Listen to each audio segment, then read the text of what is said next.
J-Post, fucking thank you. Shauna is first! How are you doing, friends? Come on in, come on in.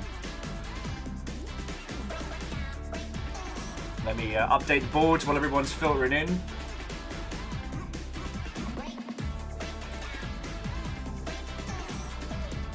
A happy Steam sale to those who observe it. Well, sorry, I should say a happy Steam summer sale to those who can observe it. Also, Shaunarus and Fearless, you're back tied again. Is this going to be a battle this month? I've still got 2 streams to go.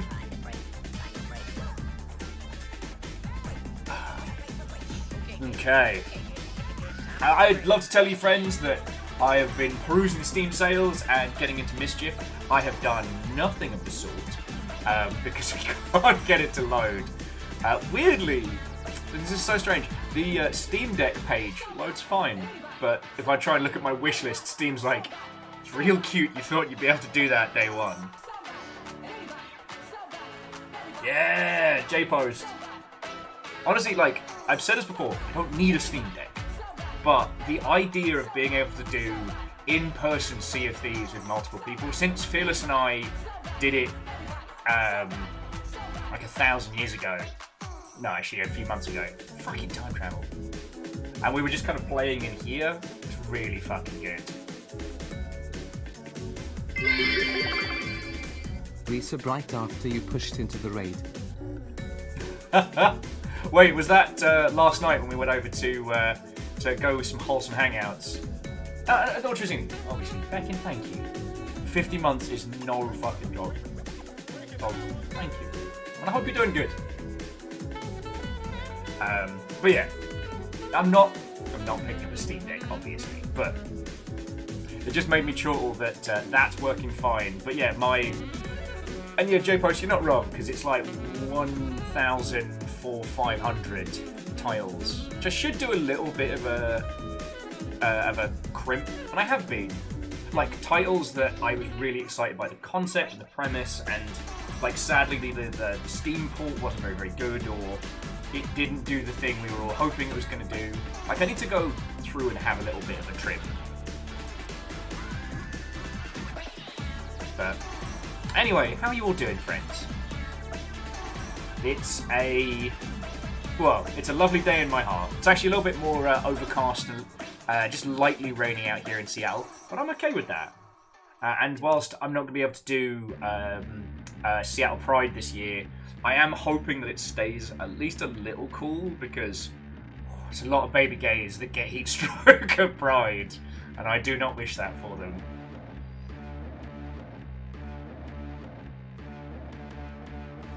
Oh, so is it 12 hours till Final Fantasy 14? Nice. Fucking shout out to anybody that decided to release their game today.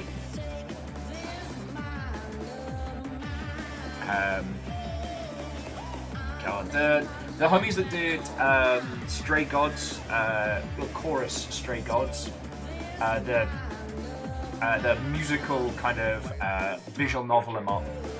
They released their new DLC today about Orpheus, I believe, and yo, if I wasn't friends with them, I wouldn't know it was out. Like, Steam sale X Final Fantasy 14 new content day. No, it's not. Don't launch on that day. We take a day off. We do it earlier, or we do it a week later. And MDH, what and welcome. I'm doing good. I've been surprisingly productive today. And yeah, that's really the long and short of it. Had a good night last night. Like, after kind of all the dags were done and sorted, I was like, you know what? I'm just gonna have a bevy. I mean, for those of you that were there for the super late stream yesterday, like, you were there. After you lot got the dags out again, I just sat in the tub and watched, what was it, Game Changer. And then once all the laundry and stuff was all finished, I just promptly passed the fuck out. The beats are so right, 'cause I got anxiety. Yeah, genres. Also, even Final Fantasy 14 had the good sense to be like, we'll give it a sec before we launch.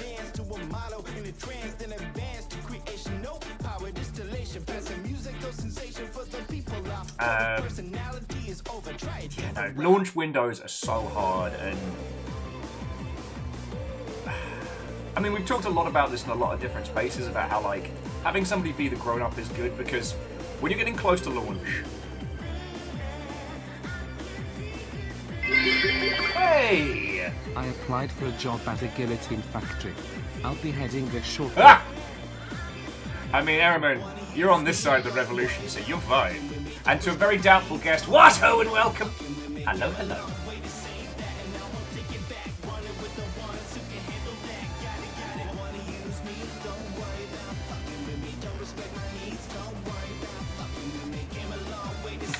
Yeah, genres. That quote from Yoshi P of being like, I'm gonna give you all a week. Mainly because they knew no one would be in the studio to fucking ship it if they tried to ship the same day as Elden Ring. But no, like, you know, we talk about this a lot. You know, having somebody in your team being the grown-up who can say, look, I know you just want to get the baby out the door. You just want to be fucking done with this video game. Alright? You can taste the finish line. But you're gonna pause for a week. Or sometimes, like, obviously money willing, you know, pause for, like, you know, a few weeks. And Andorf, Watto, and welcome. Tired, might not talk much. I can't believe you've done this, Andorf. Can't believe it. Come in here without the energy of 1,000 suns. No, you're all good, Fred. You're all good. Fred, Watto, and welcome. So, Ehrman, you joke, but we used to have situations, even at CA, where there'd be like a big Thursday release, and loads of people would be like, I'm so ill, I can't come in to work on Friday. Oh, I feel I may die. It's like, mate, we know, we can see your fucking Steam library.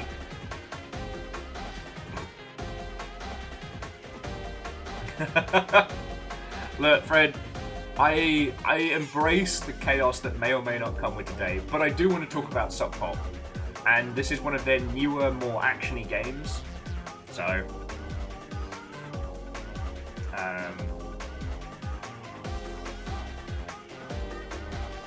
yeah. Oh, sorry, Nerriman. My fucking manners have fallen out the back of my skull. Thank you for the 500, alright? Right. Cheers to you all.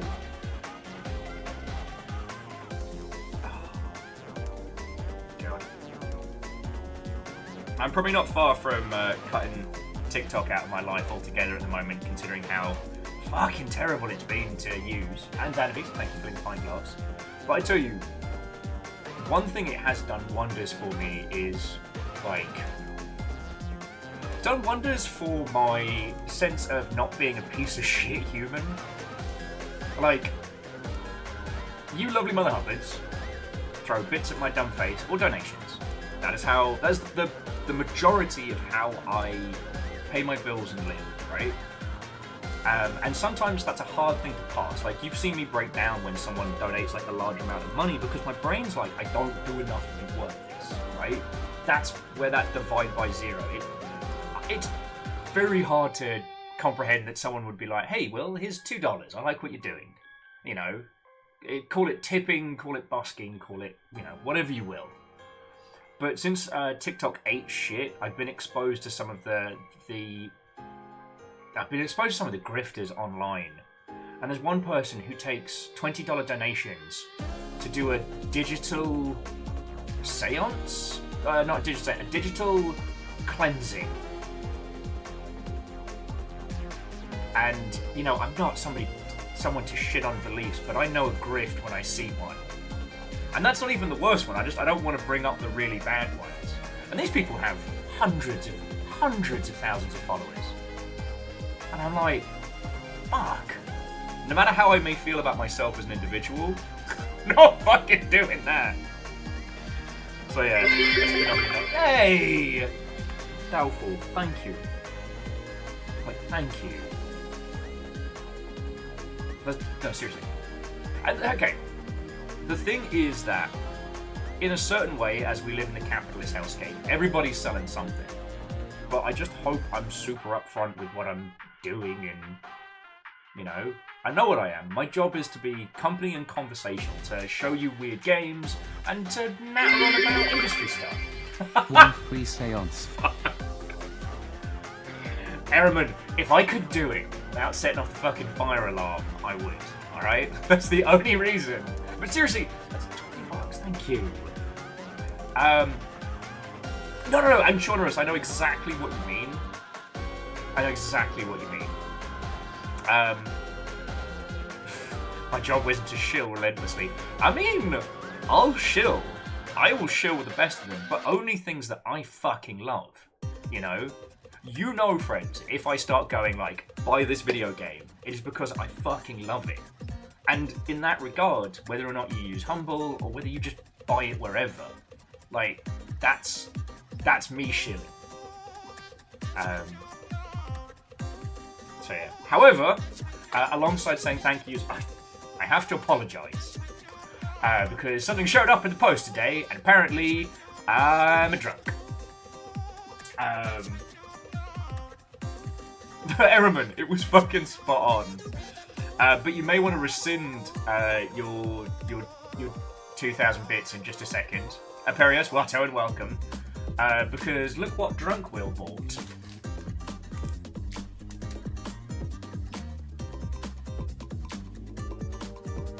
You remember I was talking about those gachapon machines you can buy online? You can get like $70 ones.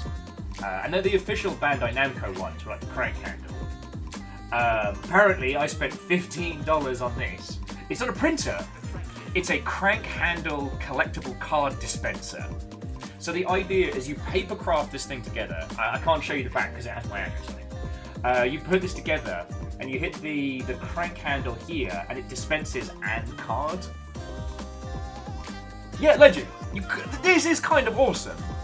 But I do not need this. This is a waste of money. Tepping machine. Right! So many teppings! Can I offer you a tepping in these trying times? But I have to build it. And J Postner, seriously, thank you. And Jamami, it's online. The company is Hakomo Wow. And I did buy this on Amazon. And yeah, Chaunerus, it's essentially a papercraft toy version of, the little gacha machines.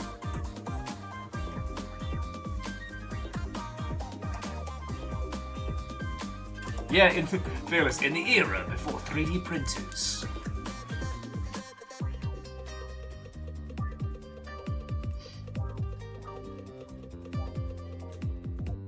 So yeah. I do apologise for wasting long shipping resources on this. I will build this, and if I build this on stream, I can write this off on my taxes. Yes, I spent $15 on this.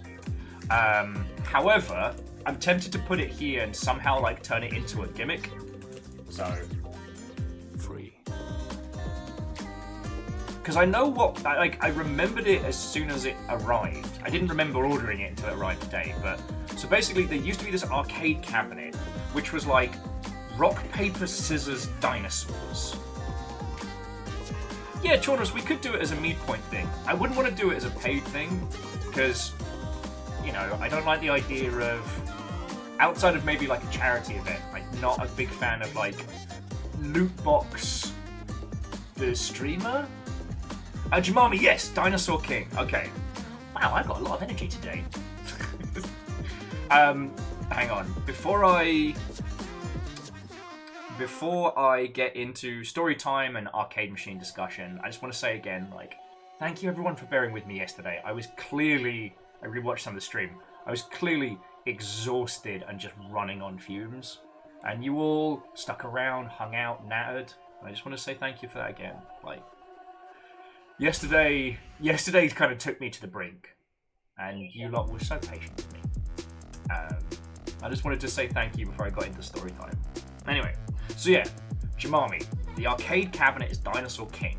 It's rock, paper, scissors, with dinosaurs. But the hook is that each time you put in your coins to play, you are given a random card.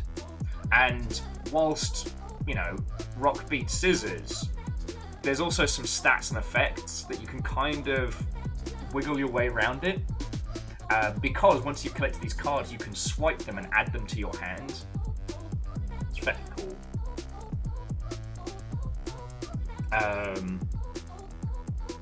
Yes, Garden Alaska, my Lorax does have a rifle. My t-shirt says, the trees can't be harmed if the Lorax is armed. That's from Punk with a Camera, who makes some very, very good t-shirts. They do make some graphically violent t-shirts, but they're also the ones that made the brilliant Waffle House. Denny's is just Waffle House of people that can't fight. And the one I will get next time I'm doing an order, which is it's the Brotherhood of Steel Armor with a heavy machine gun. What is it? Trans people existing does nothing to your day, or something like that. Fuck, I'll have to look it up. Anyway, Punk with a Camera online. They do a load of good in the world, and they make really fun t-shirts. So yo, Aussie, Watto and welcome.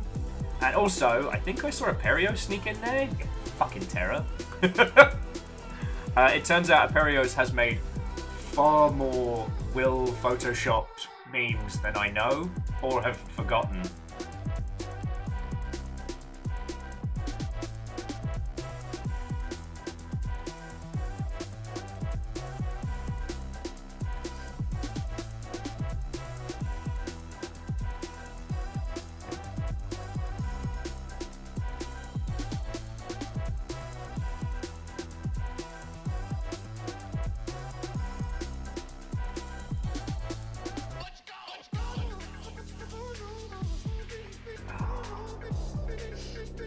Oh, and to Darker Blitz, Watto and welcome. Sorry, I went to space for a second there.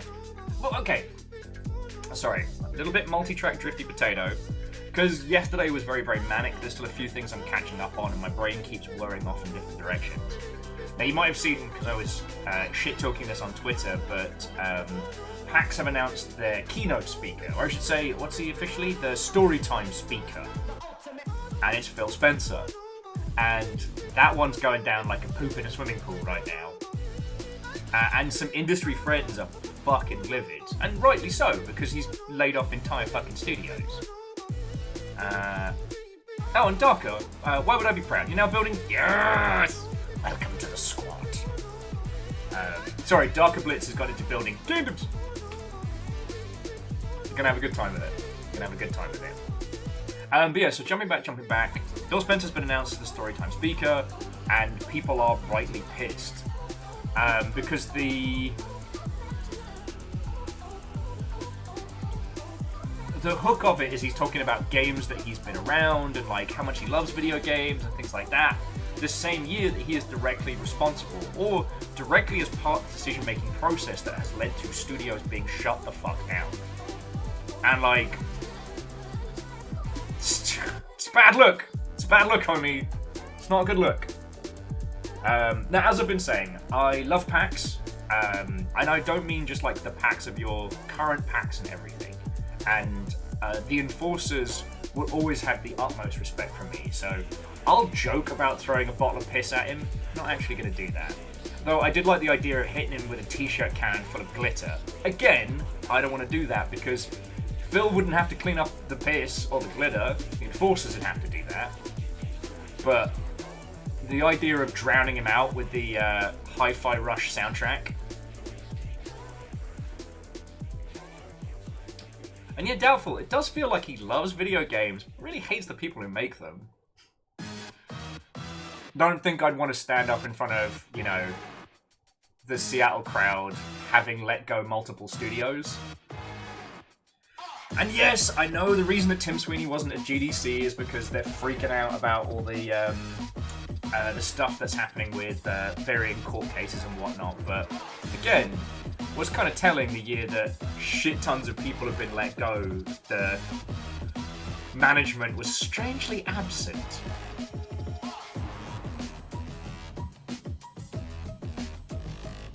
So yeah. And okay, very doubtful. Rage against generative AI is entirely valid.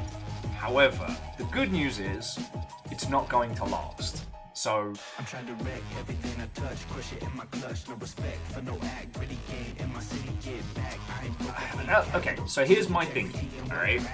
Elemental down to basic functions, my armor keep me tensing like tungsten, conducting experiments and lunging for my territory. It's a west side. You know the old saying, right? If you want to get rich, don't go for a gold rush, sell shovels, right? Be the person who sells shovels during a gold rush. You're all familiar with this term. The thing that is going down is that all of these generative AI companies, they aren't the ones selling shovels, they're the ones who already bought it. See, generative AI is incredibly expensive to run. Like, the computation required for it, even after you have the data set, is redonkulous. And no one's worked out how to monetize it good yet. However, the state of the tech being what it is, everyone's desperately trying to make it make sense. They need it to be the new paradigm. Because on the tech side of things, we're kind of hitting like a ceiling of technical viability.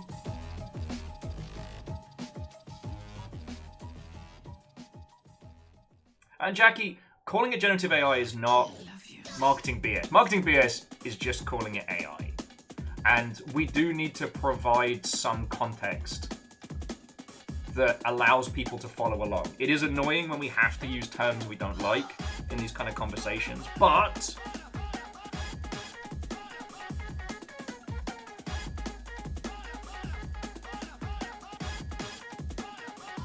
oh no, I'm very doubtful. Like, calling it the mediocre machine is entirely fine. It's just for clarity of conversation, because the annoying thing in video games is that we've had AI as a profession for years, and we've had procedural generation for years. And now people are trying to resell these as new things. So that's why the clarity of language is important. And no, Jackie, look, we've spoken to Tommy and like experts in the field on this one. Like, the actual field of, video game AI will survive this. And it's going to be very funny to look back on this in a few years to see all these ruined companies. Now, why are they ruined? Why do we not need to worry too badly? Because again, it's a great big pyramid scheme, and the people trying to sell us generative AI are already trapped in it. See, with NFTs, the scheme was come up with your NFT, sell it to people, pull the rug, pocket the money, right? That's the scam. But here's the thing, with generative AI, the people who are selling it are the people selling basically the server farms that run all this. AWS, well, I forget what Google's shorthand is, Microsoft's cloud hosting, they're the ones making bank in this. Because all of these systems use horrendous amounts of computation to run and produce things that aren't really worth it.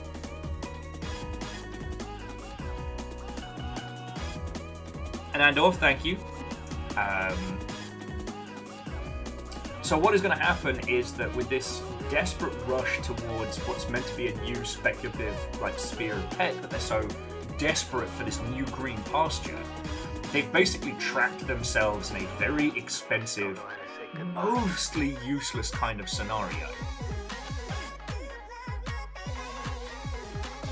And yeah, Hoffers, I might dislike the music industry in a large different swath, but they are taking chunks out of the generative AI audio space.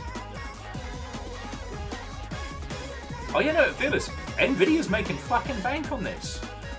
And this is me not paying a lot of attention to things outside the gaming space, but I didn't realize Nvidia overtook Apple in terms of making money.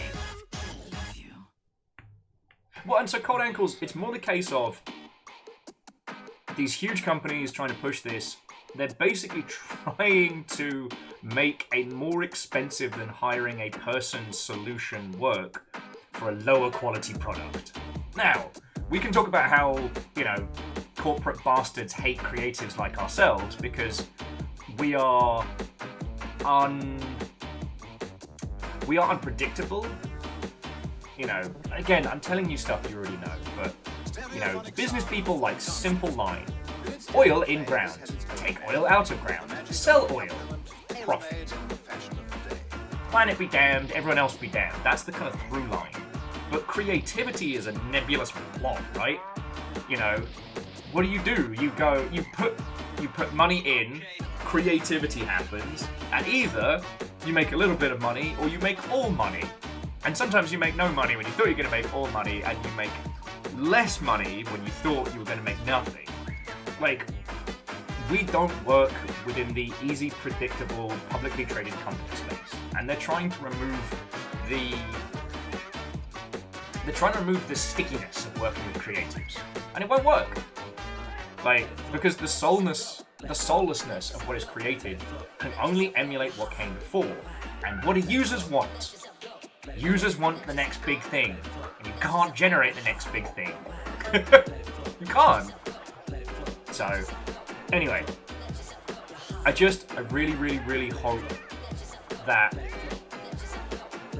as much as you have to deal with so much of this bullshit on social media, don't let it get you down. Jackie, I know being in that field can be so hard. And that's why I've been, like, I invited, you know, Tommy Thompson on the show and stuff like that, because he's been having to straddle that line between people in the actual video games AI field and, you know, these new style grifters who already got grifted themselves. Yeah. And yeah, now Cold Ankles was saying that, you know, generative AI does have some uses. And yeah, I've seen them. But again, like, it's a very... Aside from specific use cases, it's a very, very expensive way of doing things. And, you know, the only homie I've seen actually use them for good was our good friend Star Saint Germain, who trained their own, and I always use the wrong term. It's a, not combative. Oh, darn it. I'm such a bad friend. The amount of times that Star has explained this to me, the amount of times I've forgotten, is second to none. But more to the point is Star created their own data set. They're, you know, trained this little algorithm. It's I think it's adversarial. Thank you, Earthman Davis. An adversarial algorithm. And used that to create, like, real-time animations based on their own artwork. You know, now, could you achieve the same results using, you know, real mapping, facial tracking stuff? Probably. You know, could Star, with enough time and support, you know, hand draw visual assets? Absolutely. But, you know, Star got it fucking done. And the thing was, nobody wanted to pick up any of their games that they used with that stuff, which is ridiculous.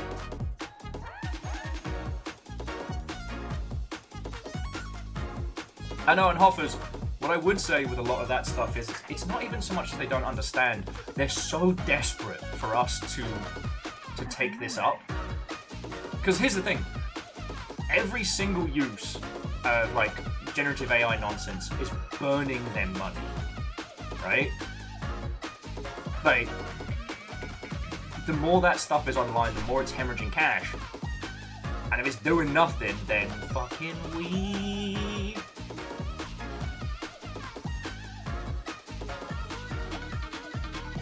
Adversarial network-powered chatbot. Every time you ask it something, it starts arguing. Yep. When it's like, we've already had large, like, large language learning models and shit like that. Anyway, I don't know, it was something I was thinking about, you know, this morning as I was walking the dogs, and we're gonna have to put up with it for a while. You know, someone was pointing out how Wizard of the Coast had hired, like, a VP of AI and shit like that. And again, what's fascinating about this is that the insanity, the literal cult-like nature of, you know, investment and technology is now bleeding over to the user.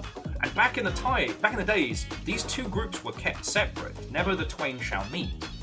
But now the insanity of these groups is being spilled out onto us, and we can see that, you know, the king has no pants on. That's some regal genitalia that we can spy. Darker Blitz. Oh, that's definitely darker. And Nick has official proof that we live in the funniest timeline. Alright, let's go!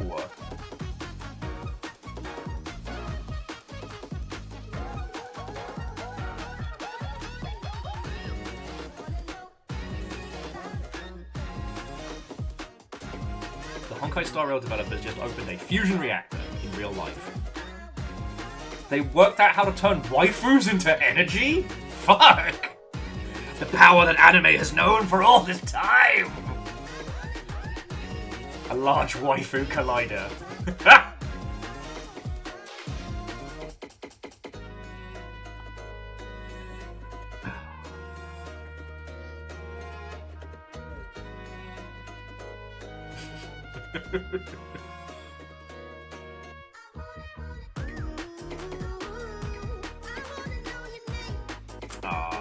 Okay, Sean is saying they're invested money into one already being done.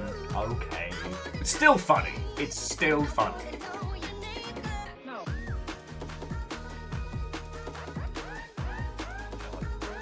Okay, and again, last thing on the generative AI stuff that makes me laugh.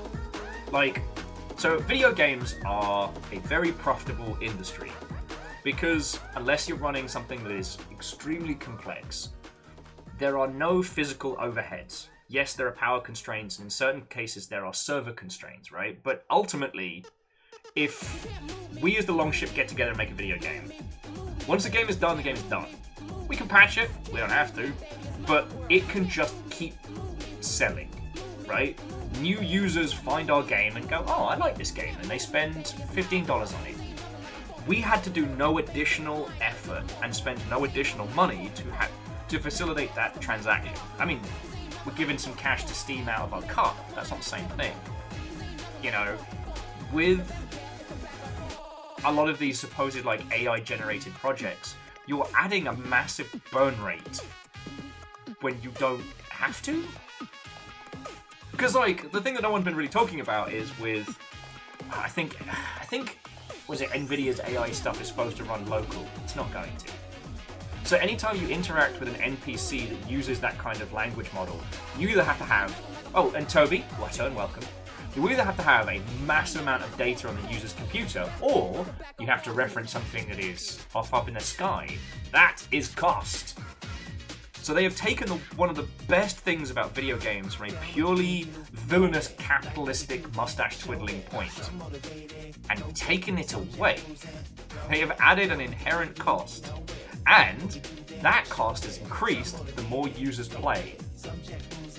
So if you have a Skyrim level success, but with AI, generative AI NPCs, you're starting to hemorrhage some cash there. You know, the idea that your game could keep burning money even though the users are no longer spending it. And at least with MMOs, you can work out how many servers or virtual servers you need. With computation, shrug!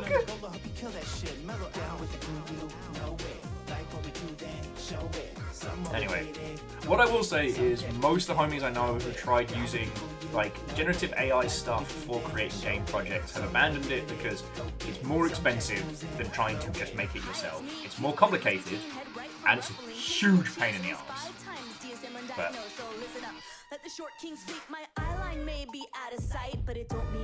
and genres, upkeep to make it work with newer titles is fine, but depending on the quality of the titles, users will do that, and do. Oh yeah, no, Verdant Flow, and this isn't even before we talk about the fact that users don't like this shit. Anyway, it's gonna be a few more months, like maybe this time next year we'll get the chance to do a big old point laugh as the generative AI grifters just implode on themselves. And it'll be fun. It'll be fun.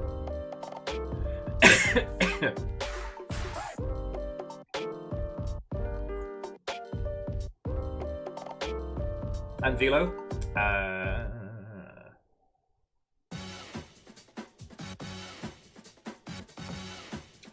I'm not sure what you mean.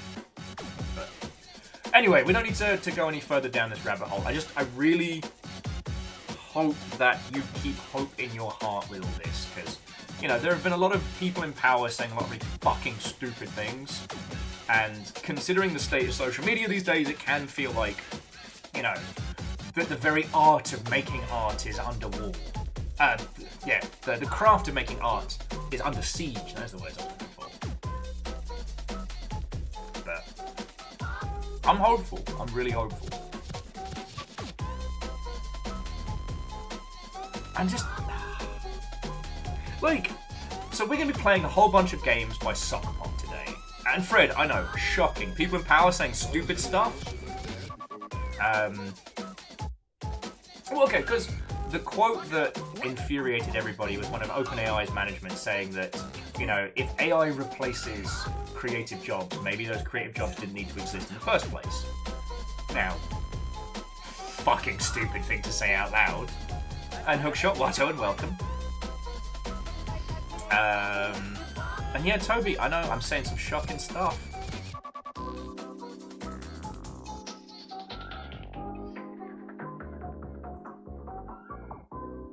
Yeah, and Nick, I'm sorry you're going through that as well. Like...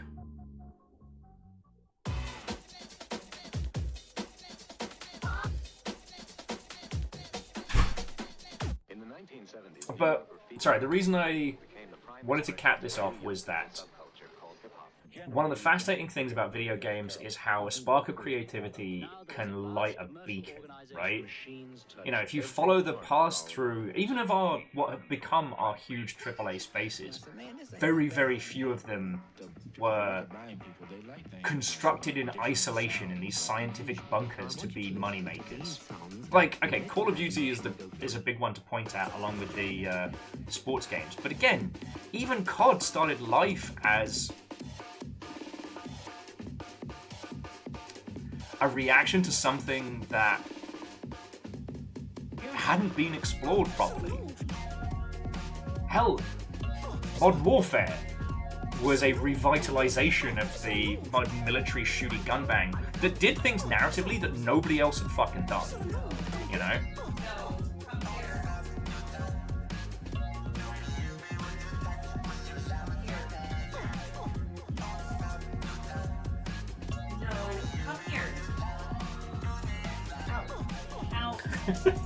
Amos is being a terror.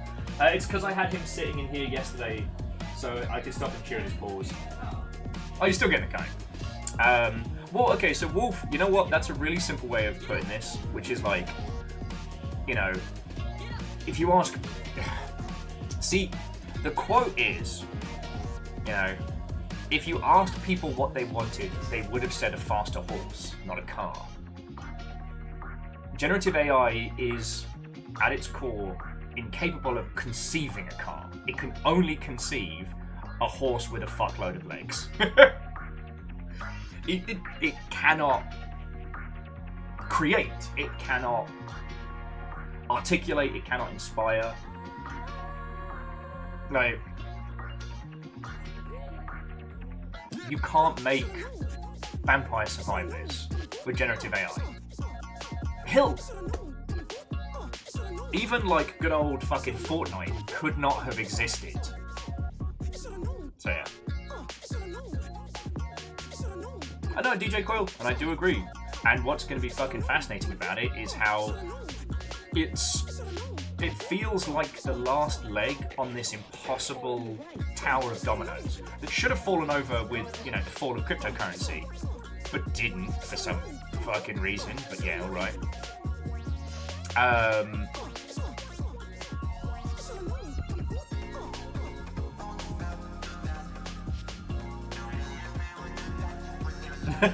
Yeah, hookshot. So, now, obviously, Roblox reminds me of a horrendous sci-fi horror story about, you know, replacing robots with lab-grown humans. So there's another. Like, Roblox is evil, but they worked out how to be profitable and evil by not using generative AI, by using children.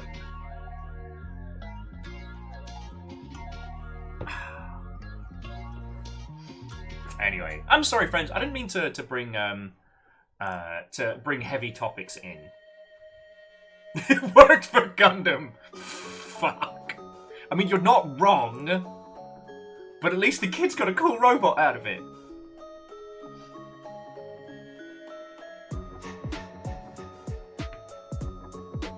Yeah. And look, Kaolu, I'm not going to scream at people working on that. You know, Rami Ismail said something very important to me a few years back, which is like, we've all had to work bad jobs. Sometimes you've got to feed your family, sometimes you've got to look after your people, and especially in 2024 where jobs are so hard to find. Like, I'm not going to rage at people on there. But those people then have to balance out the fact that their paychecks are being paid for off the backs of unpaid child labor. Like, you know, you gotta talk to your own gods about that one, you know. And yeah, DJ Coil, I was in the tech space around like 2016, 2017, and that was before the fall. You know, it was still believed that there was almost infinite money in tech. The shell game and how concepts were sold and bought between the big entities. You know, this repeatable format that loads of people use to get rich in tech by coming up with a concept, faking the demo, bulking out by hiring shitloads of people to show this fake growth, and then selling that company onto someone else. And I do think that when Magic Eye imploded, that was a really good example of like the end of that infinite money sphere.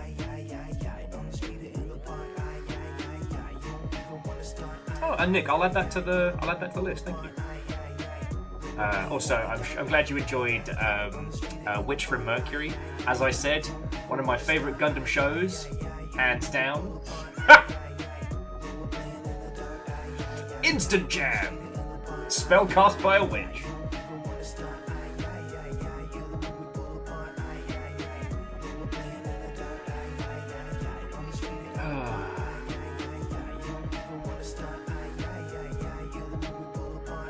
Oh no! Well, Jonerous, I'm sorry Sunless Skies has it out for you. I believe that's free over on Epic right now, right?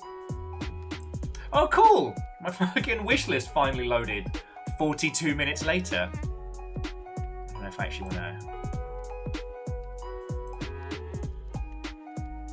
Oh shit, my time on Frog Island is only $1.60.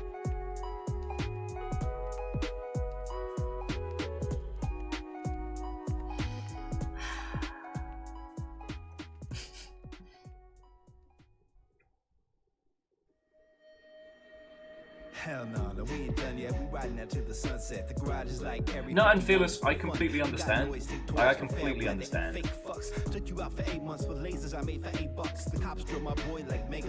Like Fearless, I know you and I have talked about this, but you know the thing that really hit me was when I was working at Improbable. Like, I got hired as a community manager, then some shit happened, and I suddenly had to be a B2B salesman. Like, I had to sell people cloud computation tech. Fucking weird time in my life, let me tell you. And Immortal End, recommendations pick up from the summer sale. I mean, if you cast your eyes into Discord, friends, we have the Great Hall. The Great Hall is a lineup of games that are quintessentially us. Now, mostly it follows through to the Humble, but if you want, like, some of my personal recommendations, like, there's naught but bangers in there.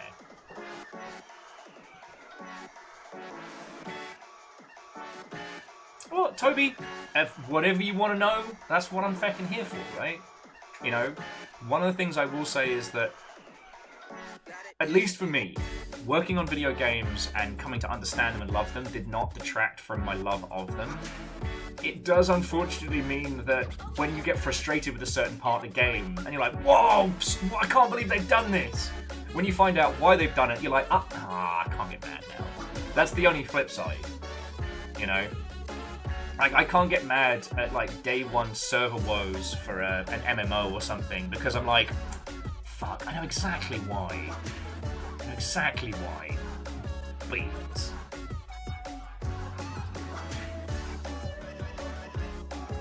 Hookshot. God. There wasn't E3. There wasn't E3.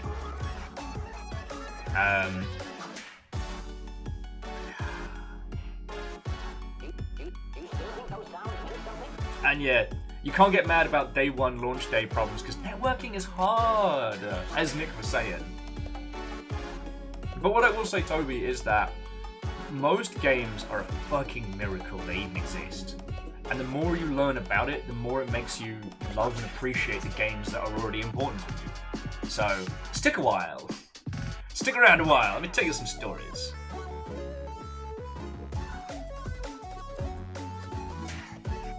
Yeah, Vernflo, I will agree that there are certain concepts that no longer really impress me.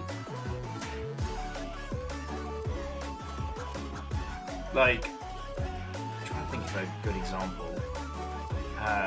A lot of the big AAA stuff, it's hard to get excited about it knowing that it's going to be very heavily sanitized. But Nintendo and Sea of Thieves. Hey, look, there's a lot to love about Nintendo and there's a lot to pick apart. The thing that I would always say when discussing Nintendo is they were the first people to realize that old games have value.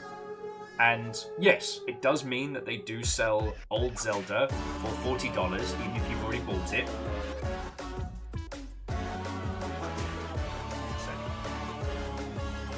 Oh, squish something. Wait a second. Jab.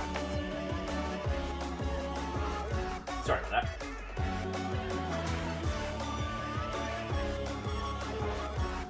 Gotcha.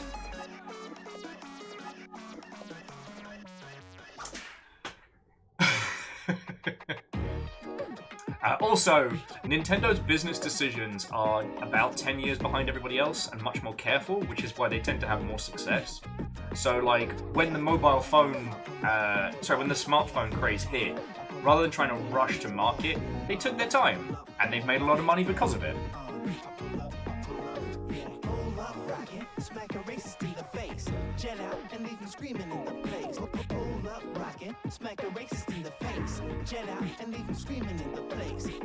Well, yeah, so Fearless makes a really good point. So, like, Toby, once you spend a lot of time with video games, from an industry perspective or talking with, it allows you to appreciate things that other people wouldn't even know. Because networking problems, no one notices when everything works beautifully.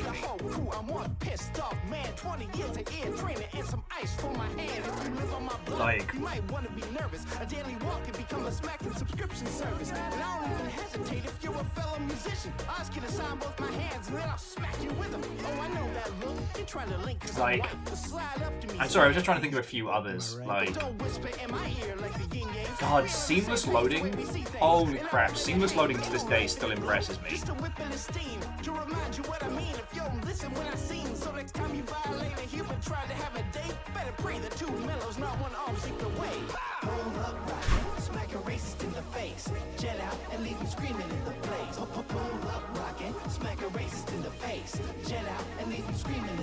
Okay, so Velo, okay, now I understand what you mean, but that was unfortunately more due to, I believe the Motto had a Patreon up and was taking money for it. Right. And Take-Two have no mercy.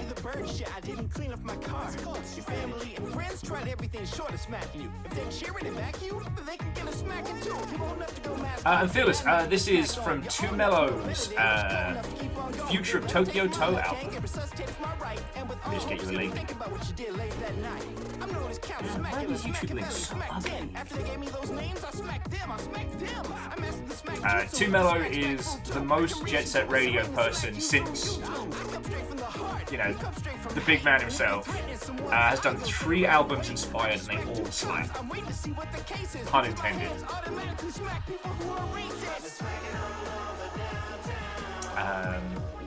Okay, so yeah, I wanna balance out like the heavy banter with some good times. So today, friends, we are going to be playing HellBlusser. Blusser, not Busser, you terrors. Oh, helps my fucking install it. Now, this is made by a team called SokPop, and I've been wanting to talk to you all about this so much. Now, the SokPop Collective are an incredible example of a team that is quietly succeeding. It's like, there's like 4 or 5 of them. Originally, they started doing a Patreon development model before others. They've done a few games in the past, but they wanted to do short light. Yeah, Fearless. This is their dungeon crawly roguelike. I originally picked it because it felt like it was not Elden Ring, but Elden Ring-ian, for peeps who are still avoiding spoilers and stuff like that. But the thing is, it's not their only title. SokPop have on Steam about like 106 games. No joke. I became aware of them with Mirror Moon EP, which is a cute little collection of about 3 or 4 mini games, but it included this like super hardcore high-speed like ninja dueling game, which Fred and I actually did a video for Floydo a million years ago.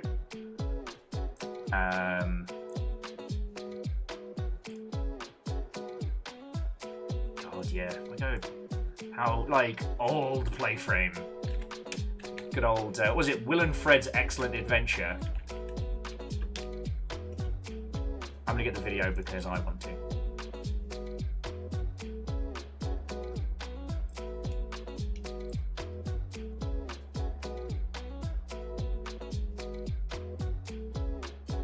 God, it's in here fucking somewhere.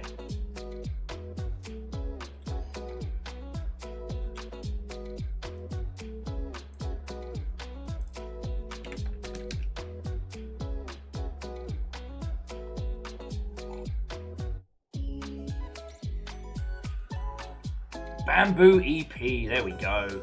Jesus, it's 7 years ago.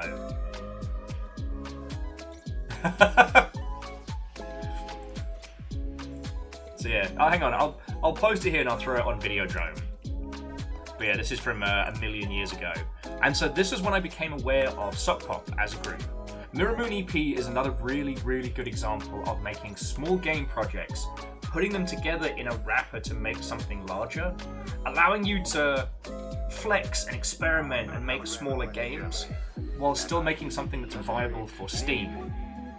How much is Bamboo EP right now?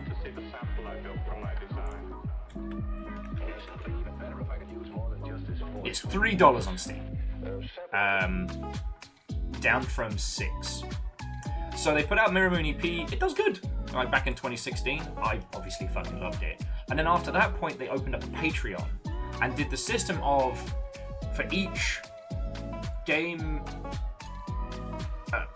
if you're supporting the Patreon, you get the games free, but they will be up on Steam.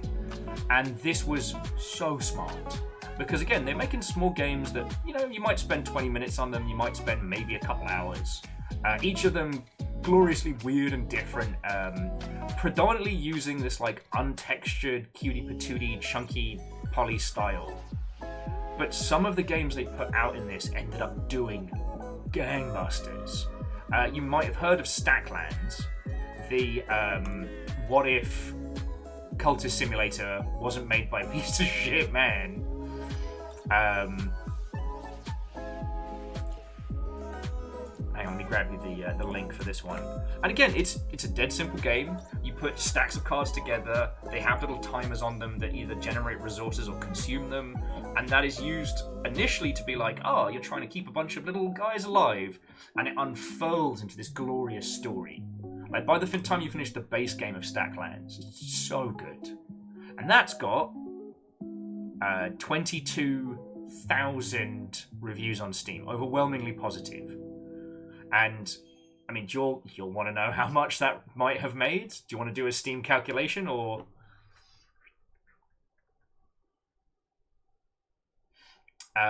Anyway, with that, they've already got a grand staple of titles they're putting out month in, month out. And then they also have these breakaway successes, which allow them to keep the studio going through hard times, or allows them to be experimental. Like, one of the games is just one dude on his little biking trip as kind of like a video documentary of his experience. And it's fucking brilliant. You know? SokPop have kept their team small. They've kept their projects focused. And because they're not owned by a publisher, they're not publicly traded, you know, anything that goes into the war chest in excess, well, that's your fucking grain stores for a hard winter. Like, look, I promise I won't rave about the current state of like the games industry too hard today, but I've been watching the House of Dragon, the Game of Thrones prequel series, because I watched season 1 Hate Watch, and my life is in tatters, so I'm watching it. And one of the things that keeps boggling my fucking mind is, like, you have the Northerners who are like, winter's coming, we're going to be basically in freezing temperatures for maybe 4, maybe 5 years, maybe longer if it's bad. We need to store grain and we need to get things sorted. And then you've got all the fucking rich royals being like, no, we need to fucking fight each other and stab squirrels. It's really hard to say things that aren't spoilers. The squirrels are fine, by the way. The squirrels are fine. Like, in current gaming, it's like the insanity of publishers, obviously because they are governed by the investment sphere, compared to like teams like SokPop who are like, yeah, we just stored our cash. Like fucking No Man's Sky. What do they do? They just kept the cash, kept chugging along, kept making it, kept selling. You know? Nobody bought a fucking, Lamborghini and fucked off to Jamaica. Like, what's his name? Murray could have just taken the money and run. No, we didn't. And so that's one of the things I want to go through today. I want to talk about SokPop. I want to talk about creating like sustainable war chests. You know, working as a team in a conglomerate with different skills, or as like a little, a collective as they are. It's kind of a smart play. It's really fucking hard to be a true solo indie. Because during hard times, you've got no one but yourself to talk to, and that can be a bit stressful. No man's bikini. Oh, that's good.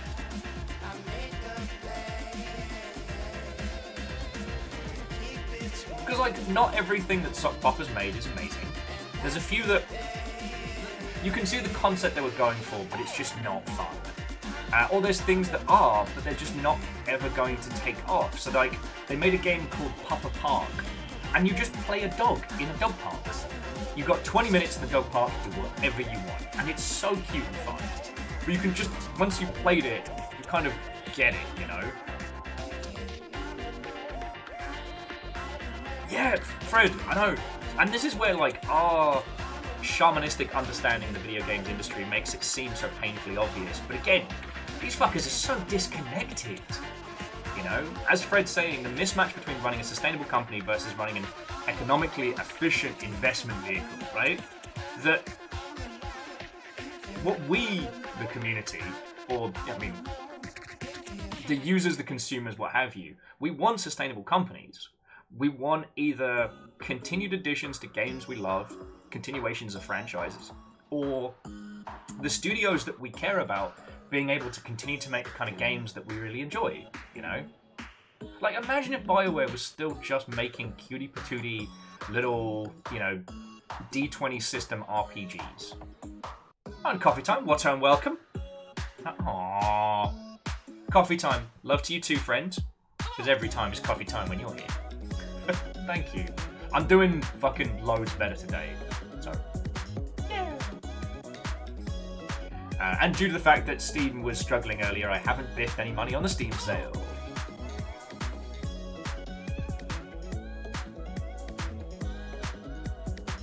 Yeah, and Nick, you're not wrong, but... sorry, I shouldn't say but like it's a counter. It's just... And now their watch has ended, you know? The thing was, for them, winter has come. But for the rest of us, we're basically the fucking northerners of games industry land. The North remembers, and the North will survive, right? We are the sturdy fuckers. Let King's Landing starve.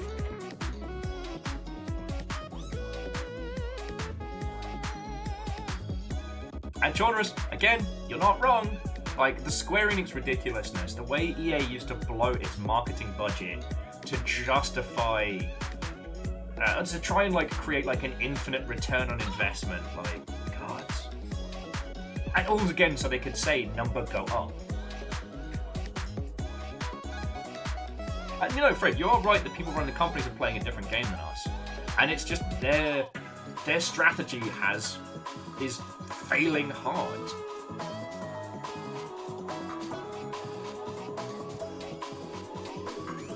But, and again, like, I can't comment on, you know, entities like Bowen and other things, but the reason why I'm not frothing at the mouth mad, and I guess I have been. All systems nominal.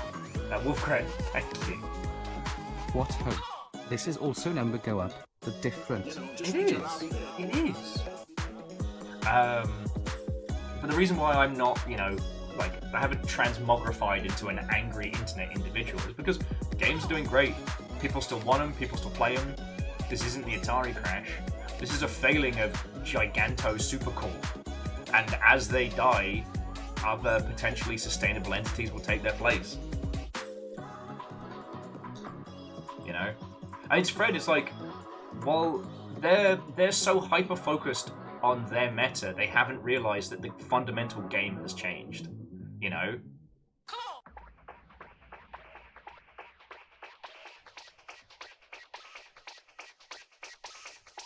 And yeah, no, Velo, that is a very, very important thing to think about. It's a different topic. So what, Velo, I'm going to summarize just, and forgive me if I'm getting this the wrong way. Who wants to sing? Hey! Kaolu, you fucking legend, thank you. Balancing the kinds of games that your development team want to make and balancing the kinds of games that your users expect is a tricky balance, right? You know, I know loads of people who have been at stable studios working on the same kind of game month in, month out, have a great time with it, and I also know a lot of people that get super burnt out on doing the same thing. And a lot of people that, you know, well, when there was more industry to go around, that used to hop between different projects was predominantly because they got burnt out, you know? Especially if you're doing, like, games that are ultra-violent or games that are very, very chronically online. You can burn out quite fast and just want to go work on something that's not quite so... You know what I mean?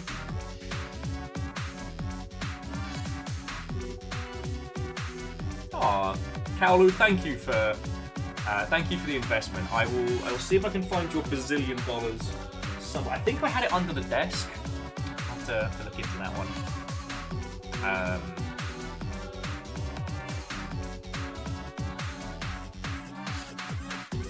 But yeah, the game we're going to be playing today is fun and it is kind of whimsical, and there are a bunch of other SokPop titles we could look at. But like, ultimately, it's something that you could expand upon. Oh shit, every SokPop game only for $108, down from $338. It's tempting. I'm not spending $100, don't worry. But going off of what Velo was saying is like creating a situation where your team can make a lot of different games and be creative and flex increases the chances that you'll have a breakaway success. If you can create repeatable, sustainable environment and a baseline, every game you put out is one more roll of the dice on that critical success.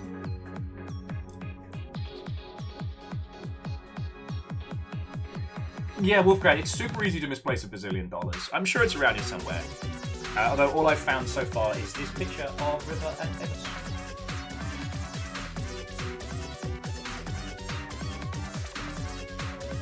Yeah, and Nick, you are 1,000% correct that right now, the people with the resources to start sustainable studios don't want to do that. They're already in their own weird, scary winter, you know, the very same one that we're surviving. You know, they want their 1,000 return on investment. You know, my buddy Nick does a lot of stuff around what's called like angel investment and stuff like that, and I told him like, just need to set up, you know, a self-contained incubator, but you know, that's a scary premise. Now, Hookshot, in an ideal world, your baseline radiation for titles that you're selling, you know, month in, month out, year in, year out, would be able to sustain longer projects. In the idea that those longer projects don't need to make all the money back. You're not betting the farm on it. It's also interesting that, again, this year, projects that bet the farm and won have also been going under, which is very upsetting. But that's another story.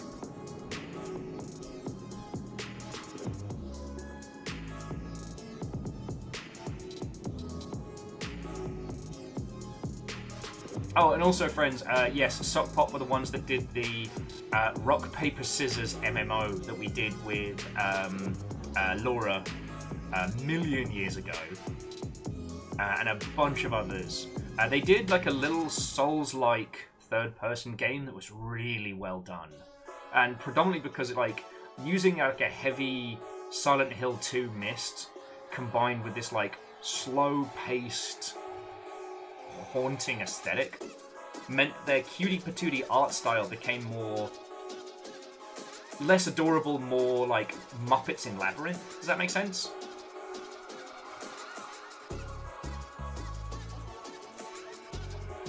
Now, CMC, I see what you're saying, and I apologize that I missed it the first go round. Like, please don't think that my glib nature disregards how much like hurt is going on right now, because these big studios have displaced so many people, and they have fucked over so many close friends and homies royally, and I won't be forgiving them. That's why I'm pissed off that they've got Phil Spencer to talk about how great video games are on fucking main stage. Mr. I just killed a bunch of game studios, look at my grinning mug. I hate that Hi-Fi Rush has become the rallying cry, but on all fronts, Hi-Fi Rush was a success. Critically acclaimed, did really well. It sold on top of being a Game Pass like main staple. He still killed the studio, right? Like, what message does that send? Even if Tango Works had been doing something else that was hemorrhaging money, that was, spiraling out of control. Well, Sakalu, I believe it's because they were under the ZeniMax block, and the ZeniMax block was just told, cut. And those were the ones chosen. So despite being made to pump out Red Fang's the band, Redfall, that whole team was jettisoned into space. Like, yeah. Yeah, Nick, that's exactly the kind of message it sends. And that's why I'm grumpy that they've got him, as the keynote speaker for a celebration of video games, a celebration of nerdery that he himself has had a hand in harming. Because you cannot tell me to my fucking face Microsoft couldn't have tanked this year. We know they could have, but then they would have had to admit that number goes down. So, like, don't come into my home and pretend like you're all about this shit. Just a business wanker. Now fuck off. Not for you, though, obviously. Please stay.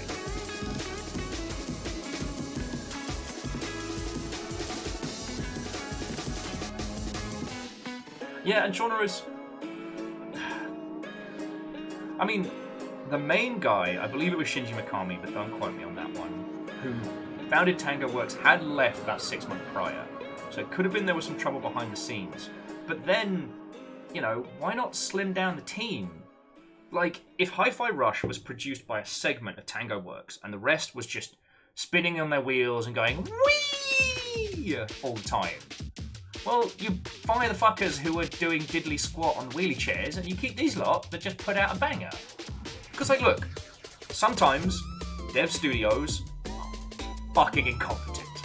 I say that with all the love and respect. And it's not even the entire devery. There's usually an person at a key critical point that fucks up, or miscommunication, or a studio is just not equipped to handle it. It does happen. Like, I've told you all the story of Fable, and I think that's one of the best examples of a handful of devs that got in their own head about making trees that grew forever, and fucked around, and then the rest of the studio had to find out. Like, it does happen. But, like, if they'd slimmed down the team, that wouldn't have been as bad as just like a bolt, like, oh, I don't know. You know what I'm saying? You know what I'm saying? And I promised you all we'd get into the cheerful shit, and here I am being all like, grumbly, grumble, grumbleson. What's happened to Will? Oh no! Will's got the grumbles! Bum bum bum. My god. Hide the children. Will's grumbling again. Because grumbling is different from piss boiling. It serves no purpose, and it is a grumpy.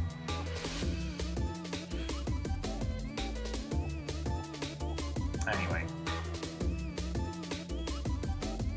Well, so like, to explain it in Digimon terms, Will boiling piss is Metal Garurumon. Like, that's a natural response to an attack on us and like our sphere, if you will. That is video games are being targeted, you know, it's trying to bust out the piss bottle attack mode Digimon.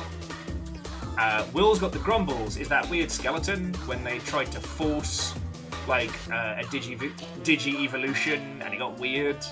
That's the grumbles. You can have the grumbles infinitely. It just doesn't always do anything. You know, those that hunt monsters, less monsters you become, right?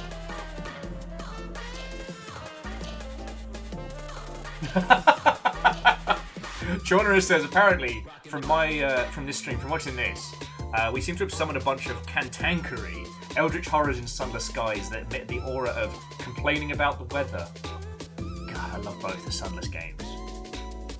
Oh, in case you didn't see, Sunless Skies is available for free on Epic right now. So if you haven't had a chance to play it, fucking yo.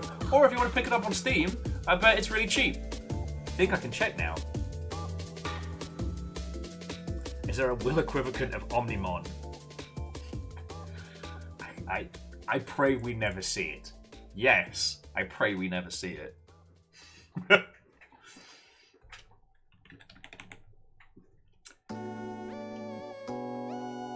So Sunless Skies is a tenner on Steam, and Sunless Seas is $6.45. Oh yeah. Oh, and you can get the Zub Mariner pack as well, which is very good.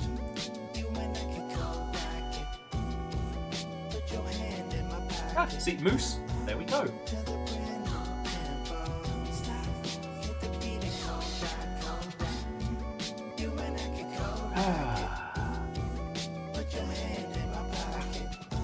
Whoa, so that's the twist, friends. I was always a little anarchist.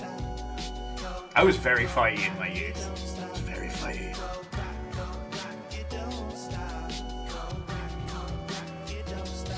Oh man, Air Dragon, I'm fucking sorry. You know what they say though? Time to poison the well! Like, Air Dragon, I would never ever tell you to do something illegal. And I would never ever recommend you do something that would put, you know, your company in jeopardy. And I would absolutely never suggest that you plug AO fucking 3 into that thing. They want to replace you with AI? I tried making Molotov wish they never cocktails, had. but it turned out they don't work as well if you drink the booze. Yeah. Yeah, unfortunately, Wolfcrad, you are correct. I've been definitely been guilty of a little sippy sip.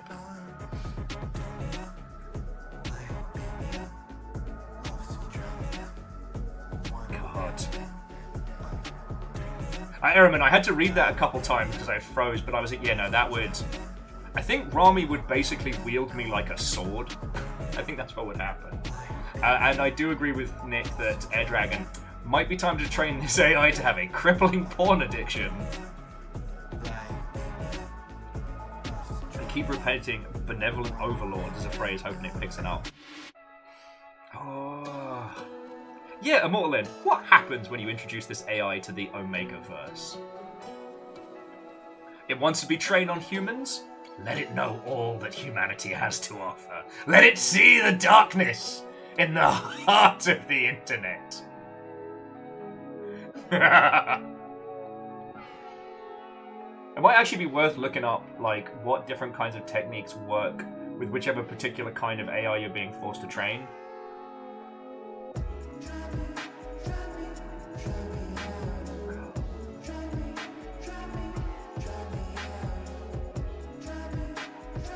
There's also the fascinating thing of like rampancy or data degradation or whatever you want to call it in again, I apologize we keep using the term AI, but like generative AI type nonsense of like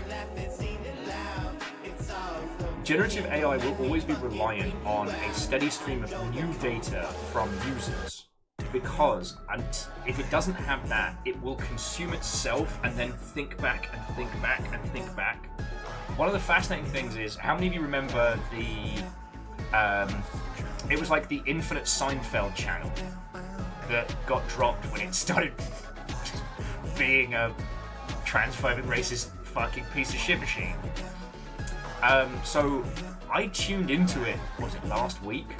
And like, the data set is eating itself. It's now incomprehensible self-reference within self-reference within self-reference. You can't even call them fourth wall breaks because there is no other walls but the fourth one. Like, because there are no new episodes of Seinfeld to pump into it, right? And it's able to reference itself, and it's just consuming itself. Like, at this point, it's fucking haunting. Like, I don't recommend watching it or giving it any money, but I do recommend having a look at it because it's the best example of like real-time rampancy. Sorry, I'm pretty sure the term rampancy comes from Marathon and then adopted by Halo, but it's basically an AI thinking itself to death. Technically, rampancy is more like data cancer, where because the AI thinks and generates and stores, it eventually thinks itself into destruction. This is like self-cannibalization of data.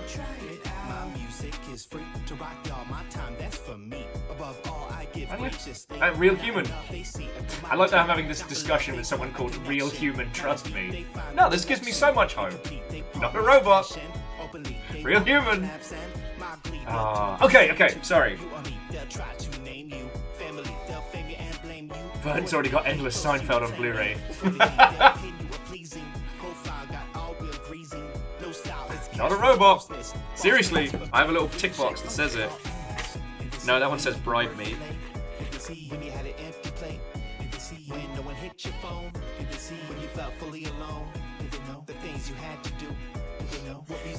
Yeah, that's less useful to prove I'm not a robot. Fuck is it? The joke's dying faster than I can find the sound. Oh, better yet, just be nice to Will.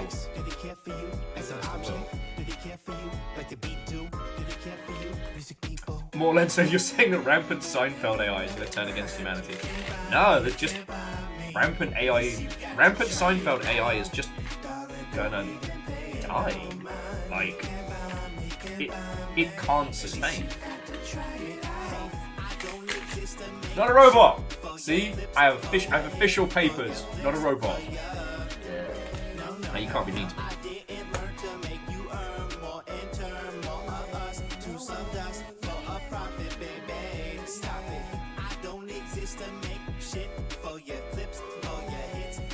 Anyway, so yeah, Air Dragon. I'm not suggesting in any way, shape, or form that we work out how we can poison the well for the people that are trying to replace you with a robot. I am not suggesting that at all. Now let's play some cute fucking games. Actually, anyway, I think we need a controller for this one.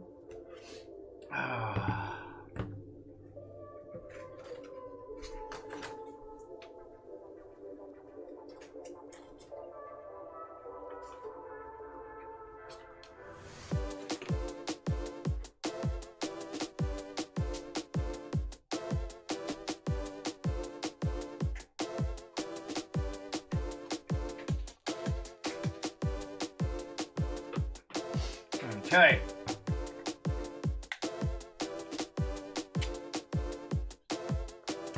It's time for HellBlusser.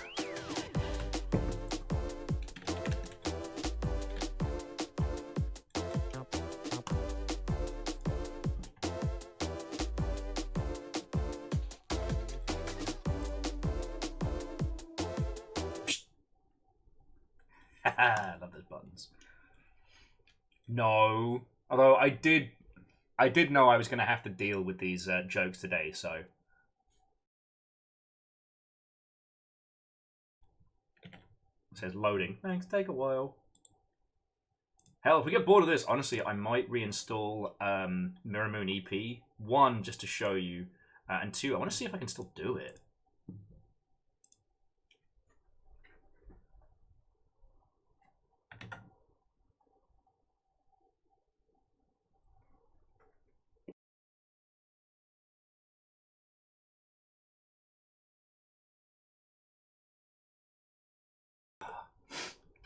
Okay, that's not working. Bear with me a sec.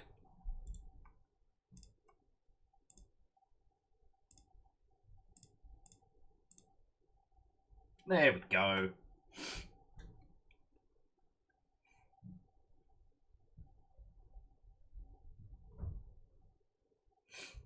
Oh yeah, Air Dragon. That sounds feckin' brilliant. Sorry, Air Dragon's work has got like a list of super fancy English words to like confuse the vernacular. Fuck yeah. And hey, the more you confuse it, the more money you're burning.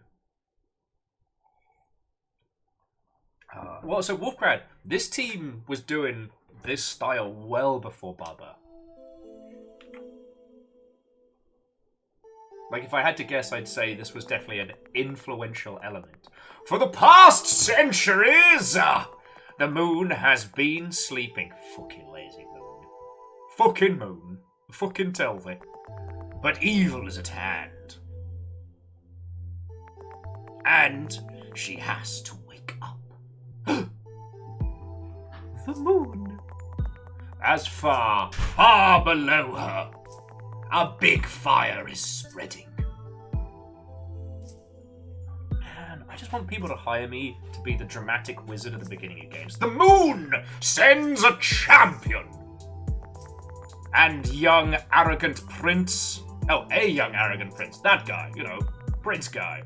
With burning desire to extinguish hell. Dun dun dun! HellBlusser!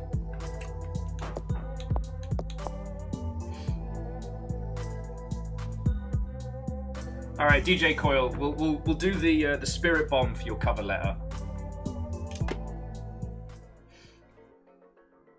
Sewer 1, the encounter.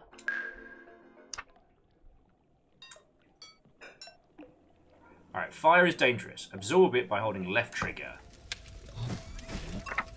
You absorbed fire. Shoot it by pressing left trigger. Push out!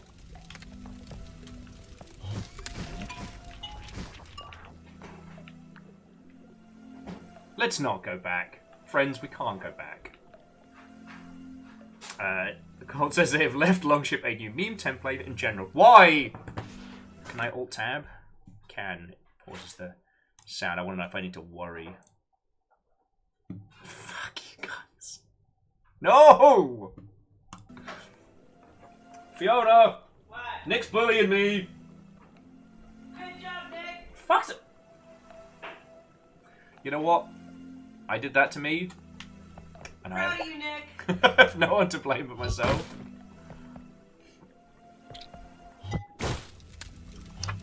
Attack by pressing right trigger, block by holding right bumper.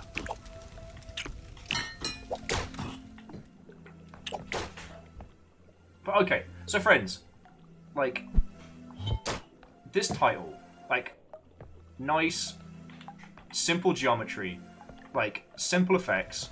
Oh, we found a tear, so then we shed them when defeated. This is a whole bunch of shaders doing a ton of heavy lifting in terms of...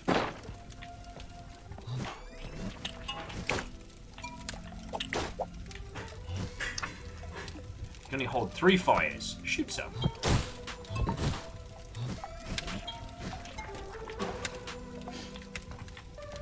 Yeah, I made the enemy cry, and now I have tears.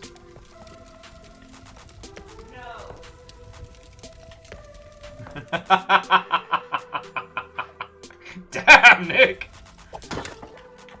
Joke's on you. I'm gonna be cursed. I'm gonna be stuck here for a while. A rat.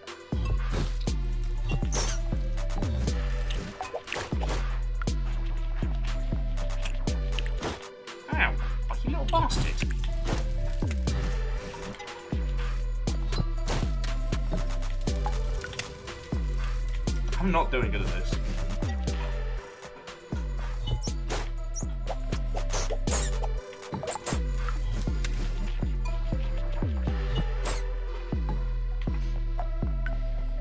Oh, how the, you found a coin. You better hold on to it.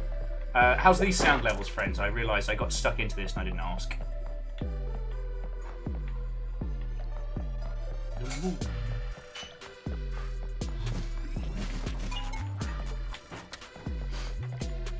Sounds fine? Lovely. But yeah, no, so you can see what I mean, friends, about, like, nice simple premise. Left hand, like, left side is cast and kick, right side, stab and block.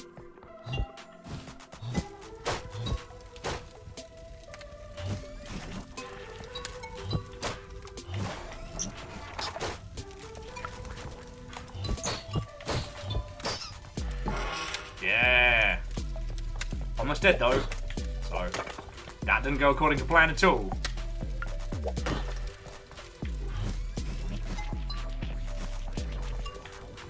And yeah, I think the tinniness is intentional. Drop the tears in the fountain and get blessed! Blessed by the fucking moon. Let's go tank. Because I almost got blighted, but we could have had a flaming blade. So I'll always know I failed you there.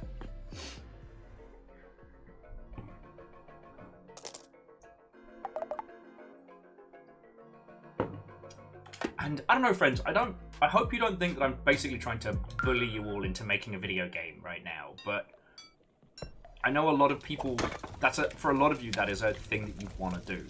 And, you know, if I can help make that happen, then fucking brilliant.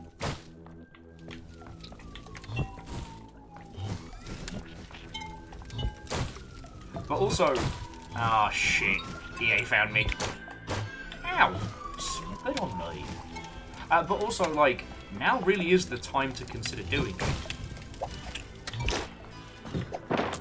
Because while creating a game by yourself on your lonesome is very daunting, I really do appreciate how hard that is. If you can put something together, you will be ahead of the curve once, you know, this year is concluded and all the, you know, the business wankers have had to, I don't know, either eat crow or finally admit they know what the fuck they're doing. I'm a wizard. We drank some blood and the people were on drugs and now I am a wizard!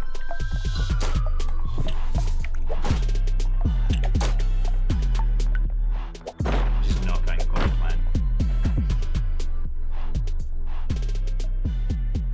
Yeah, Air Dragon, we could have had a flaming blade. I'll have to forever know I failed you on that.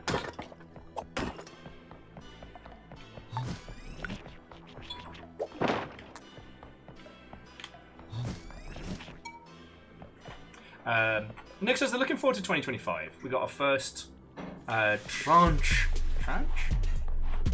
of concept art that's given them so much life. Fuck yeah.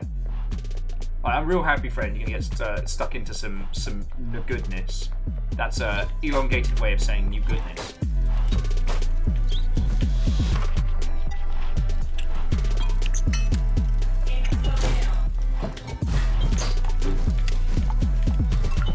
Yeah.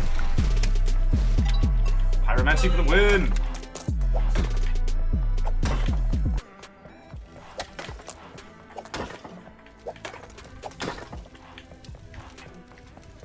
Alright. 6 tiers. Glass Cannon, -2 health, +1 damage. Swift Strikes. Both of these suck for us because we're about to die, so let's go for Glass Cannon! Yeah, no, and Kalus, the art style of this is great, and it's doing so much heavy lifting, meaning that you don't have to fucking kill yourself making high-quality assets and things like that. Like, we need health. Like, I love Dark and Darker. I think it is a great concept, and you can rest in the fire to regain health. Oh, there we go. Yay!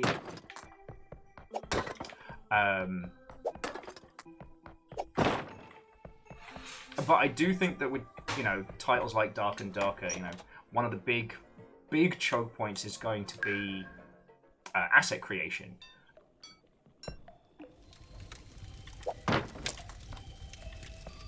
Whereas with this, it's so unapologetically itself. You know, the art pipeline for this game is, could you make us a ghost? Yeah, right. Goblin! Get lit! Sorry, rat.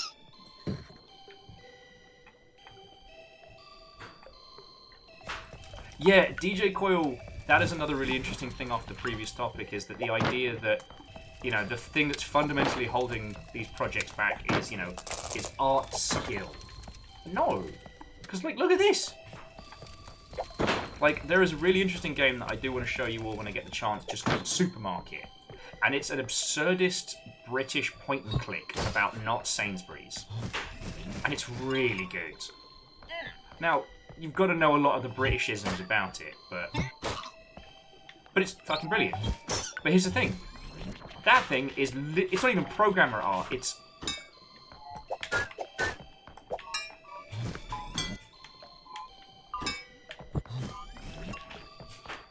Hadouken.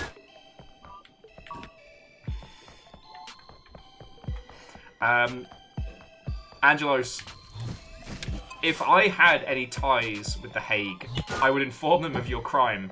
As I turned to my side and saw what can only be the most cursed fucking thing I've ever had to look at. You put that in general. I'm not looking. I'm not looking. I'm clicking that away. Look at general chat with your at your own risk. Will Bastards. Yeah, okay. But you got to admit that Void Bastards is not a great example of doing something really fun. Kick. Punch. It's all in the mind. If you want to test me, I'm sure you'll find the things and teach you. Nope. Okay, cool. I'm like being on fire, Goblin.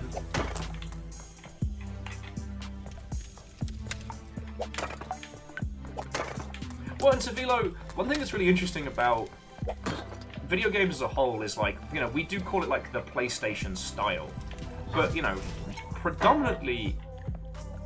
Do we have enough time? Draw me like one of your blobby misters. No! Fuck off, Wolfgrad! Don't encourage this! You put the phrase French blobby in someone's mind. Angelos is a psychological war criminal and will be sent to the Shadow Realm.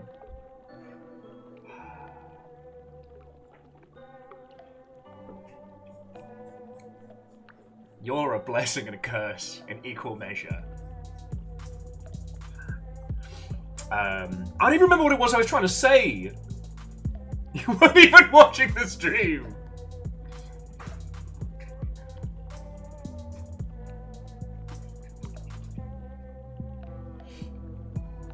A finger on the monkey's paw, curls. So what I was trying to say, Velo, is that the thing with Distracted from HellBlusser. Yeah. You're not wrong. And it's Blusser. I mean, the door's locked. I'm just gonna go back and do some murder. So, like, early PlayStation 1 era stuff, we were still, as an industry, learning how to do 3D, right? You know, now we understand the process so well. Like, you know, we've streamlined most of the difficult shit when it comes to making something 3D.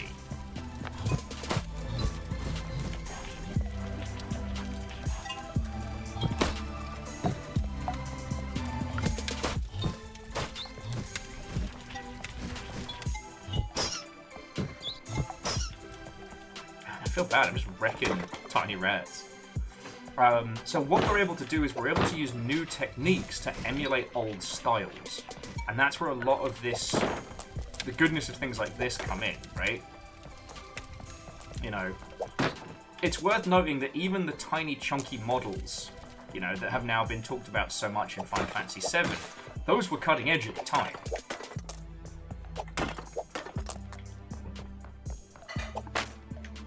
Aha! Found the key!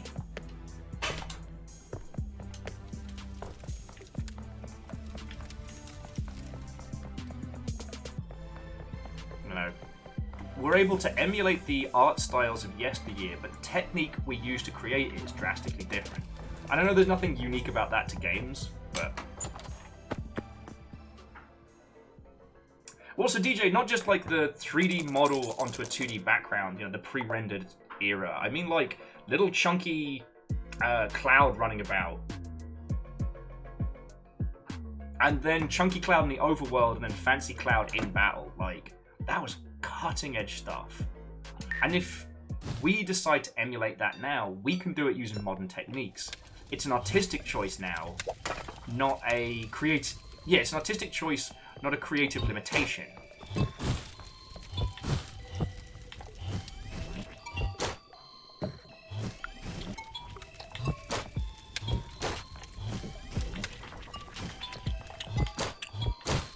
I got my fire.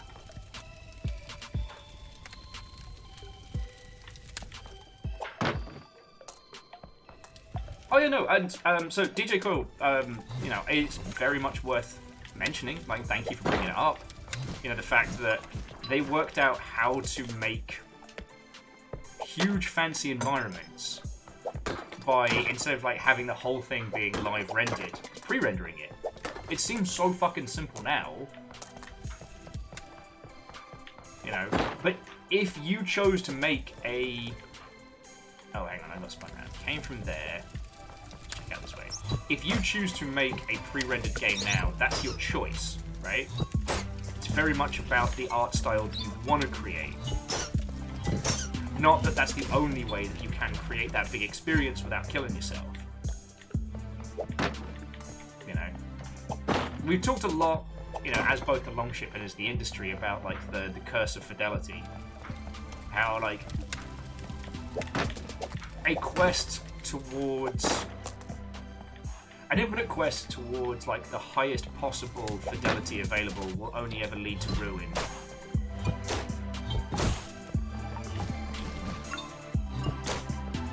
Because it's an impossible goal. And it doesn't lead to better games, right? This game would not be improved by being hyper-realistic. You're terrors and you know I'm right.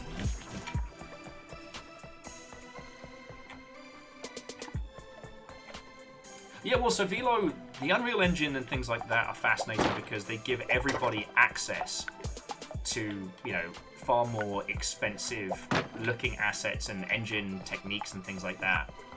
But, you know, I forget what the... What is it called? There is a tool inside of UE5 designed for, like, making humans look fancy and shit. I'm trying to remember what it's called. And it's feckin' rad, it's just, it's not needed.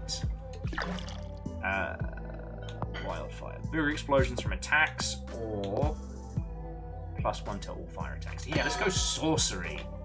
Haha! I'm a fucking wizard! Metahuman.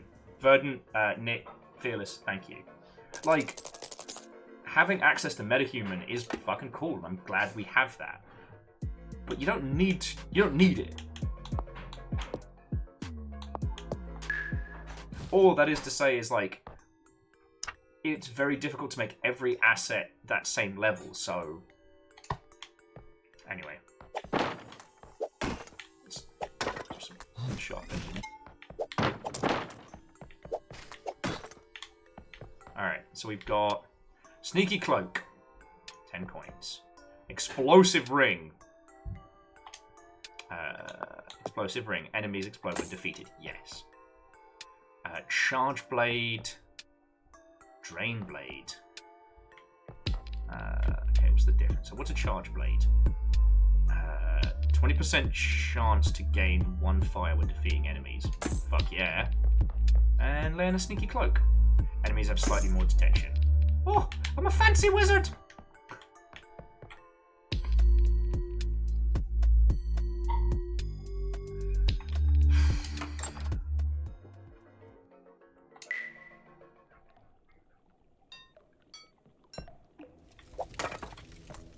What if I end up clearing this first time, and if this ends up being my...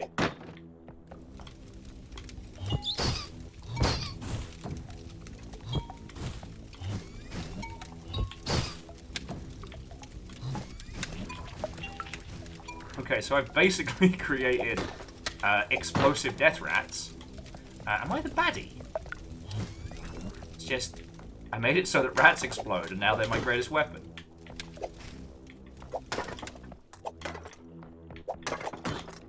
I'm so sorry, friends. I definitely had a point I was trying to make that dropped right the hell out of my head. Yeah, TLDR... Even if you have access to something like MetaHuman, you can choose to do something chunky like this through filters, so that the other assets you create won't destroy you. Because while MetaHuman is amazing, if you want to keep things with consistent style, you'll then need assets of the same quality or higher. And yeah, as Nick says, it is terrible for performance. I mean, it might get better. Okay, Fiona doesn't think it'll get better. It's fine.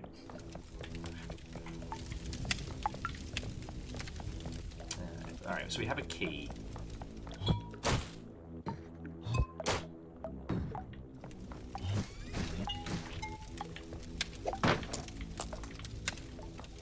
This place is winding. It's really giving the,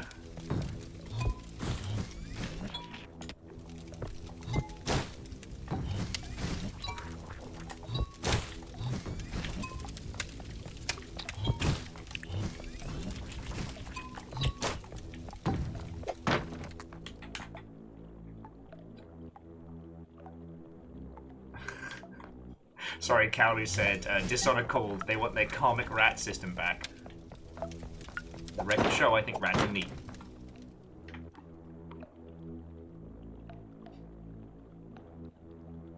Yeah, Velo, I think I grasp what you're saying, and I fully agree.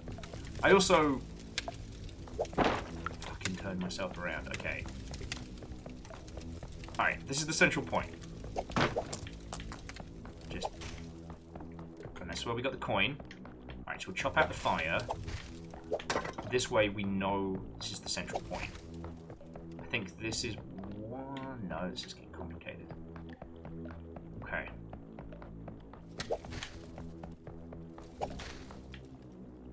Alright. So we'll do the moon, and then we'll do not moon.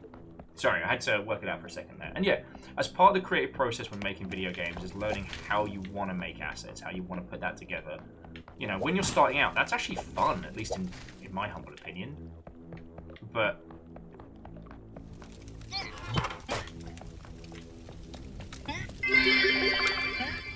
inching closer and closer to the big nice. Next month, friend. Next month. Snumbers, how are you doing? Watto and welcome. Merry Steam Summer Sale to all who observe.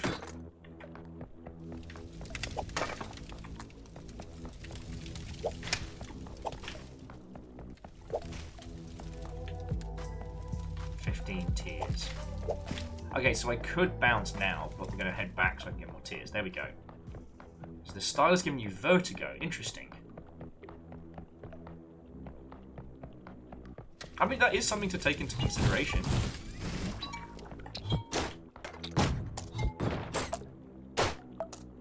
Haha! Double kill. Multi-bat slay. And yeah, Velo, I mean, that process is very inherent to the challenge of making them video games. I think it's worthwhile. Anyway, I think I've strayed so far from my original point, just being that, one, we can now emulate the styles of yesteryear without killing ourselves. You know? Two, the AAA machine isn't long for this world. And if you wanted to start experimenting and making your own little games today... Oh, that was fucking cool! Sorry, that was a little like, I blew up the first worm that knocked into the second worm that knocked into the third worm. Oh, I feel pretty smug about that. If you wanted to start making your own projects now, you'd be in line for, you know, whatever the future holds.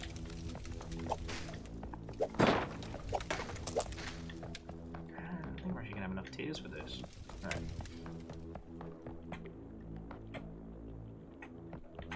Oh yeah, no, and again, DJ Coil, I absolutely agree. If anybody here is thinking about Like, I want to make a video game, but boy, I'm sure I'm scared about the game engines and nonsense.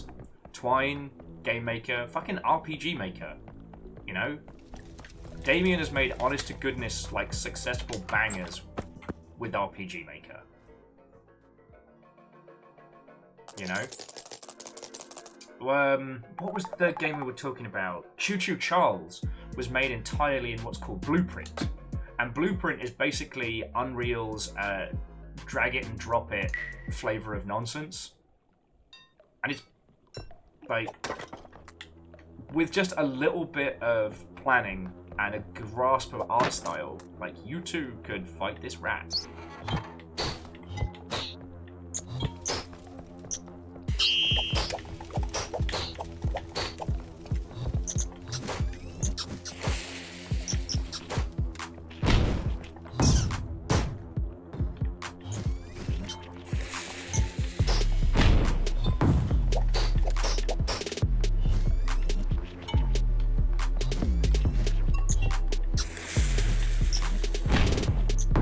Oh, I get it now.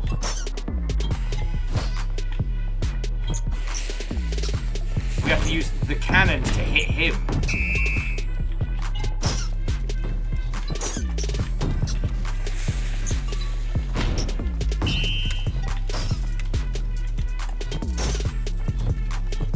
Beans.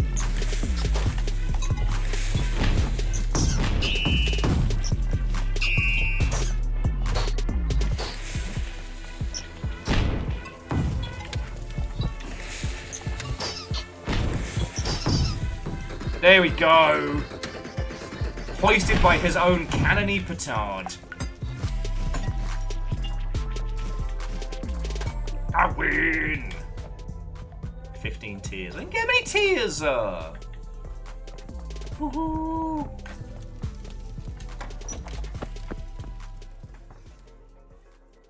Yeah, Phyllis, Blueprint in Unreal is like programming with Factorio. You bolt everything together, it's a nice big grid. And Kalu has Game Maker. I mean, dust it off. Just fuck around. There are loads of ways that we can take what you end up finding fun in making into something that you can put out here. That's why you keep a dickhead like me around. You know, I can translate this nonsense. Oh!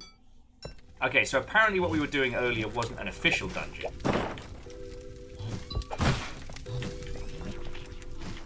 Okay.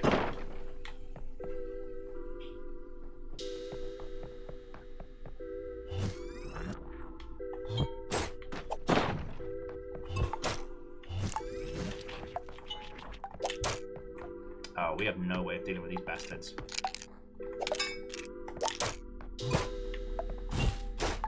Chucked a fucking... I love the animations. We have no way to deal with the skeletons, because they can't be set on fire.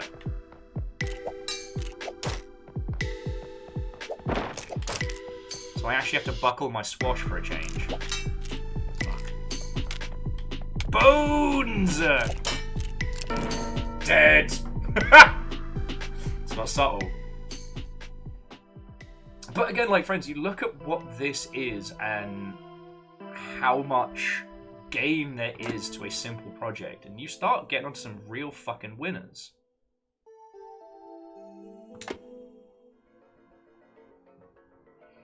Okay, so we do sewer into dungeon. Alright.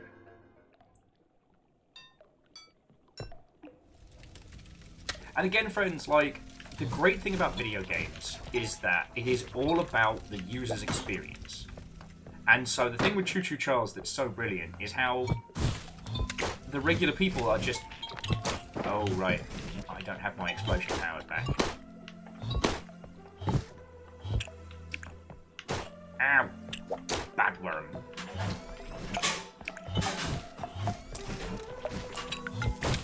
Bagworm.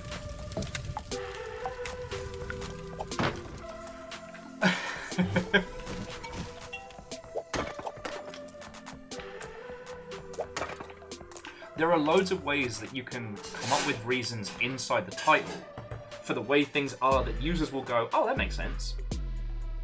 Which it's just you kind of papering over the cracks. Honestly, Choo Choo Charles is another good example because at least as I read the text, you know, it was like you were playing a train set. That's why all the characters had those, like, that little, like, weird static-ness to it. But I think it still worked because ultimately it was about the fact that there was a fucking spider train chasing you. Hell, I really would like to see that game get a sequel. Because... Are you shredding that chicken? No. I was about to say, I think you've shredded it too hard.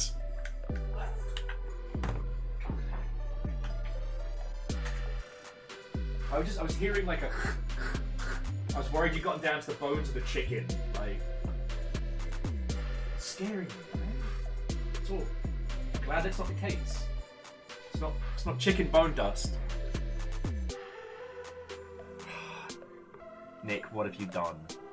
I'm trying to be an inspiration to future video games. And why do I get the feeling that you've done, I don't know, some kind of psychological war crime? Sorry. Apologies for the pause in tunes.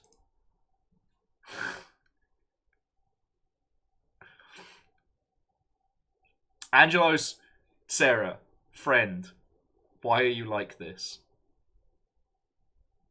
Got the black spot! I got the black spot! You made a meme format that no one could beat. Jesus. Sarah, did you just wake up today and was like, in my mind is cursed knowledge. I must inflict this on others.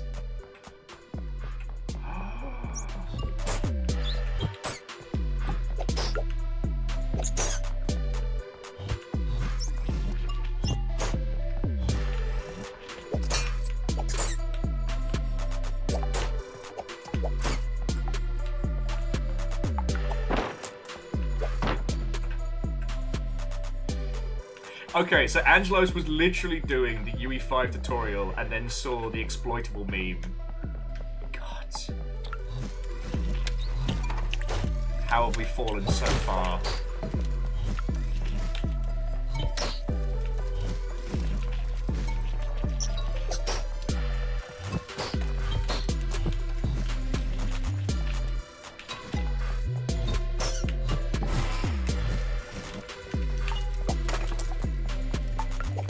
What if I just cast infinite psychic damage on those around? Ooh, a donut. It heals. That's actually truth. Okay. 3 tiers. Flaming Blade or Swift Strikes? Okay, Flaming Blade only works when we're on 1 health. But it's also a flaming sword, so... like... I'm not gonna let you down again.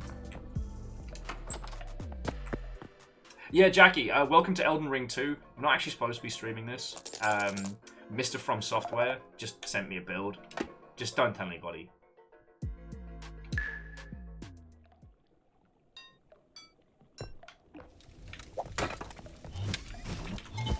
I may have to post that meme, like, mid-stream, just because it's not that I need to inflict it on other people so much as I need people to understand.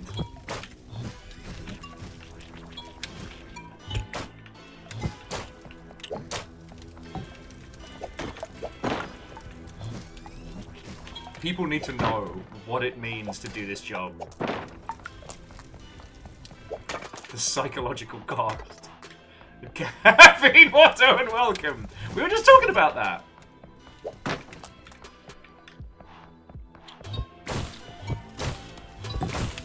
I feel like Angelos just declared Shadow Realm can't hold me.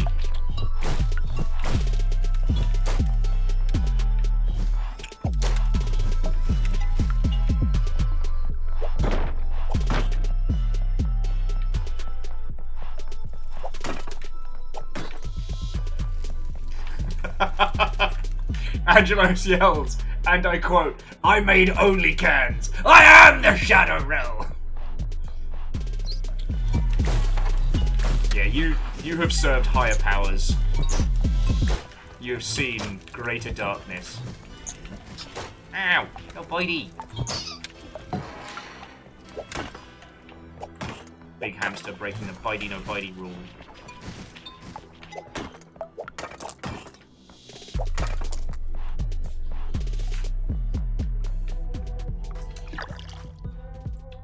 -2 health, +1 damage to all attacks. Yeah, that'll definitely help us later.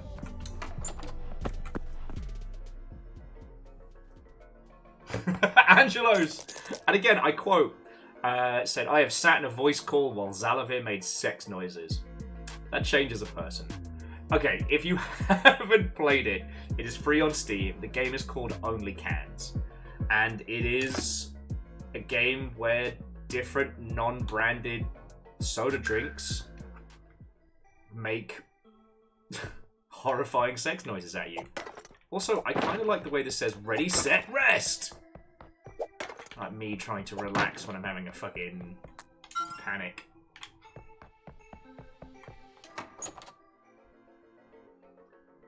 Yeah, so caffeine, it's been chaos.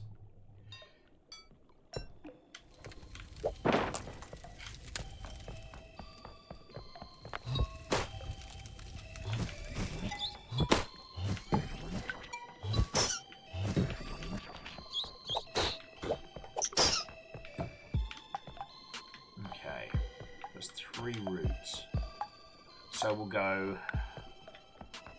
Oh, that's a big gobbo. So we'll go... Pillar, then gobbo, then the other one.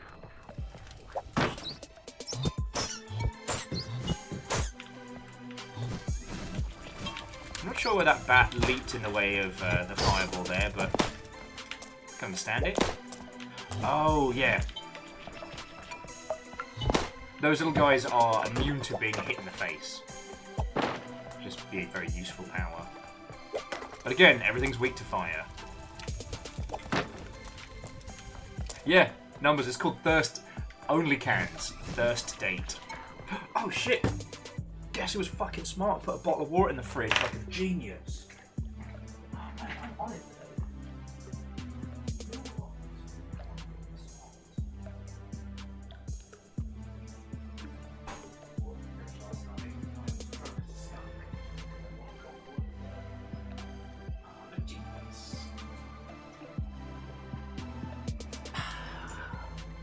That's the sound of Will being smart.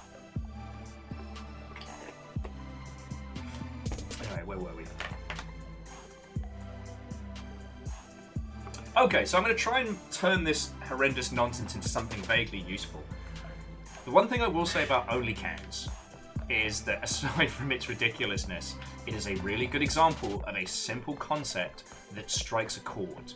Like, it's mimetic as hell, but it's funny. It's funny and it makes a weird kind of sense, right?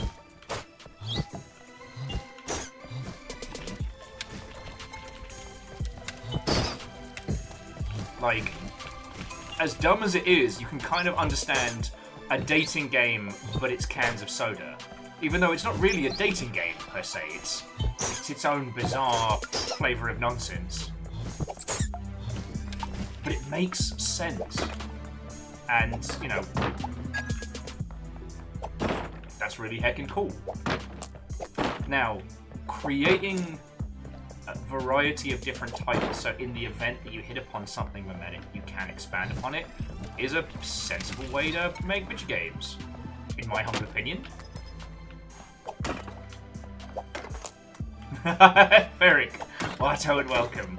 Basically, Angelos has logged onto the internet and chosen chaos. They've chosen violence this day. But it got us talking about Only Cans.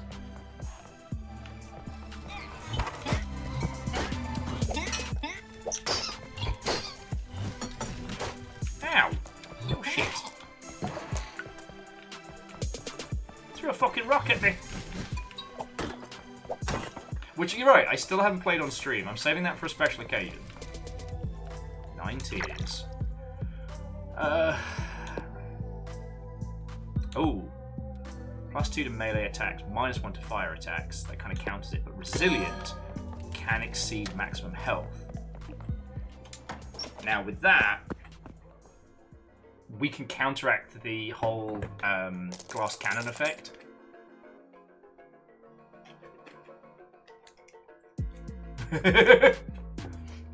Yeah, Nick, that's going to be my super move. If you do end up getting me partner, I'll be able to dodge out of it by playing only cans. God. I still think about those two people that did the ultimate... oh, what was it? Will for partner D. Thank you. Look, if it happens, it happens, and I will play Raft. That was the agreement, and I will not. I don't welch on my dumb ideas, but I don't really see it happening.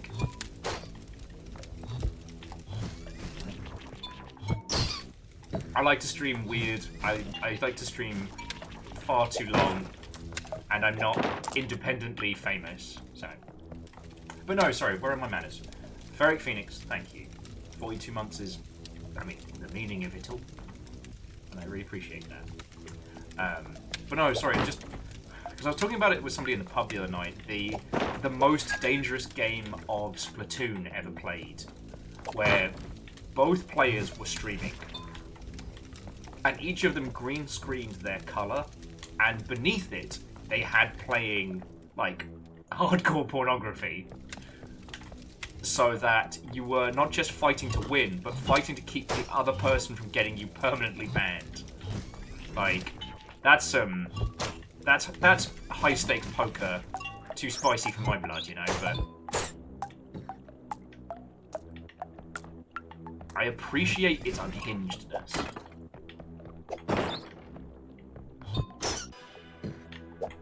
Like, that's serious level gambling.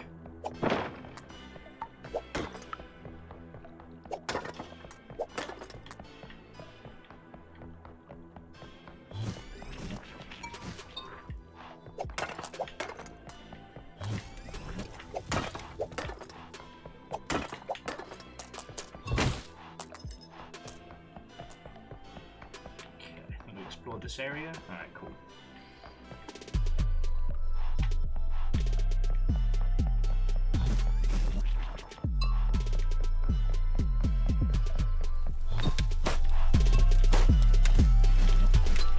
Anyway, only cans is nowhere near that level.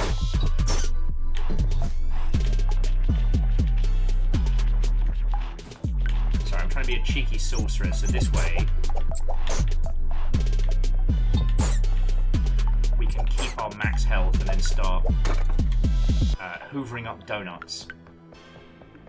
And honestly, so Ferric, this is a very simple first-person dungeon crawler. It feels great.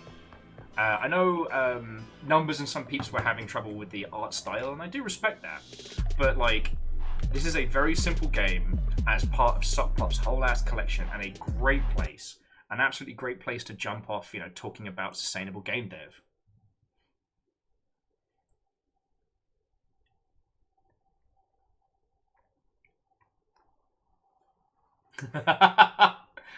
Doubtful was saying they don't know much about the field of video game development, but they do know one thing, and it's that game devs seem to really hate pottery.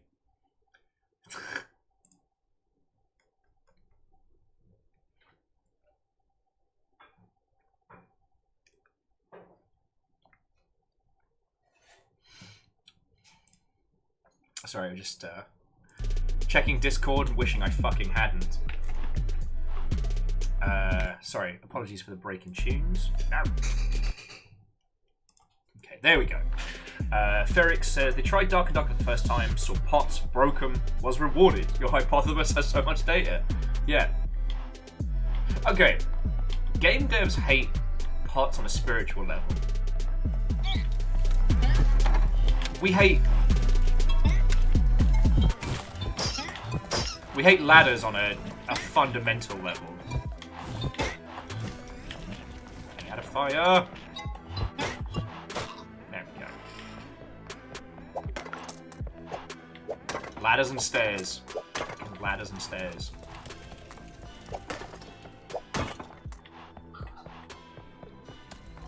$12 tiers. What do we get? Agile jumper, Bigger explosion from fire attacks. Explosion.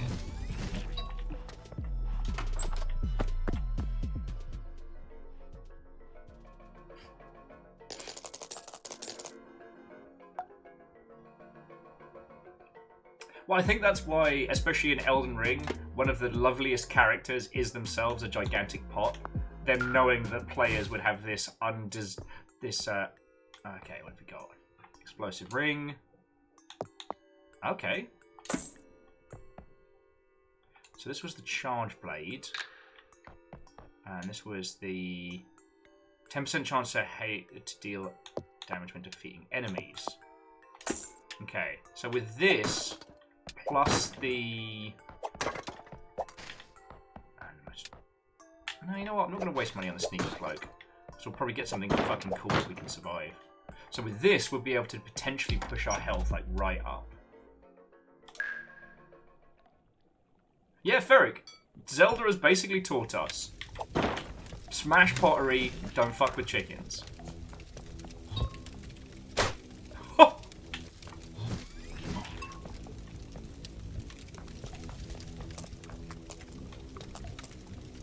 Damn, I just fucking cleared that place. Alright, let's do it clockwise. Because 2 wrongs don't make a right, but 3 rights make a left.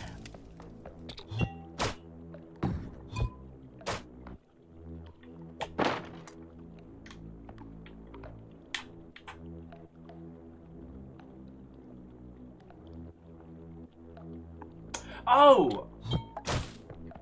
You know what, Fred? Like, thank you, because for as much as I've been better today, I've definitely been a little bit off my game lately.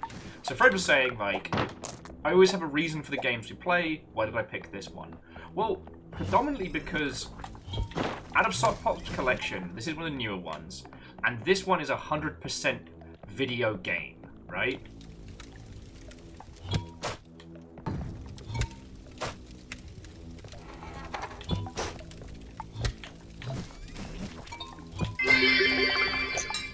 Two wrongs don't make a right, but 3 lefts do.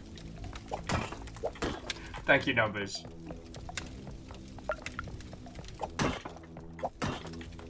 Oh, sorry, and also thank you for the bits, friend. So, yeah, so Ferric, the goal was today was to talk about SokPop, and we have a little bit. Maybe not as much as I'd like, but I'm going to keep trying. And the reason being because SokPop have pretty much mastered good, sustainable development in a way that doesn't fucking kill your people. You know?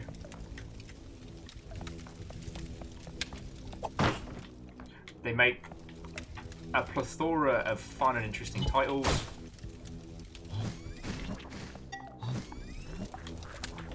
And they've managed to achieve basically, like, you know, the sustainable development environment. The fucking dream, if you will.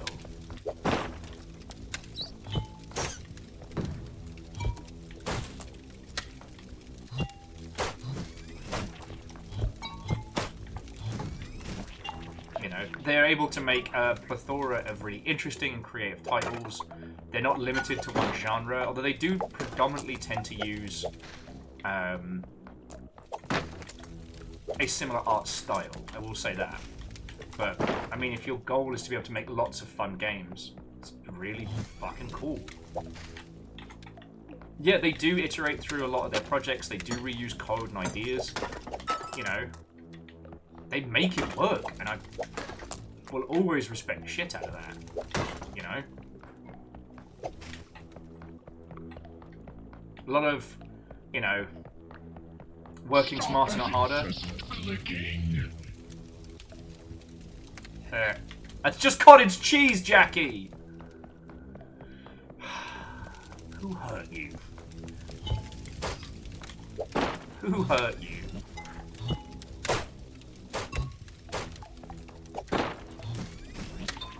I'm not even reading that out.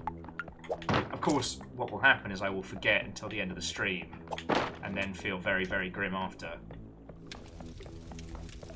Alright, I think that's it.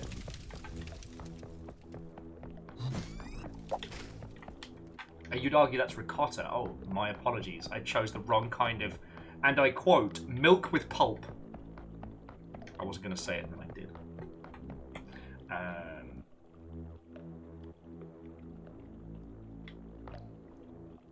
Interesting. Sorry, DJ Coyle was saying that there's an interesting little nugget of news recently with Echoes of Wisdom, the upcoming Zelda game. Like, literally about Zelda. Apparently the primary motivator for exploring this new title is letting the mechanics determine the kind of game being told. Okay. I mean, basically going to get to watch Zelda beat a guy to death with a chair. It's certainly not going to be dull. Okay. Shh! Fred! Told you! Where's the corpses?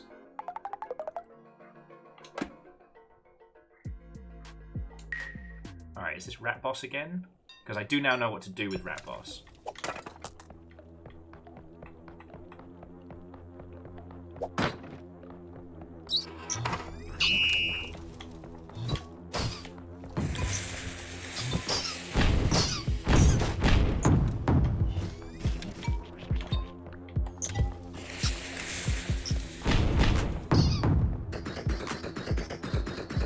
Oh shit, down in two!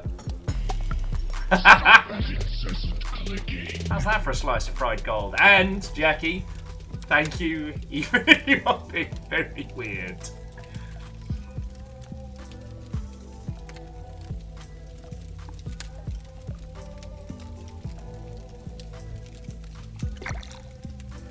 Uh, 5% chance to gain 1 health when defeating enemies. Shoot double. Oh yeah, we're a drainer. Because we can absorb as much health as we wanna. And actually, yeah, Nick, no joke, you'll have made a massive dent in Lyris's reign. Yes, I can say Blackpool versus Charlton. I'm not anti-Blackpool. I mean, except for in the fact that if you've ever been there, you're anti-Blackpool. People don't live in Blackpool, they survive it. Let's see if I can actually remember how to sword fight.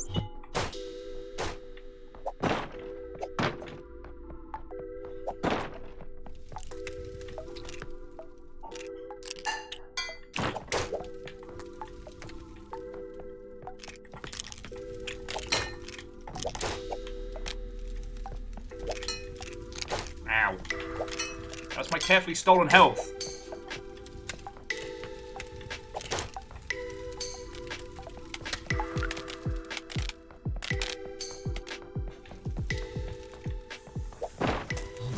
I stole that health fair and square.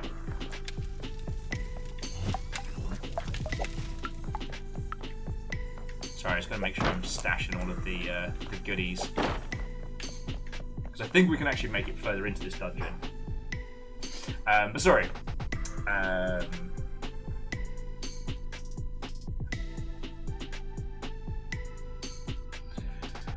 Yeah, Nick, I'm going to put a wizard veto on that discussion. I think we could all use a break from it all. But nothing against your good self. I'm not saying you're wrong or that NPR's wrong. I just... Nah. Okay, so let's do a fluffy question while I'm smashing this dungeon. For those of you that aren't working, what are you playing right now? Because we've got a few hours until Final Fantasy XIV drops, and let's be honest, most of you will be in queues for a good while. Fred says the most exciting thing on TV starts in a few minutes. I'm fascinated. What would that be? Unless this is a line-up to a bit. Right.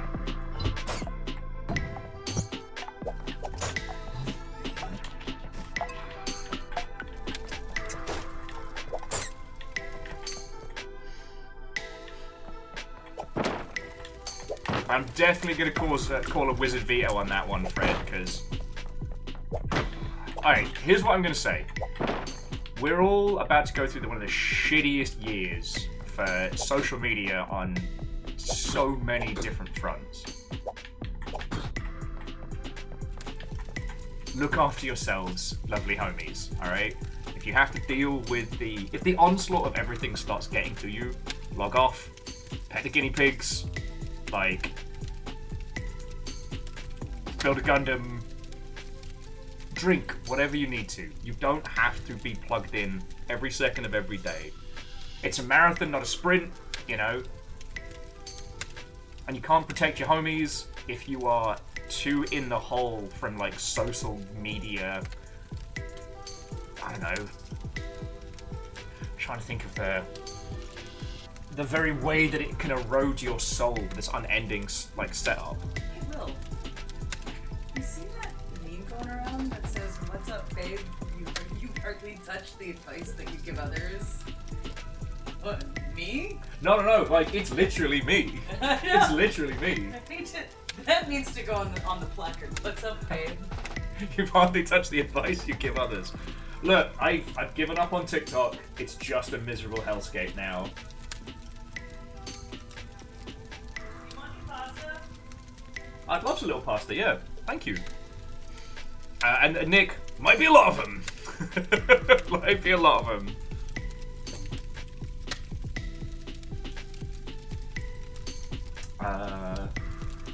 Do I have a...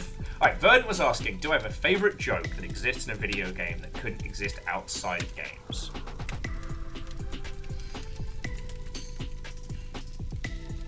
Oh, let me think about that one. Yes, Moose, that is a great way to cap that one off. Remember, doom scrolling is not activism. Doom scrolling doesn't help the homies.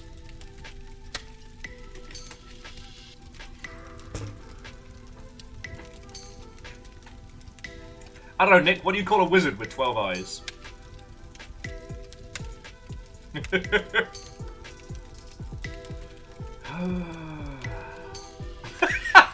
A wizard!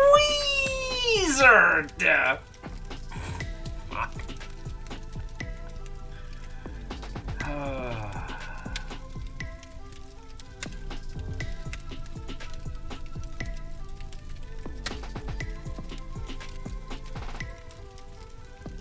Cold Ankles loves the Portal 2 joke chapter, the part where he kills you, lining up with dialogue, title chapter, and achievement.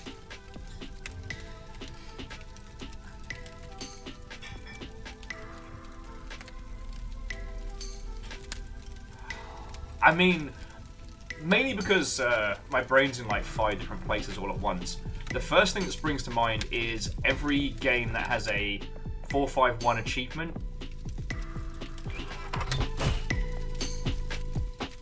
Alright, explode the spider.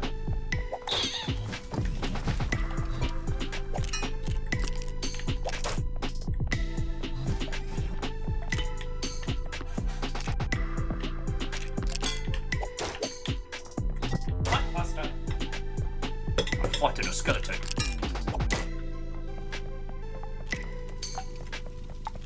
Yeah, come on. Oh, he's fucking... There's bone in me!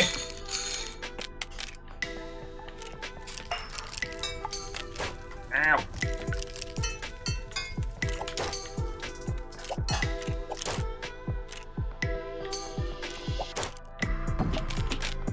We survived, but we lost all of our temporary health, so I'm gonna work out how to get that back, I guess. 18 tiers? Yeah, so DJ Coil, there's a bunch of games that have the immersive door code as an achievement, and that was the first thing that sprung to mind. Like a lot of questions games give you a little nod if you do it. That's not the best joke that could only exist in games, but I'm desperately delving into my noggin to try and remember some others. And thank you. I got pasta. Pasta will kill pasta.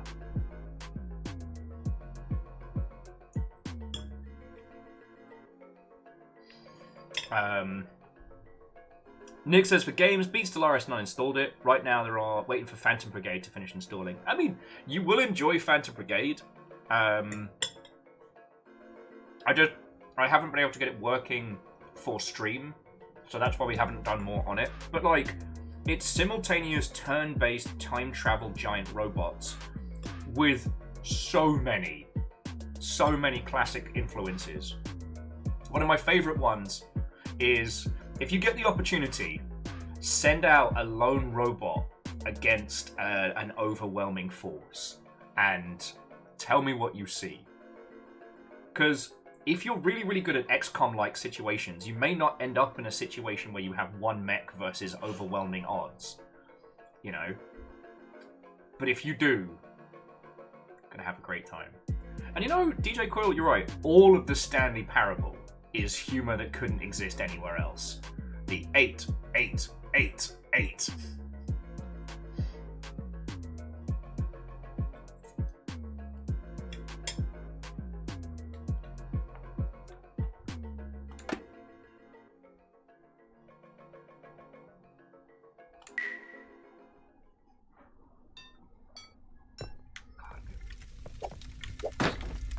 Hopefully, steal some life from some enemies. Skeletons are no joke. Ow! Oh shit. Oh, I'm in trouble.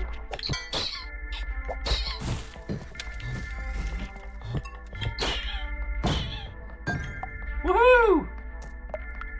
Drained.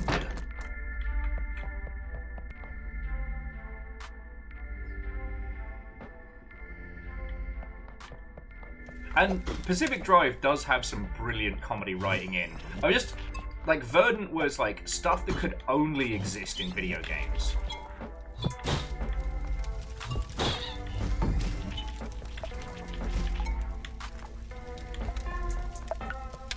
So that's what I'm pondering at the moment.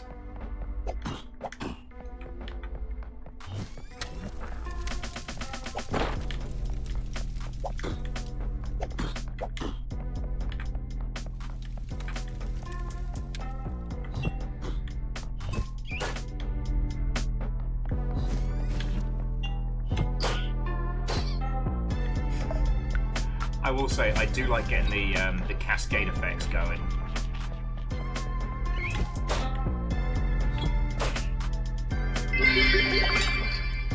They forced me to go into the quarry for some rocks. When I came back with the wrong minerals, I said, I guess without a flashlight, I mistaken it for granite.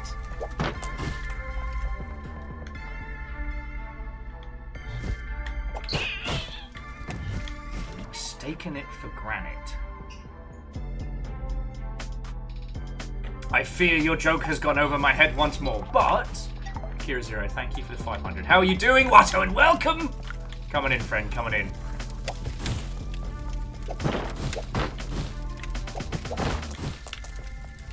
I'm on 1 health. We're HellBlusser. We talk about sustainable development stuff. Although... Oh, shit! I'm at 1 health. Which means... Fireball!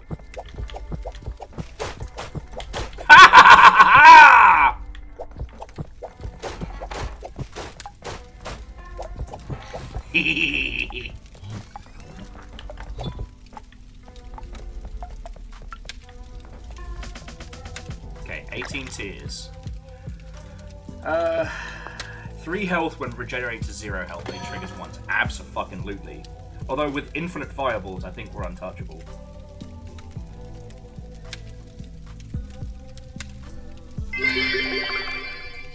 My friend is going to jail for stealing the punctuation off the judge's keyboard. He's expecting a long sentence. Okay. Merriman. I love it. I love it. Anyway. Yeah, Akira Zero, that sounds like a lovely way to spend an afternoon. Glad things are going good at work. Over here, I'm doing much better today. I feel like I've actually got a bit of a brain. And yeah, you know, we spent a couple hours talking about sustainable game dev stuff and, you know, personally why I'm not too worried about generative AI stuff. And yeah. Now we're just kind of having a... Okay, so the question that Verdant asked was, what is your favorite joke in video games that could only work in video games?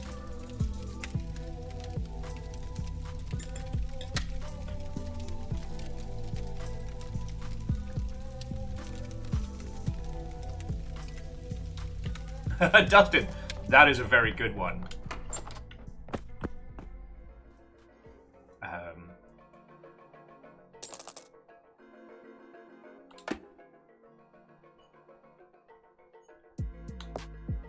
Actually, I'm going shopping.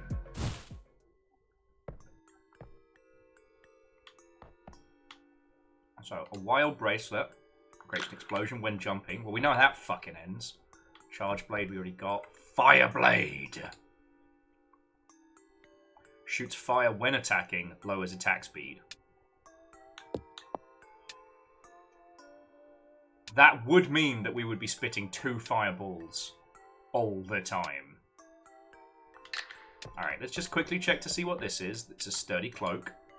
20% chance to ignore damage, but lower movement speed. Percent? Psh. So you're not going to offer me the real deal. I'm going Flame Blade!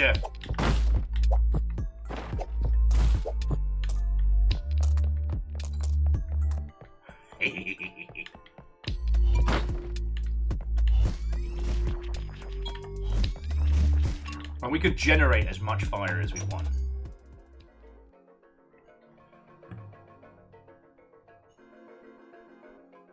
Now, DJ Quill, that's one of the things I always love, like sharing with all of you lot and talking about, is stuff like the beginner's guide that couldn't exist in another medium.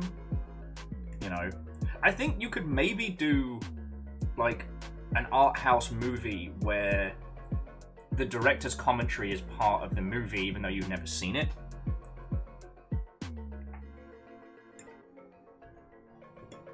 Or like fourth wall stuff like Call of Juarez Gunslinger, where it's like, wait,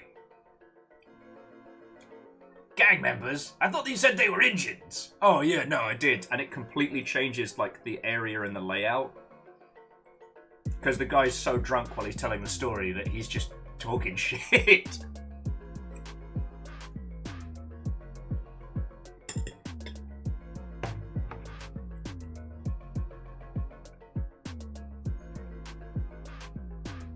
Now, Nick, I do agree, especially with the magic circle, the glorious absurdism.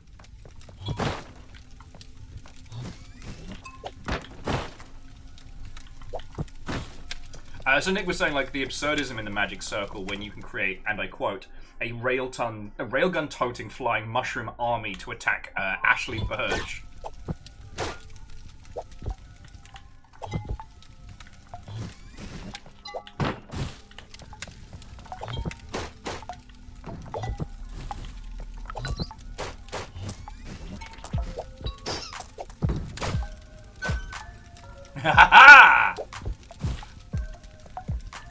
And because of our flaming sword, we can still cast twice. We might be the baddie. Alright, we'll do dead ahead just to clear out the chest first.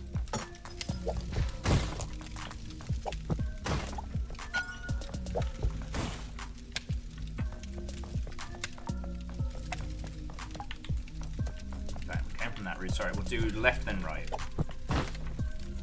Oh yeah, and friends, yeah, the magic circle is very much on sale. Sorry, someone was talking earlier about, like, you know, games to consider for the summer Steam sale. I can't imagine if you hang out with me, you haven't heard me talk about the magic circle.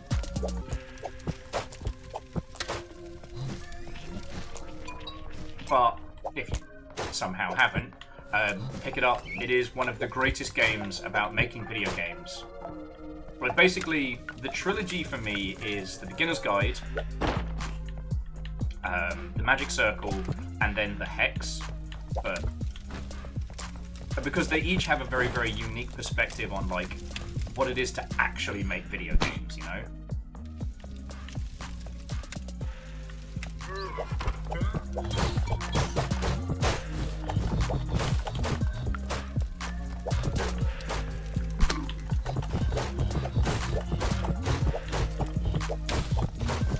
How immune are you, Goblin? How immune are you?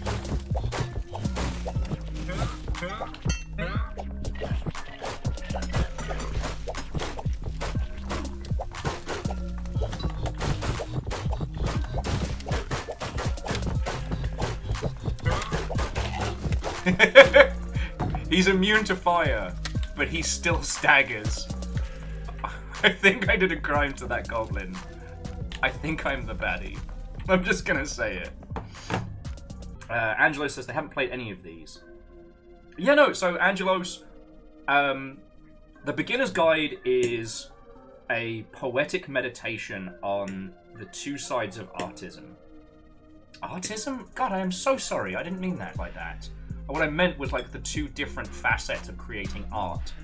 The side that wishes to be acknowledged and praised and loved, and the side that just wishes to create without oversight, without observation. It's a fascinating game. It takes 2 hours. The beginner's guide will hurt you.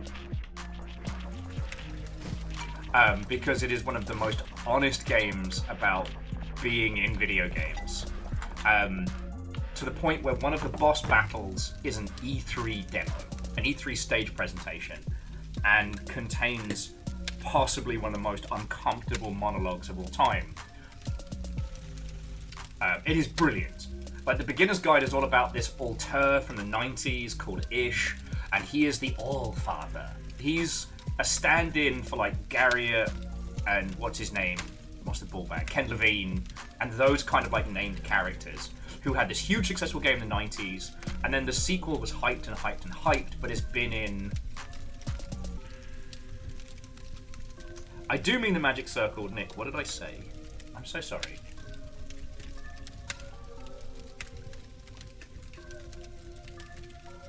Yeah, Vernon, I will be here when you get back.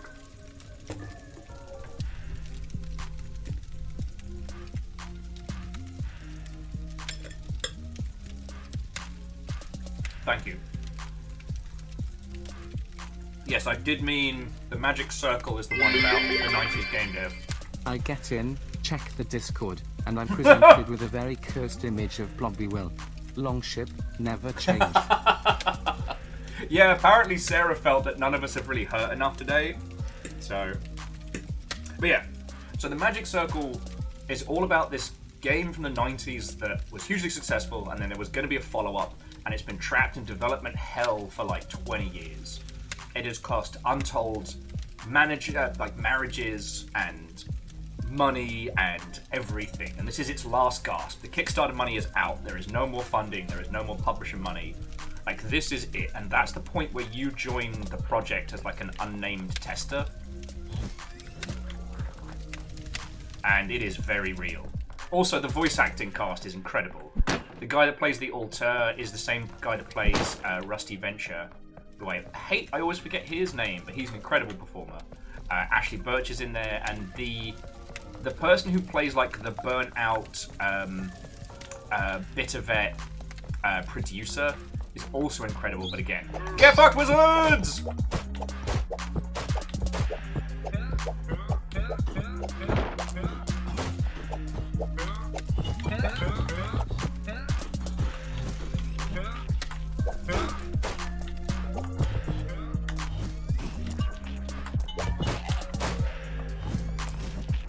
Yeah, you might be immune, but you're not immune to getting exploded.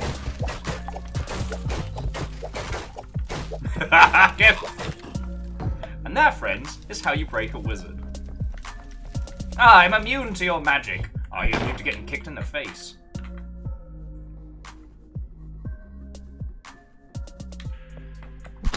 Ken Levine's actually in it? I didn't know that.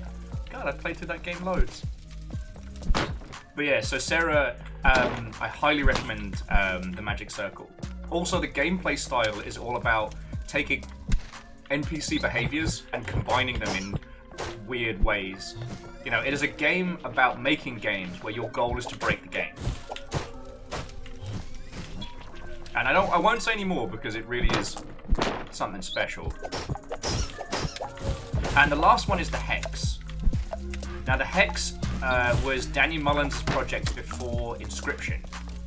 And you were in a video game. You're in a video game! Shit! You're in a bar at the end of video games. Someone calls and says there's going to be a murder. Go.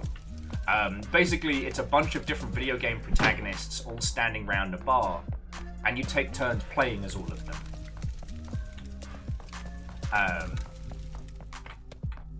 And that's all I will say on that one. Each character is a different experience, and yeah, it hits. It knows how to hit. I would not call that game soft in the slightest. Aw, Angel Cleaner, I'm sorry you're having a hard day, friend. Come on in, grab a flaming sword. We're fighting wizards. Also, happy Steam sale to all who celebrate. Can attack in midair. Enemies have a chance of shedding an additional tear when defeated because they're mournful. Oh no! I'm the baddie.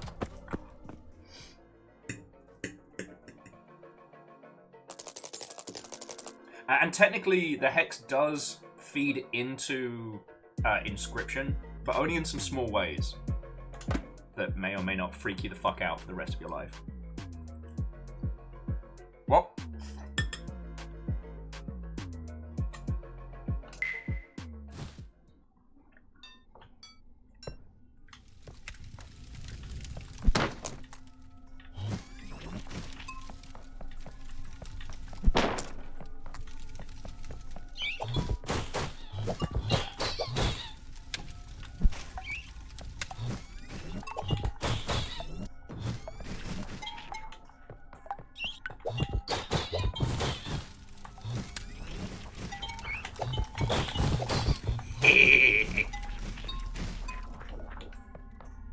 I don't think I'm going to have to worry too much about exploding these spiders. I'm just going to be honest with you, friends.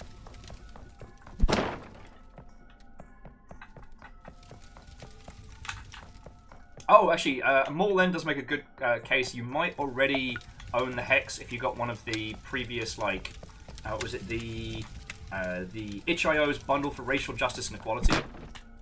I love those bundles, but it is always hard because you have to go into them in itch to find out like what you have with them. Ow! Ow! Ow! No!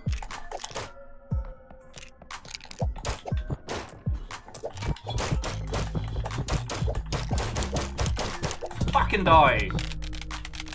That was my second chance. Fucking skeleton. Basically, the flaming sword is slower than my previous blade, so he could basically just get the jump on me as much as he wanted.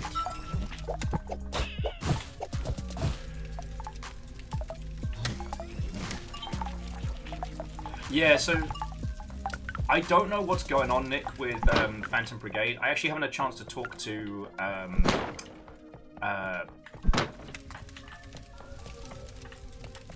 oh my god, how have I forgot his surname? Well, Ryan, who runs Brace Yourself Games. Who him and I had like the single best geeking out about like mech anime session of all time.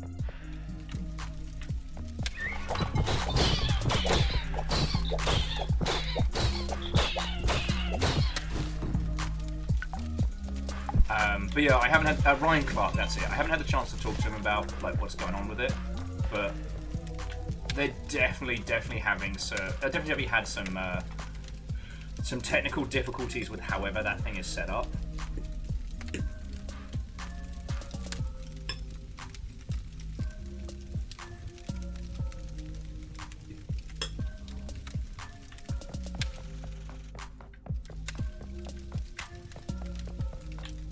But yeah, Sarah, the other thing about all of those games is aside from the beginner's guide, which is, you know, as you are probably well aware, is like a traditional kind of walking sim. They're really good games. Like both the Hex and free donut. Both the Hex and the Magic Circle are so fun to play. And I think it really does come from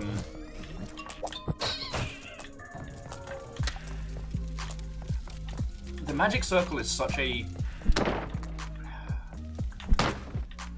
It's not even a deconstruction, it's such a personal story of, you know, going through the games industry sphere that it'd be hard for it not to be good. And the Hex... God damn. Okay, we're getting to the point where I can't really talk much more about it without being spoilerson. So I shall hold my tongue. Only that you're gonna have a good time.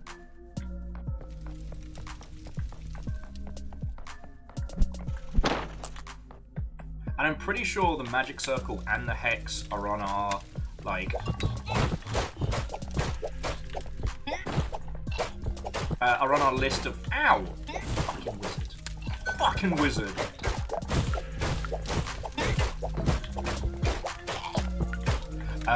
List of games that we personally endorse here on the Longship, so should be able to find them real easy.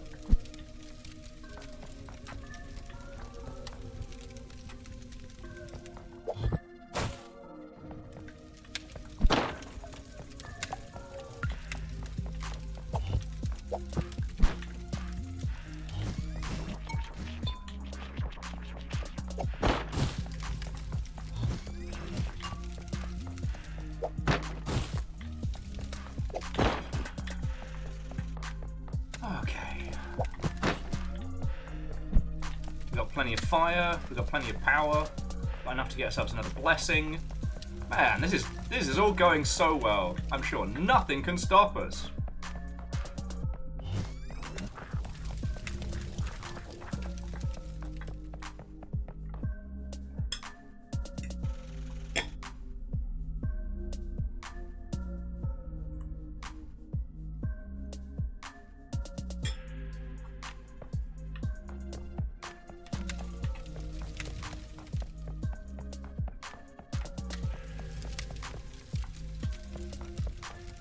Oh yeah, no, DJ Coil, absolutely agree. You can do the beginner's guide in just under 2 hours. They do it in one sitting.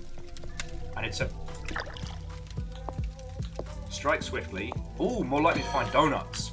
Yes. More donuts, more health.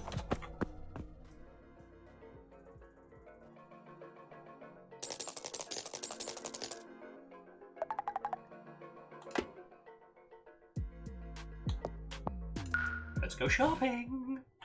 Okay, it's the shop currently. The Cloak of Sadness. Okay, firstly, how dare you call me about that? Knockback bracelet. Max 1 health, but more knockback. Sound bracelet. Recoil. When damaged, deal 1 damage to the attacker. Steel dagger. Higher attack, but can't block. The Cloak of Sadness. Shed a tear when damaged. I mean, it's cheap and better than nothing.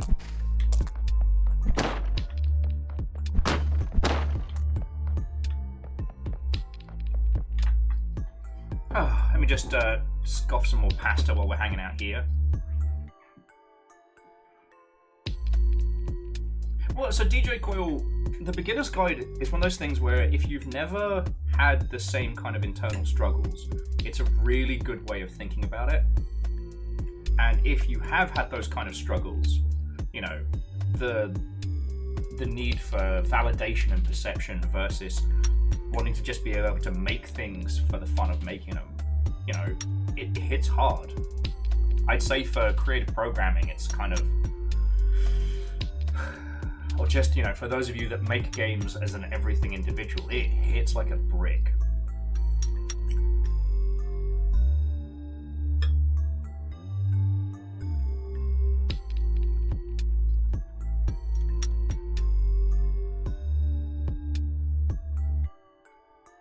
Angelos, I'm right there with you. You know, it's weird how I'm fine with a game that wants to go into like heavy, heady topics. You know, wants to really explore the heavy stuff. But if you ask me to watch the TV show at the same levels, I'm like, I don't know if I got that in me today. I'm not quite sure.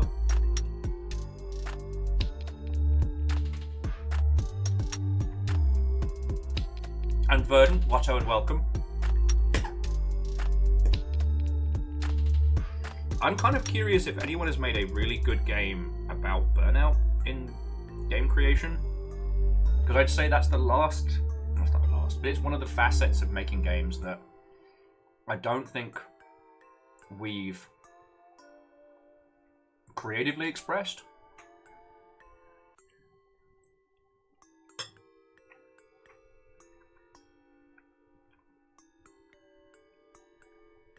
Right. The Hex talks about it a little, but what the Hex is talking about is more like feeling like you're always chasing success. This idea that you have like one good game that you make and that the rest of your career is forever chasing that. And that doesn't apply to everybody, but it is conveyed in such a fascinating way.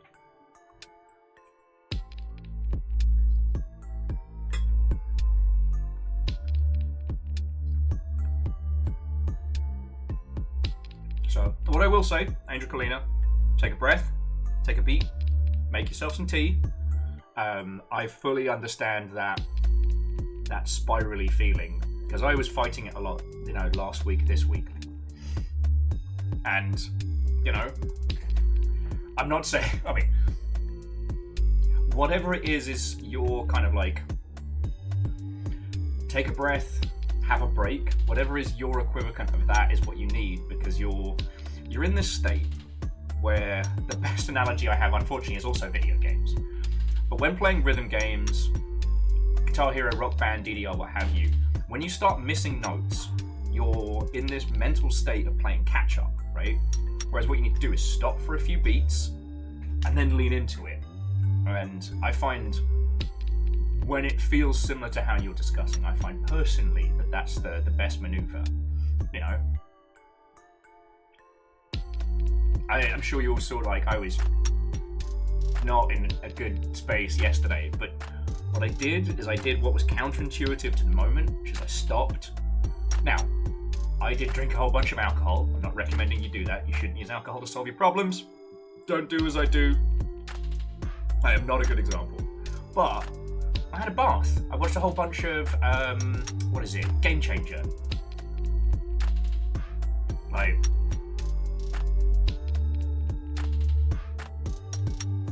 and today I actually have a brain back on my shoulders just a little bit. Anyway, jumping back. So DJ Quill, the writer will do something. If it's something outside of games, like, feel free to spell it out for me because it's not ringing a massive bell. But the thing is, games industry burnout is actually one of the more common experiences. It happens to fucking everybody. And it's not something we really started acknowledging until the last few years. And we still haven't really, I don't know, explored it as a discussion. It's a Twine game, okay. That might not have crossed my feed. But no, that sounds fascinating. You know, I've been talking a lot about Rome 2 this week and stuff, and, you know, the burnout from that one was basically me just curled up in a ball fucking crying. Like, you know, we went on this, I don't want to call it a death march, right? Because it was fun. We went places, we were excited, but like, you know, I remember that when we were doing like 2 conventions a month and community management work and producing Rally Point, I just didn't have weekends. Like, my buddy Christian and my partner at the time basically had to come to my desk and lever me away on a Friday. And then we did all of that, and the game came out, and everybody hated it. It just destroyed me. I was so burnt out. But then they switched us onto like 24-hour support shifts. So I went from all of that to then being isolated alone in my flat overnight. It was a lot. Alright, well, I have just made it midway through season 2 of Game Changer. I'm aware of few of the moments, because, you know, internet being internet. But there have been so many surprises I didn't see. So don't tell me anything.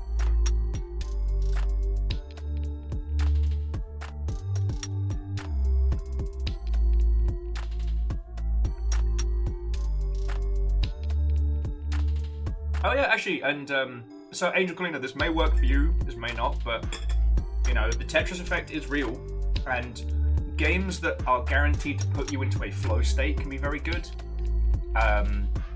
For me, things like it's Spelunky, Devil Daggers, things where the game commands 100% of my attention to be in the flow state. I know a lot of people that get really good at Ikaruga say that it's their kind of coping game, because, you know, you can't look away with Ikaruga. Oh, no, DJ Quill, 1000%. I think that should be mandatory watching for anyone in the games industry. DJ Quill was just saying that of Mythic Quest, which I've spoken about a lot, the Dark Quiet Death episode is one of the best pieces of media about making video games, and it absolutely is.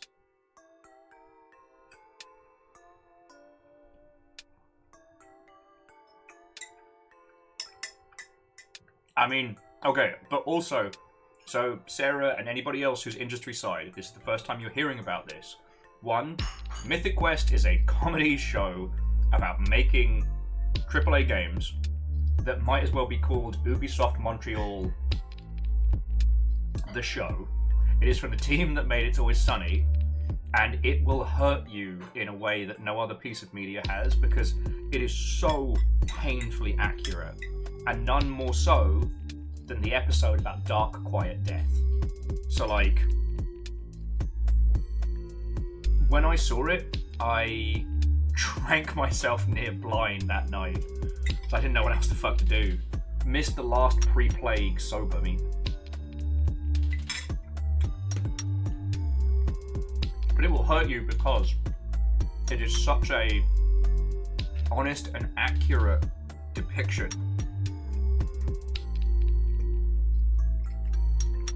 Yeah, well, so Angelos, that's what we all felt. Especially when we saw the stuff of What's-His-Face, who plays the named character, and his early works.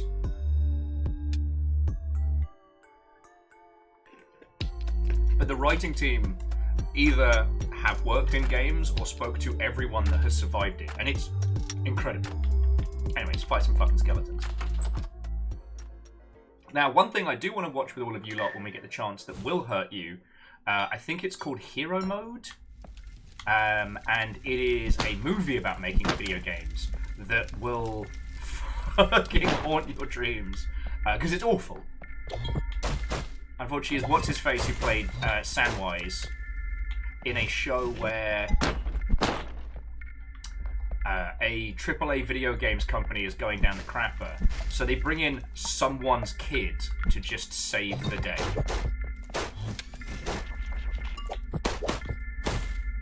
And it's bad. It's really bad.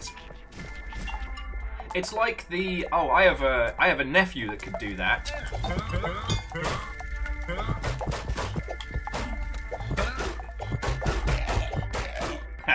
Fuck wizard. Like, I'm saving that one for a special kind of drunk. Right, let's get the key first, and then we'll do left and right.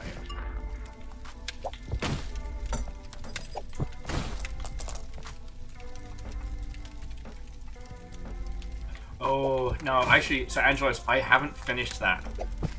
Sorry, Angelos was saying if you want really terrible game dev nonsense, the House episode about making video games is painful. It is on a level that few things are.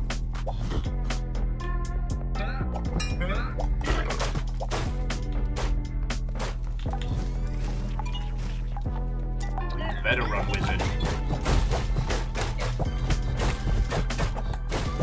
How you like me now?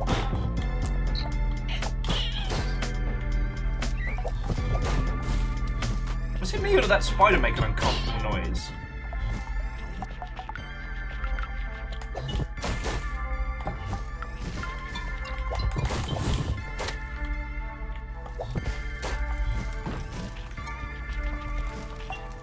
Also, I think I just got myself massively lost.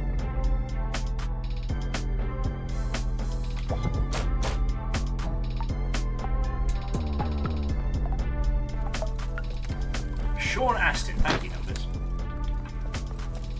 It's like every video game that I remember to talk about is one celebrity name that I will never recover.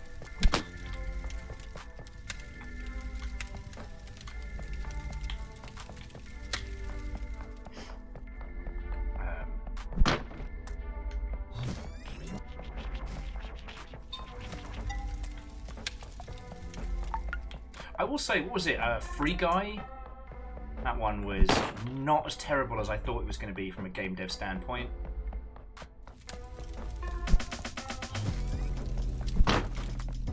But I don't know if I'd add that to a... I don't want to big that movie up as like a good industry representation.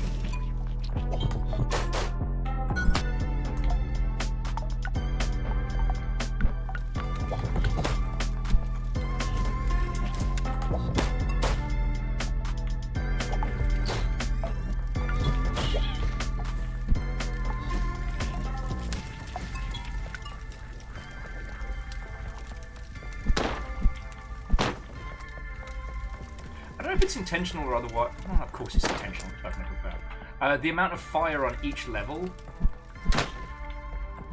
I think way more pronounced as we're going further into this dungeon. Okay. Guess I cleared out this room.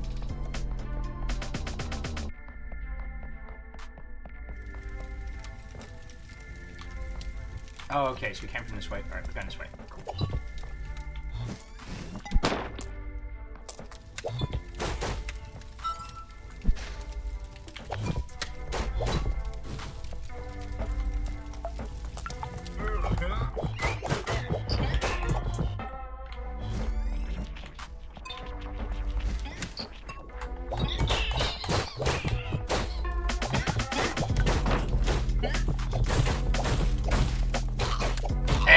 Get wrecked, wizards.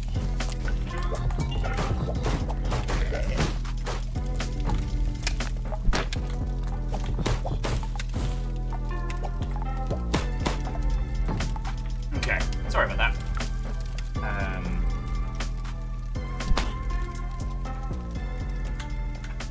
Oh yeah, you know what? I'm all in. You're right. The concept of how things go, air quotes, viral. But I didn't hate it. And honestly, for any movie about the creation or involving video games, the main crux. God, I don't actually remember the ending of the movie Gamer, which was like a dystopian sci-fi where, like, convicted felons are used as NPCs in like shooters and whatnot.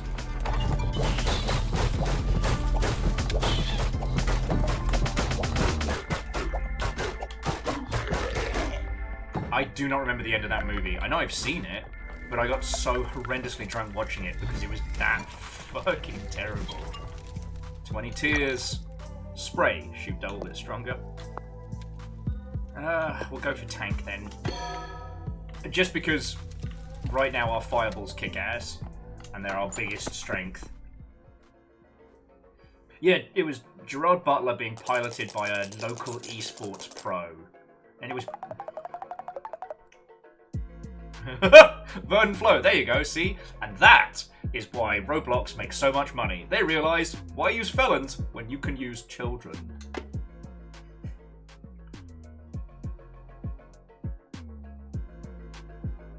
Okay, so Andros was saying their favourite movie about game dev is Existence. Kind of far-fetched, but I've met people that kind of feel that they are that self-aggrandized creator. And, okay, you got to be down with some practical effects and some body horror to go through Existence, but it's good.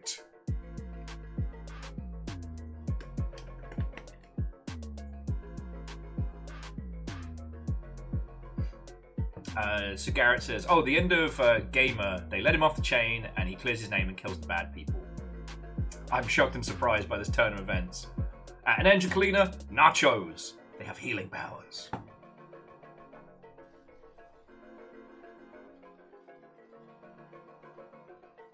J-Post watched that one on a random VHS rental. Oh, you speak the old words.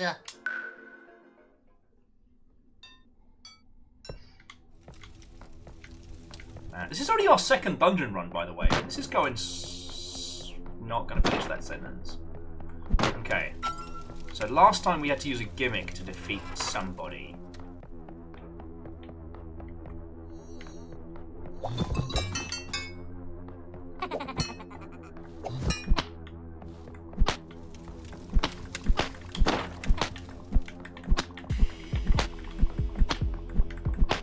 I'm kicking this fucking gnome.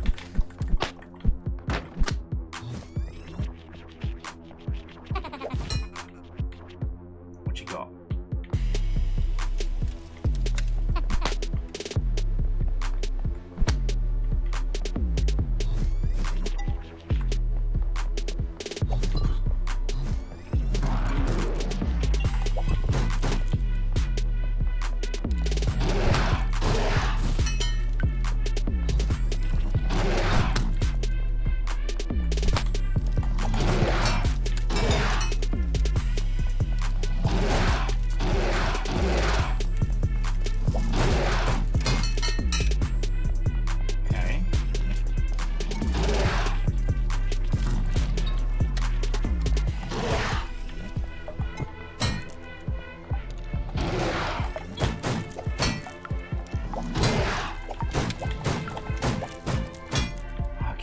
Very confused as to what we're supposed to be doing. But it's like I can pull the fire out this guy's army.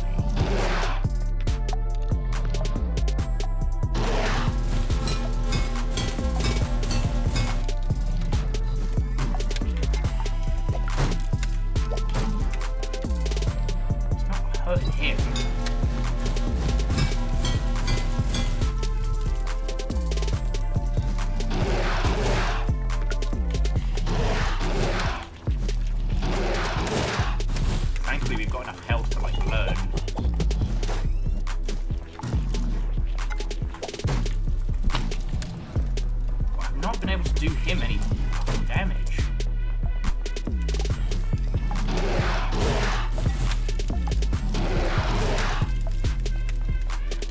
I'm very confused as what we're supposed to be doing here.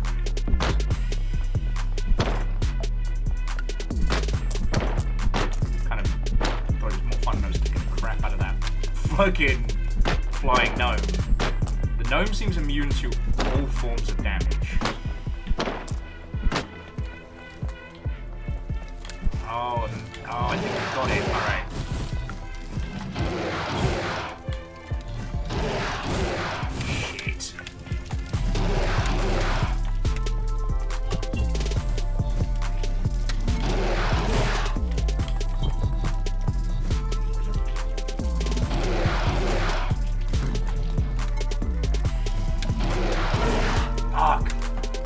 I was supposed to use his like super laser beam or something.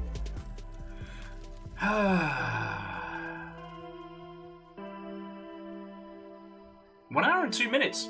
That was a good run.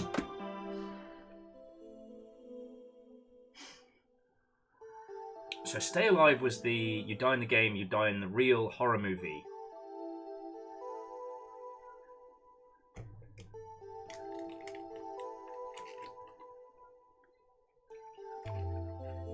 It doesn't ring a bell.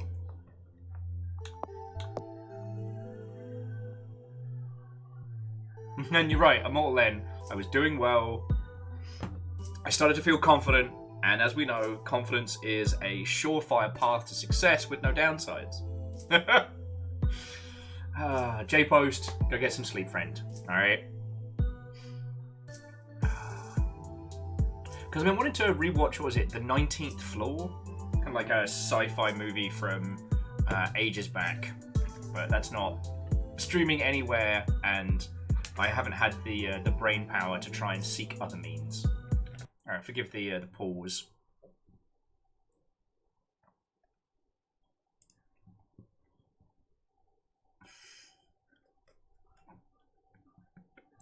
Sorry, I thought I had a message on Discord, so I'm just checking it very quickly. And it's just a picture of me holding up a sign that says "Help me," while haunting blob is there, lurking in the shadows. I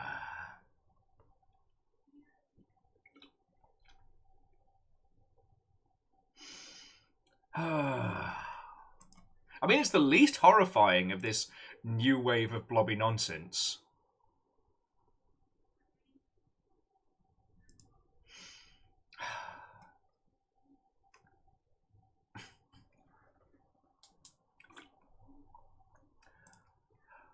I know for sure that that is going to haunt me for a very long time.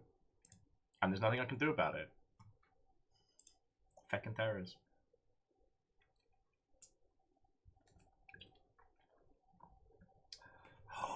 I mean, Angelos, I wonder how close to Blobby's original design you can get to without getting sued. Because I think it would be very easy to emulate it, right? God, like My Friendly Neighborhood, but instead of it being based around, you know, Sesame Street, it's based around Mr. Blobby.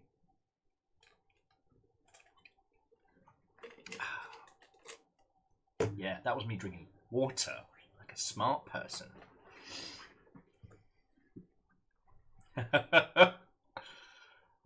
See, Jonas, you're not wrong. Like, we should pitch a Blobby horror game to Zalavir, but the thing that scares me is that Zalavir might actually make it. And I don't know if I want to see that. You know, Zalavir already has the problem of just having a whole ass game just ready to go.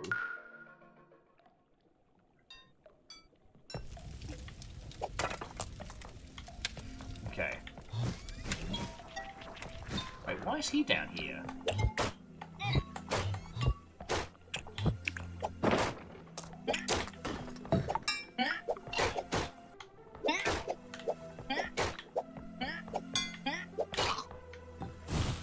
Fucking bastards.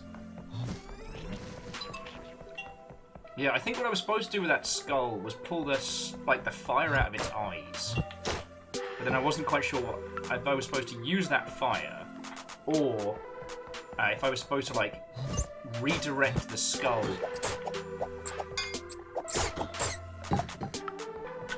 I'll have to think about that. It'll be a while before we get there. Moose, I don't know if I want to be responsible for voicing Blobby in a Blobby horror game. Because there are two outcomes. One, it's not very good, and people go, it's real funny that Will made a Blobby horror game, or was in a Blobby horror game.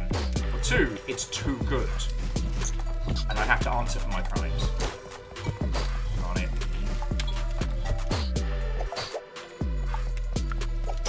Sorry, because we were doing so well in the last run, I'm doing terrible on this one because I'm still conditioned to be unstoppable to NPCs.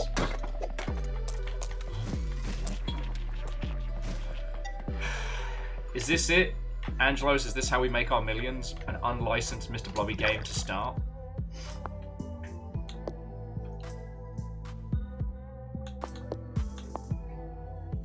Go second chance.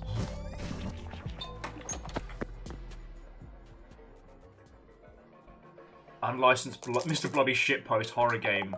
Let's go! Doing it.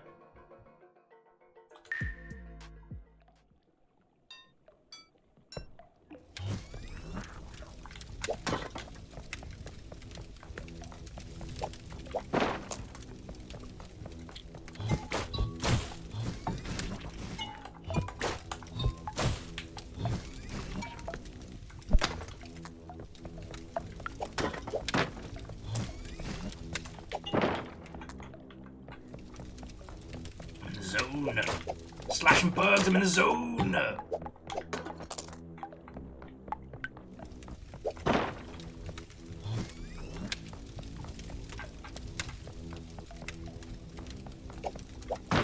I will say, who was it? I believe it was Fred and Emily were sharing some clips from Noel's house party. The vehicle that unwittingly unleashed the blob. And one of the things that I found both fascinating and very uncomfortable was watching clips with Noel Edmonds next to Mr. Blobby. It's kind of like watching, like, swimmers playing with sharks. You know, they're like, oh, it's just a shark, it's just a baby. But you know full well that thing could just obliterate you and the person in question, right?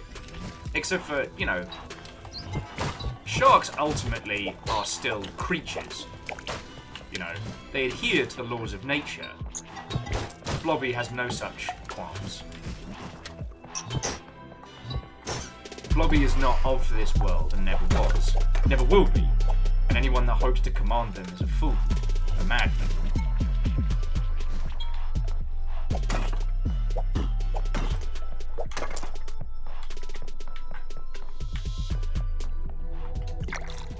Blast cannon. Swift strikes. Yeah. Well, it puts us on 1 health. More damage, let's go.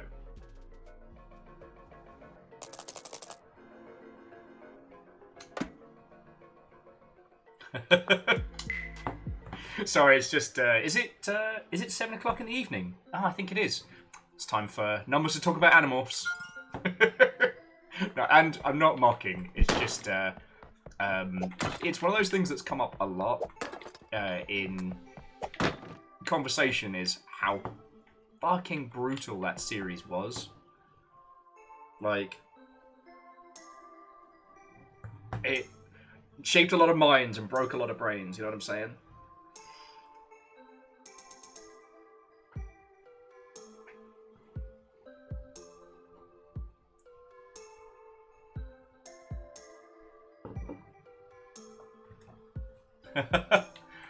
Angela's just saying they're going to name their snake after their favourite Animorph.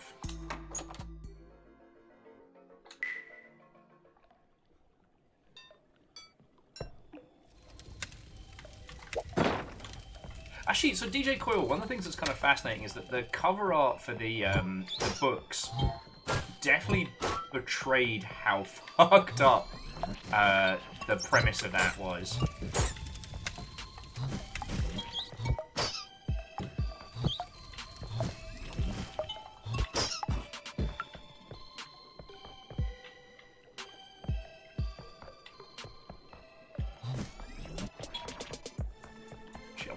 Tiers we need.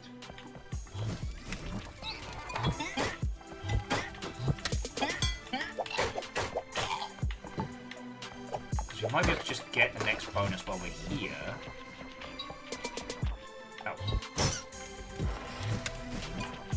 Would you care for a rat? No, just the cheese trolley. The book covers were ridiculous and that helped them get away with the content. No one actually read the books. Yeah, because they looked like, you know, silly books for children. Surprise! It's all war crimes.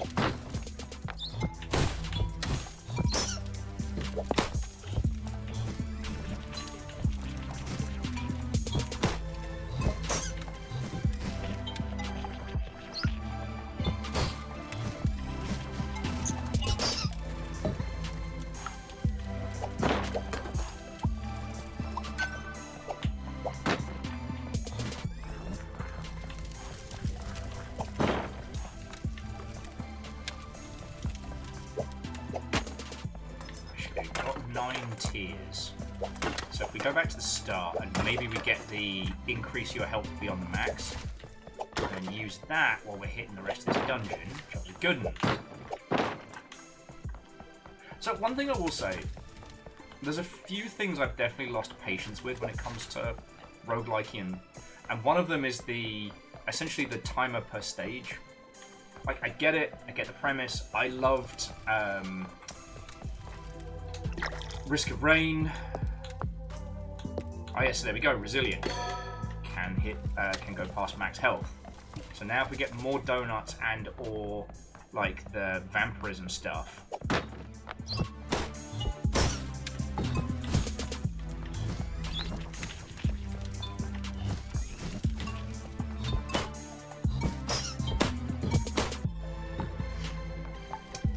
We can get our health beyond. But yeah, I'm kind of at this point now where I really am not a fan of like level timers and roguelikes, or the idea that you can only spend so much time with it. And I get why they're there, I understand it, just Spelunky, let me spend my time looking around, start rushing me. You know, let hubris be my downfall, not an arbitrary timer. I know what I'm about.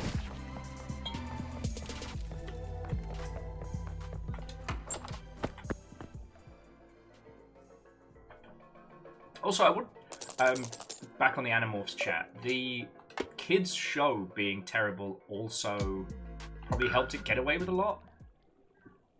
DJ says give it strong context like Invisible Ink. Yeah.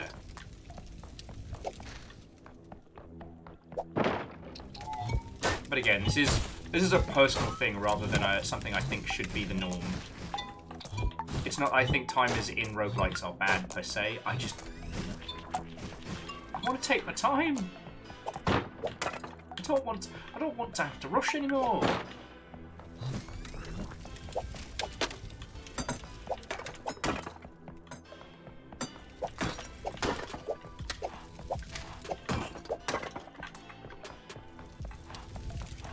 Okay. There we go. I think.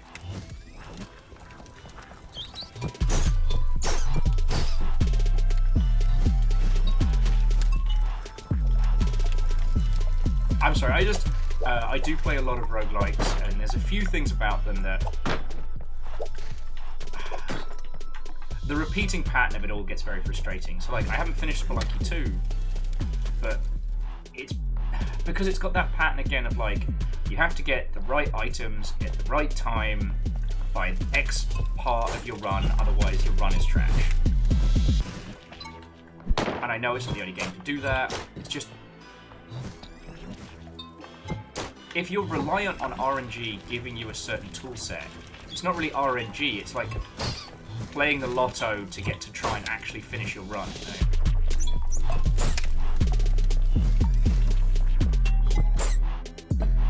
Because it's like, you need Carly's Cup if you're going to clear Spelunky. Maybe if you're a superstar, genius, legend, gamerman, you can do it without, but... I'd certainly be impressed.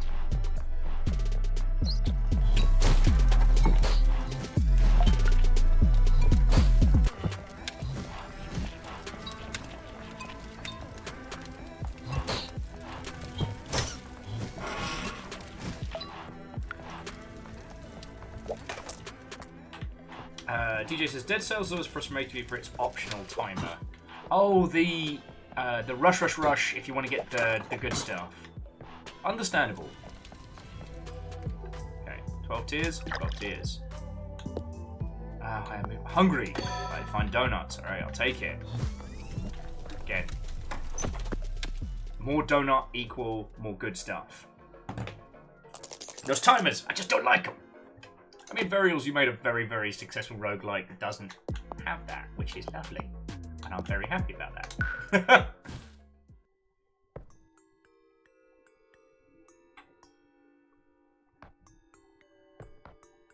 Oh, interesting. Okay, so we can predict what's going to be where in each of the stores. So here is the sneaky cloak. So we have the explosive ring. Enemies explode when defeated. We have the charge blade. 20% chance to gain 1 fire when defeating enemies. That's not worth it. But then the drain blade.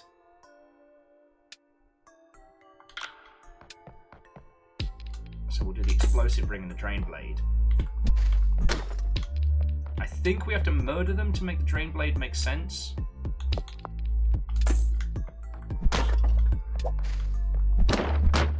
But this does mean, like, the chance of us stacking our health up through the wazoo is very high.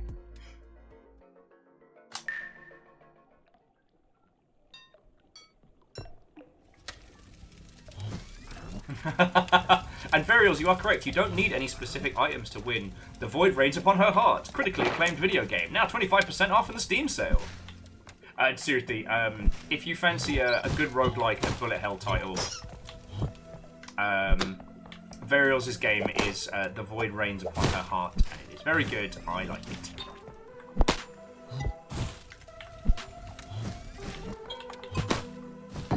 Don't know what that weird little munchkin is. Keep using the wrong button on it. Okay, we'll go left first.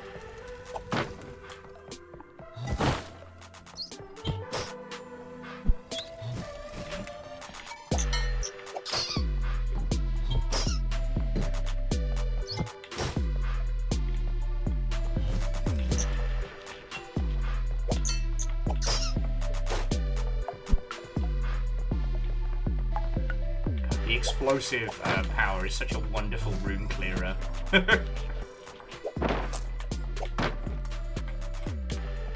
And Geographic Watto and welcome. Hello, hello.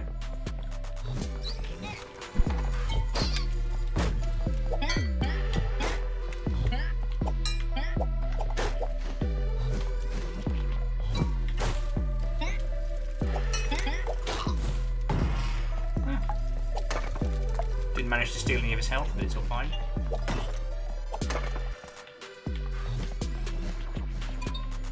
Honestly, though, I will say 15 tiers, man. The Animorphs as an IP is definitely one that's rife for a video game adaptation.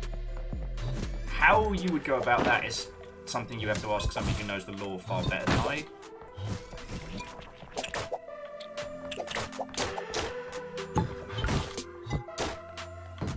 But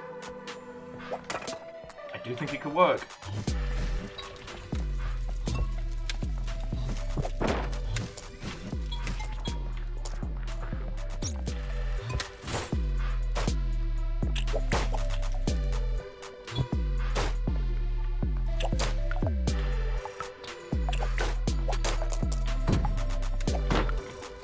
So far, no lifesteal. I mean, you could do numbers, or you could do kind of, you could do a very good what-if scenario, because, like, the whole concept of that 2-hour limit works real well.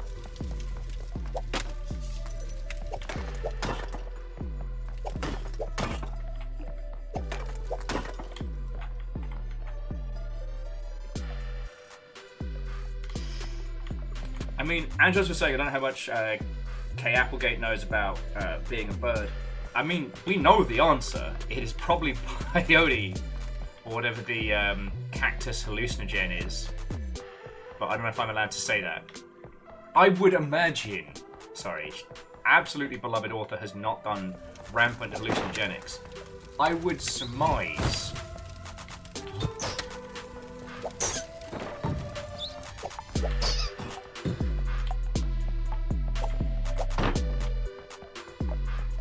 But yeah, so Legend, I think the PS1 Animorphs games is based off the TV show, if I remember rightly.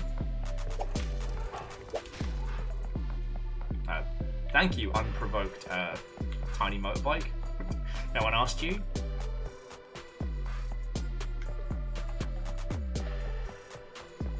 I would imagine the numbers that if anyone was going to feel the need to take large amounts of psychotropics, it would probably come from having to spend an inordinate amount of time in Michigan.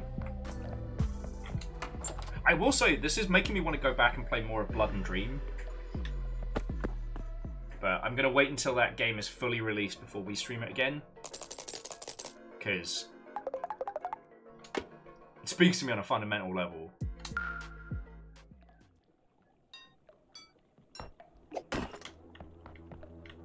Okay. It's the Rat King. Where you going, mate?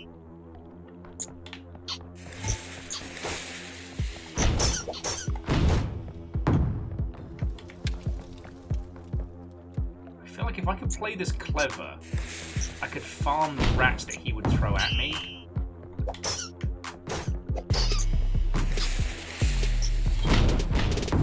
I don't think I'm gonna get a chance. Because in theory, if I could farm the little rats,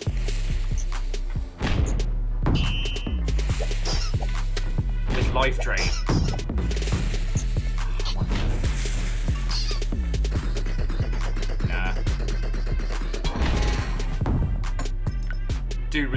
the dude was too set on getting wrecked. But I don't have enough tears. But you can see what I was going for.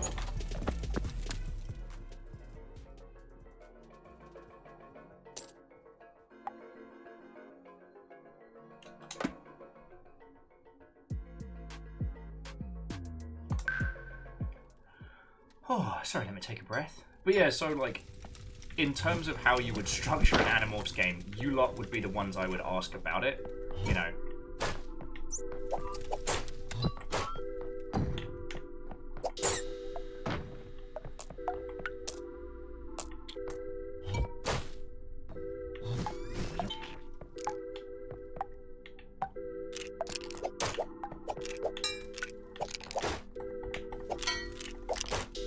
Fucking asshole.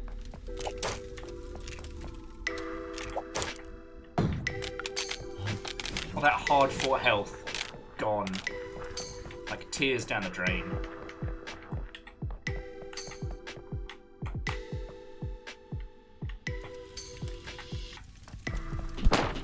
Actually, actually, so Sagara, I don't know how this would fit narratively, but the whole concept that you can choose the animal you become and you only have 2 hours, like a timer. What you could do is essentially like a repeatable immersive sim. As the kid, you don't get really the chance to explore the environment too much. But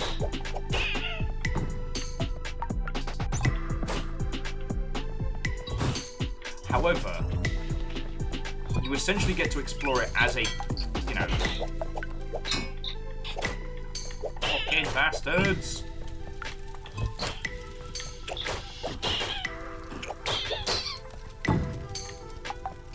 Alright, it's not just me, the spiders are making some uncomfortable noises. Don't like that. I think we still have second chance as well, but... Well, so numbers, the idea would essentially be you don't really explore the area as a kid. And each animal would be its own moveset. Like, it wouldn't be a simple creation, but, you know, it's an immersive sim where you explore as varying creatures. You only have 2 hours. Get in, find stuff, get out.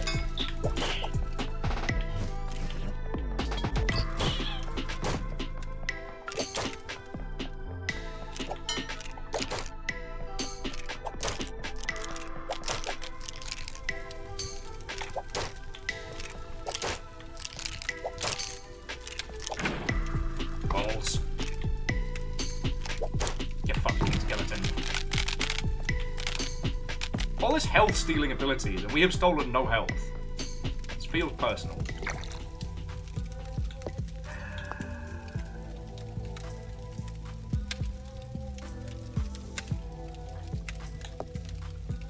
% max health.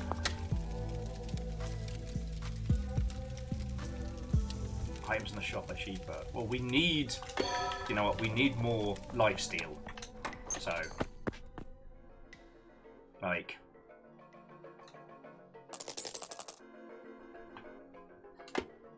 Also, I realised I did not explore any of the rest of that dungeon.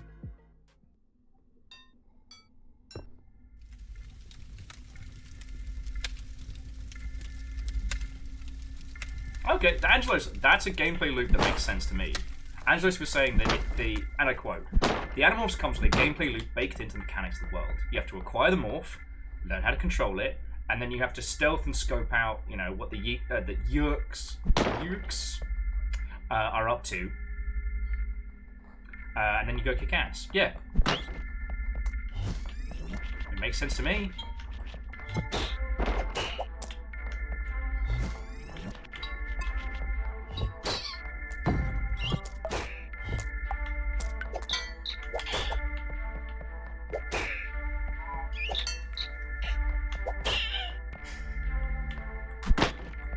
I'm not comfortable with these spiders. I'm just gonna say it.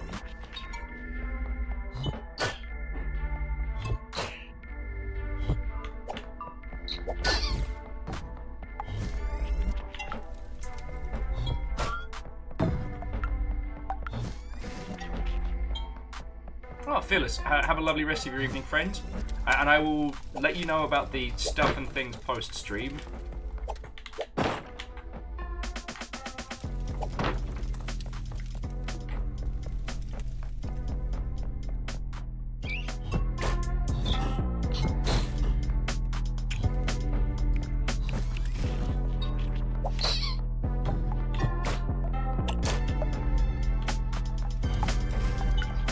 This this lifesteal knife is not cutting the mustard right now. The mustard is considerably uncut.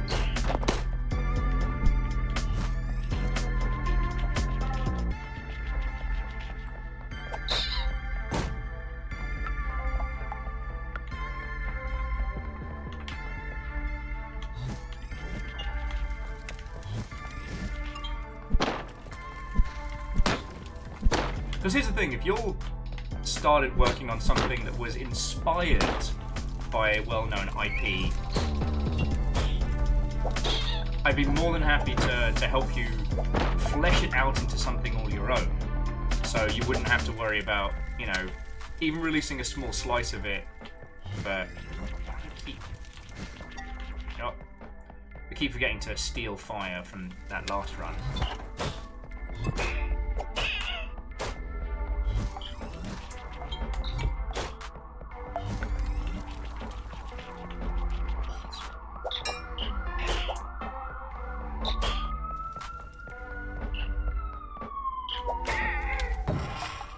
It's the spider police. They found me.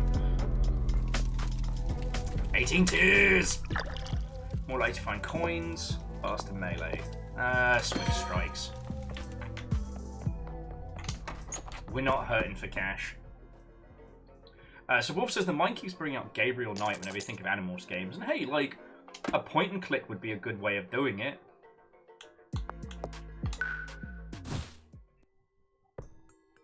Okay. Sturdy Cloak. Wild Bracelet. Charge Blade.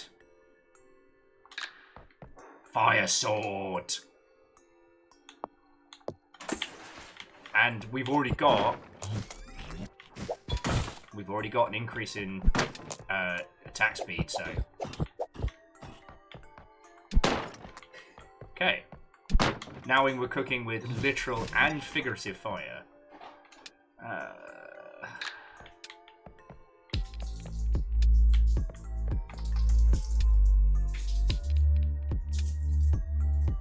Oh God.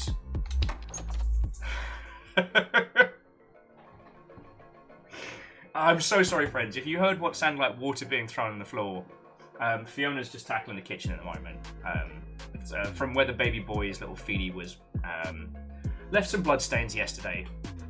I thought Amos had just gone freeform, like, piss Olympics. I assume the parents amongst you must have a similar sound that also causes you to go... I was about to leap up and be like, baby boy, no!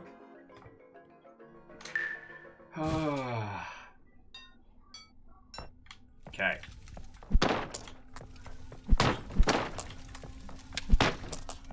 We don't have any way to do lifesteal yet.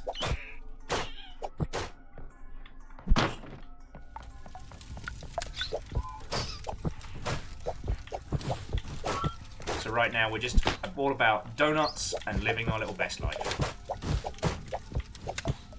We have near infinite fireballs. And nowhere to be right now. Oh, alright, I guess we're doing this way first. Just gonna make sure I keep this thing open.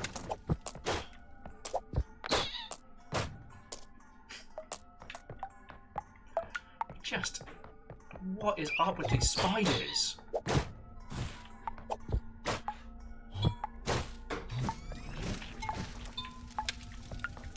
Oh, and I can do the same maneuver that we were doing in the previous run now, where I can yeet a fireball and use my blade at the same time.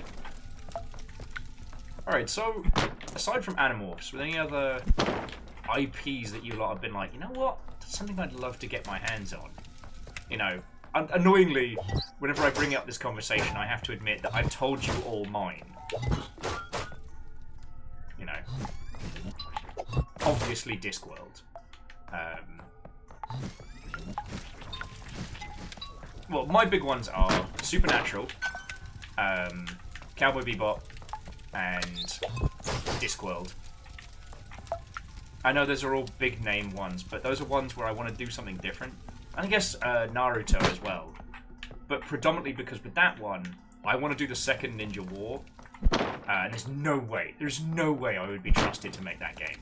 Oh, you want to make a game that's literally about child soldier assassins? How about no, Will? But as family-friendly IP. Yeah, Numbers, you've heard my pitch for the Supernatural game. You are your own hunter. It's before the Roadhouse incident. And you and your homies are sent to a town. You don't get much in the way of knowledge ahead of time as to what you'll be facing and how you'll be taken out. But yeah.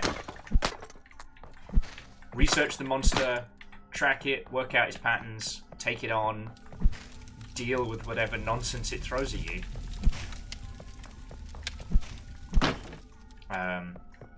Now, I can't imagine again WB letting me make something that doesn't immediately tie into, I don't know, what's the next one they're doing? It's the Winchesters or something. I cannot see a situation in which they let me just do that, but...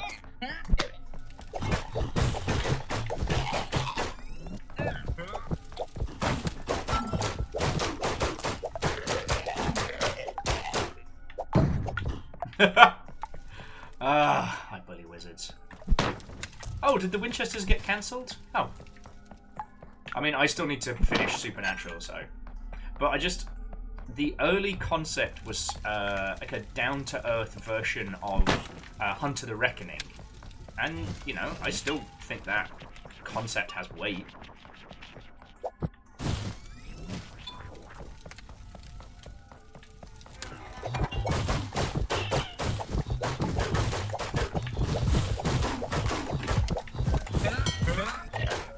Ow! Sir, I worked very hard to steal that knife.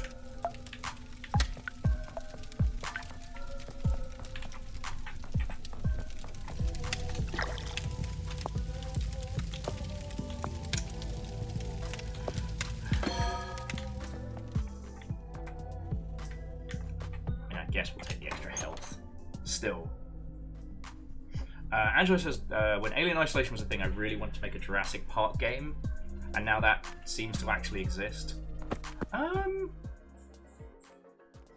I'd love... I mean, I know if Nick's lurking would also be the same. I'd love to have another crack at the concept of Jurassic Park Trespasser. Immersive sim with dinosaurs, and it's about... Amos, you're fine, mate. Fiona has left the house without Amos. The protests you hear are him indignant at this fact.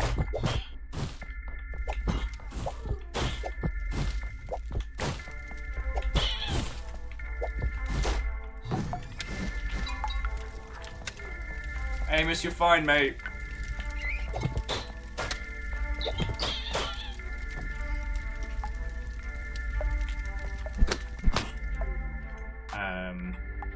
I mean, Angelos, and if that is what we get with the next Jurassic Park game, you know, that Alien Isolation level of care and attentiveness, but applied to dinosaurs, fuck yeah. Sign me up.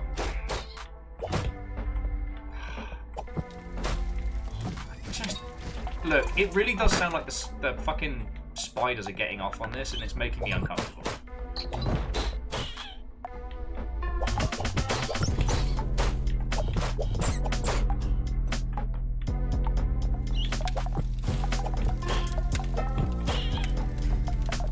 Like, creatively, it's thinly veiled fetish levels. I just love spiders. Like, anthropomorphized. No. I don't know why this guy's from Yorkshire.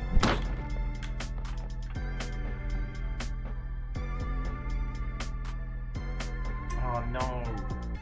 So Chaunerus, I'm so sorry you're going through that. Like, Seattle's not bad, but 4th of July onwards, we will be getting a lot of fireworks.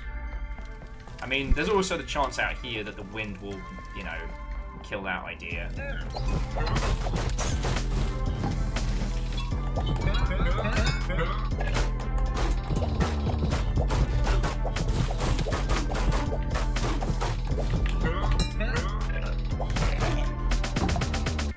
I win.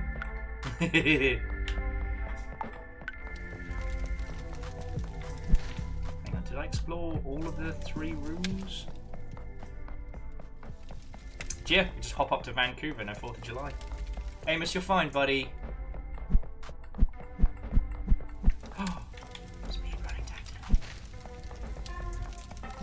Okay, and there are actually more places to go, so...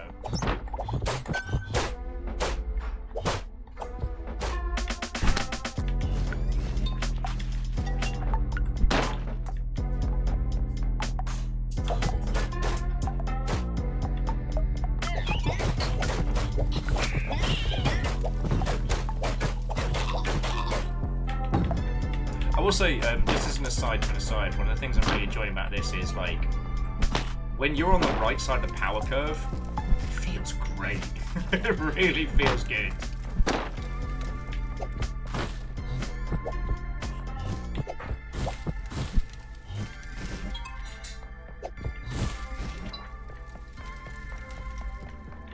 Okay, we did actually need to come up this way anyway.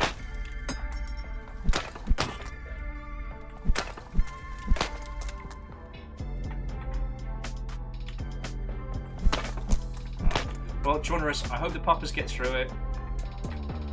know, well, I'm not looking forward to 4th of July because Amos is fine with it. Like, I mean, he was probably born like right before the protest in Seattle, so.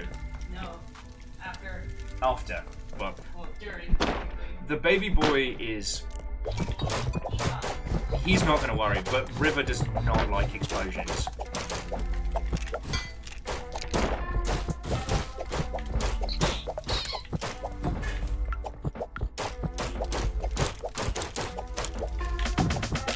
Okay.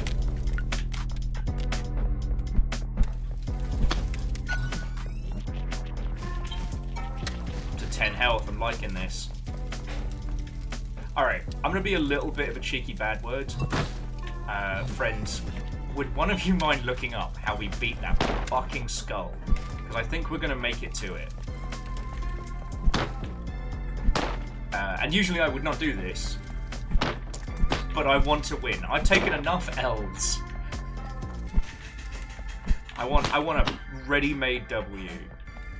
Because friends, if you don't have a fresh win, store-bought is fine.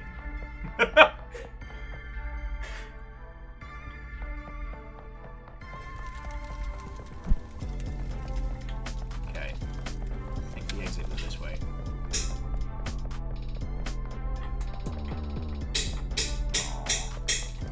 Yeah, Chornerous River hates thunder as well, so, you know, you have my... I empathise, what I was trying to say.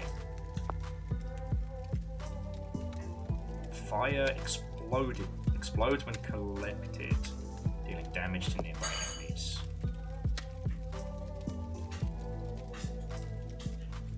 Absorb the fire from his eyes, then his mouth, then shoot.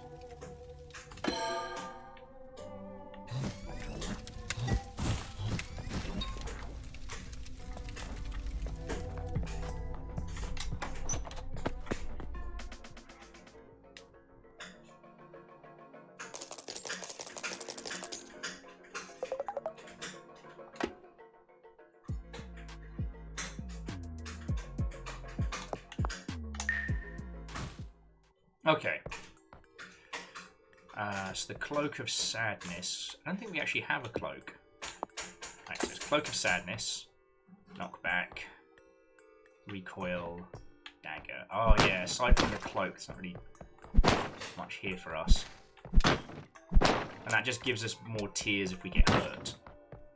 A boohoo, if you will. But we still need to shoot him with fire, right? Not,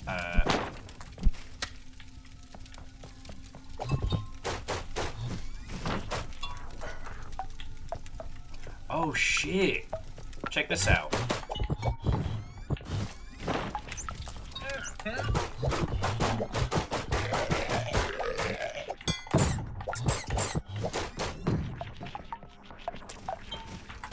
We now explode shit when we absorb it as well as when we throw it.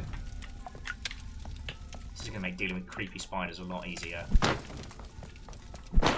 Check it out. Oh, and all of you, like, thank you for grabbing that for me. Just some days, it's okay to get a win.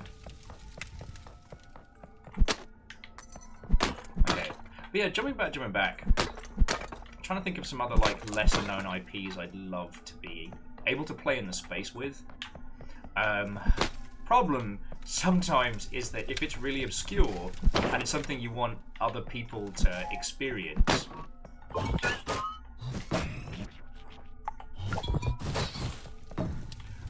it's hard to talk about it without spoiling it.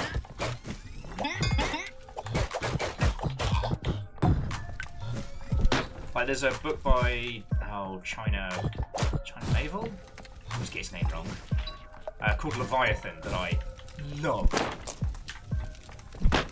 And I can tell you why I want to play in the space, why I want to make a game around it. But then the surprise and brilliance of the book would be lost. You know what I mean?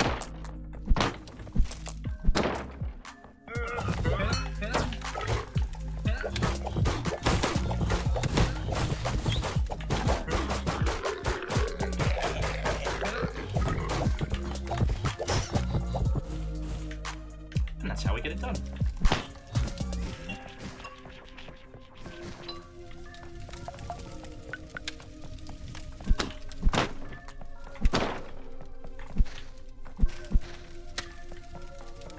I mean, honestly, there's a few giant robot games I would love to steal. Alright. There's an old 80s toy line that I believe extended into the 90s called Visionaries. And it was kind of like a cyber future knights. Like Arthurian legend knights meets like, you know, weird post-He-Man techno future.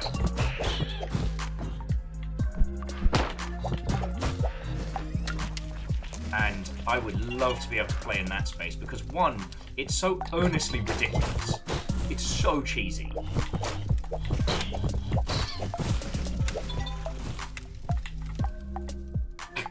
Vern was like, you wouldn't steal a giant robot. Yes, the fuck I would. The reason I'm not in super jail for trying to steal the Gundam from Japan is because I haven't been to Japan, and neither Eric nor Aperios loved me enough to bring me the full-size Gundam back. Yeah, that's right, I said what I said. Edwin, that would be me who just said Visionaries Knights of the Magical Realm. Yeah, the show wasn't great. However, so you're all familiar with the... Oh, what's the terminology? Is it toyetic? No, that's... Okay. I'm going to do a basic bitch explanation, so please forgive me if I skim over some obvious points. Feel free to jump in. During the 80s, there was, 80s into the 90s, there was a philosophy on how you made bank with toys. And it was very simple. You had a toy line, you had a cartoon show to go with it, you had comics, you had annuals, everything a growing child could fucking obsess over.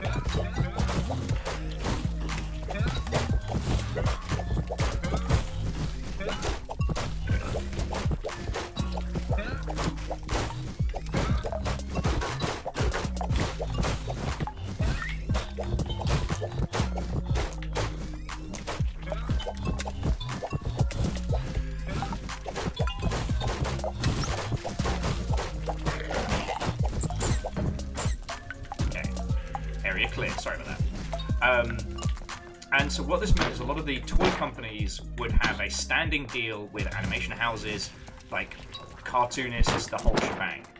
And very few were an exception to this rule. Visionaries was no exception to this rule. It had a cartoon that was pretty fucking naff, but it also had a comic series. And the thing about this is that the comics to these toys were almost like the cash-in novels of sci-fi.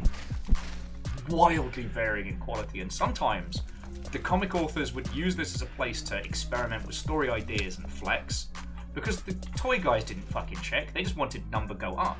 Toys sell more, and if toys sell more, no one gives a fuck. Oh, sorry. I give a fuck about Shaunaris. Go get some sleep. You can tell I've got a bit more energy today, because I'm on a roll. Okay, so you know this. I'm not telling you anything you don't know. But with Visionaries, it was one of the things that... It was a by-the-numbers product that had a single gimmick, and it was predominantly ignored.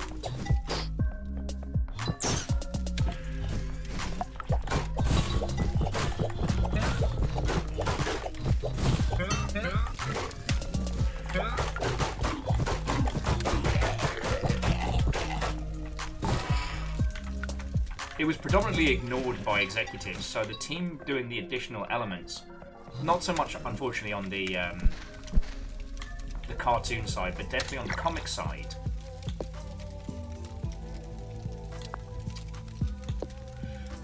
Doubles 5, it's less strong. Can attack when in midair. Fine, we can jump. Fine, we can jump attack.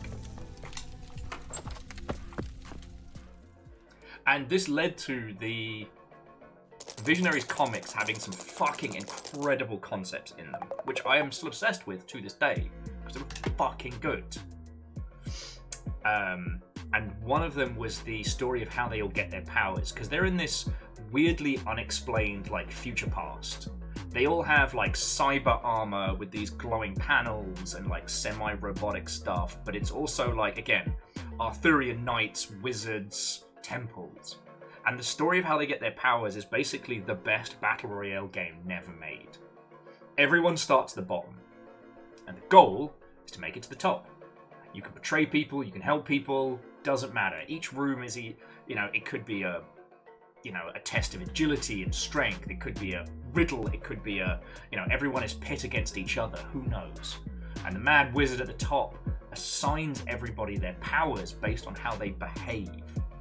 So, the cowardly villains get, shitty, tiny, poisonous creatures, and the gallant hero is obviously a fucking lion and shit like that.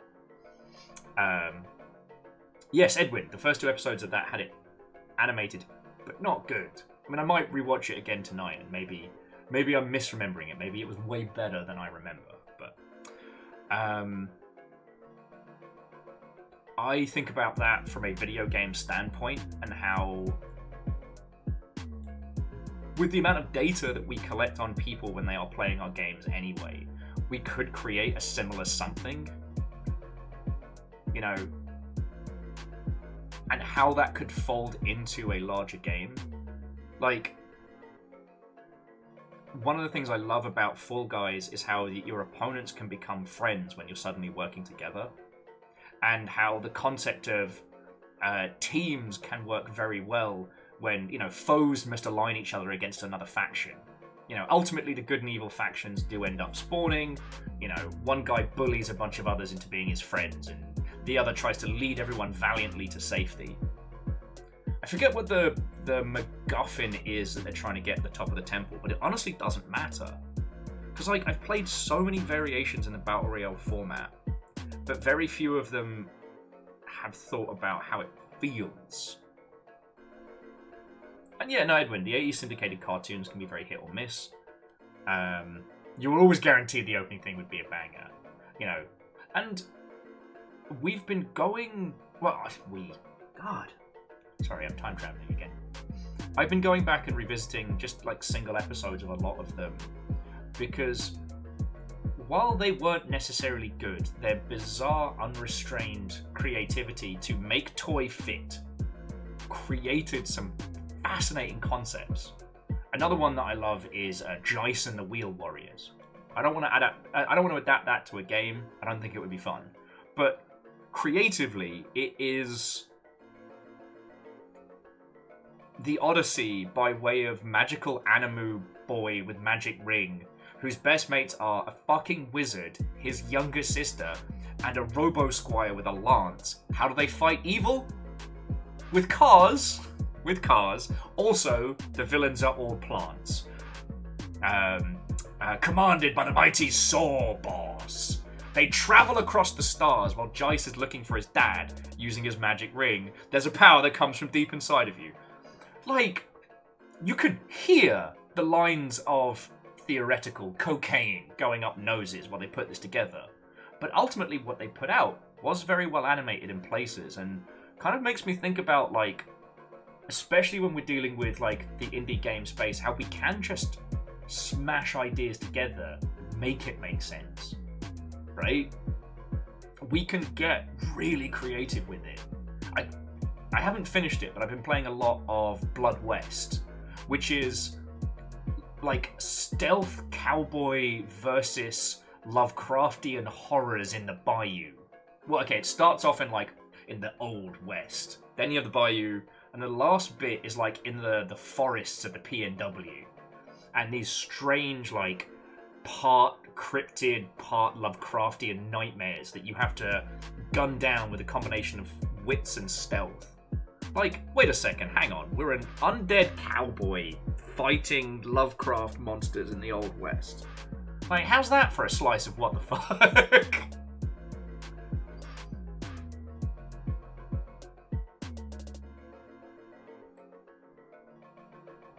Oh yeah, Angel Kalina, that's another thing with a lot of those cartoons. They just left them. Pirates of Dark Water will never be finished. But that was, again, with the whole toys power the sales thing. Some companies went a little bit too hard on the cartoon, and when the cartoon didn't turn into toy money, they just kind of stopped.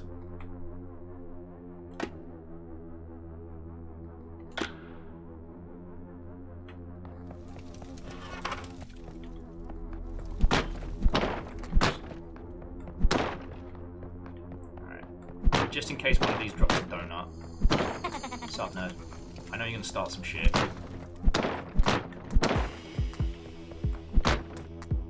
Oh, okay, so I did break it. He was supposed to bring the giant skeleton to life, and because I just kicked him in the face repeatedly.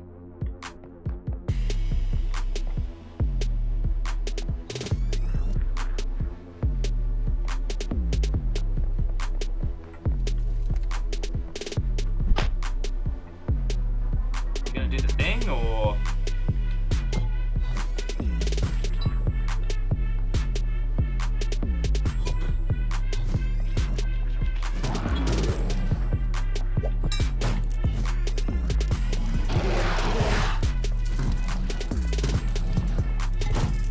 Okay, yeah.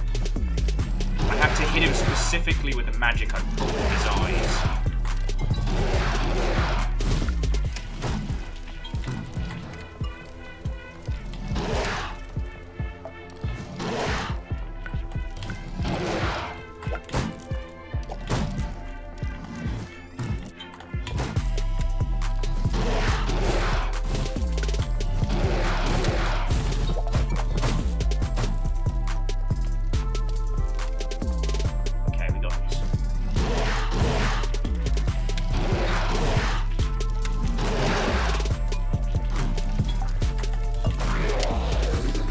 Yay! Thank you! We did it! Where's that fucking gnome?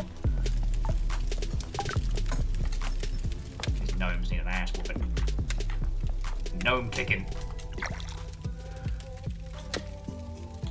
Bigger explosion from fire attacks. Yes, please! I'm going to do crimes! Okay.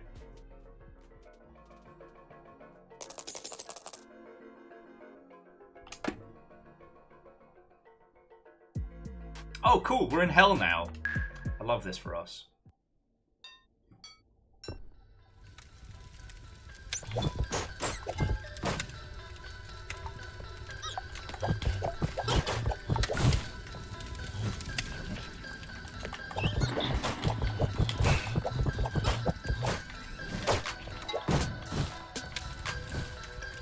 So the challenge here...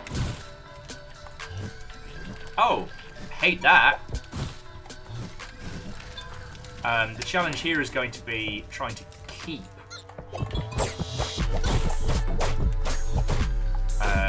any of the crystal tears. Because if they fall into the lava, we don't get them.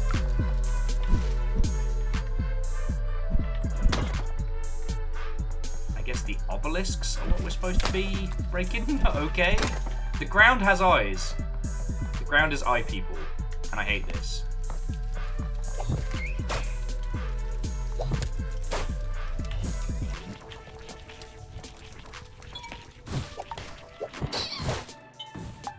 Spiders, why you gotta make it weird? Please stop making it weird.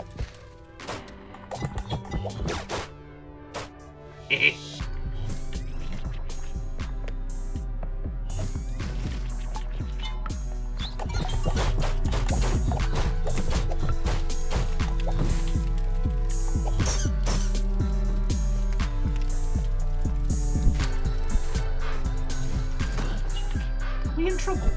It's just we appear to be in hell. I don't want to alarm anybody, but we might be having a bad time.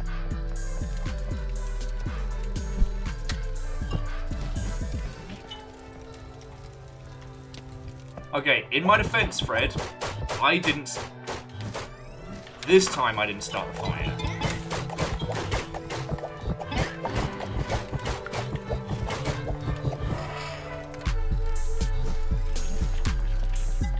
Something tells me I am 20 tears. It's taking ages to get.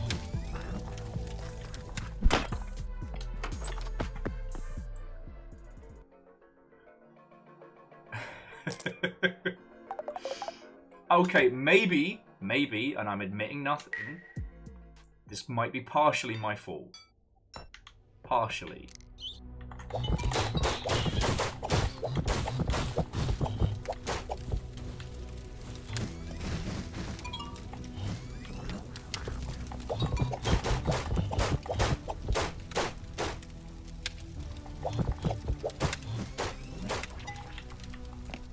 But also we're in hell, so I don't feel too bad for, you know, playing the metaphorical hand I have been dealt. Like, that skeleton would kick my ass if he got a chance. He's not a nice skeleton, he's a bad skeleton.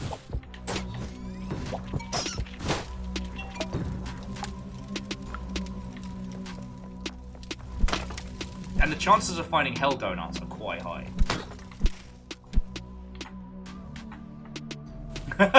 Did you make the skeletons immune? Oh, to fire? Totally. And knockback? What's knockback?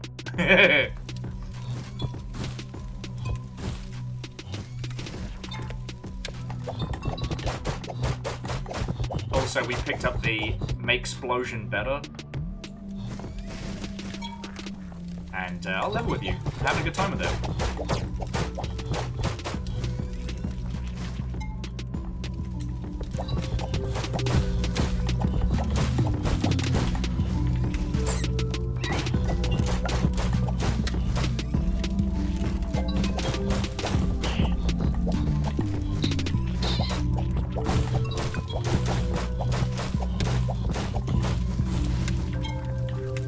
Job's done.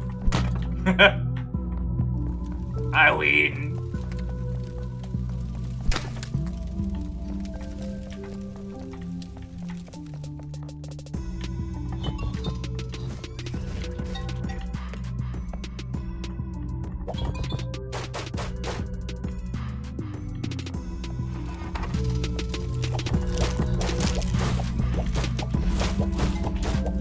Hey, remember when this guy bullied me earlier on in the game? I do. Pepperidge fucking Farm remembers. Still not enough tears though. I guess that's the challenge of this area, is if you want the goodies, you've got to keep them alive. Joke's on them. I'm not keeping anybody alive. Not even myself.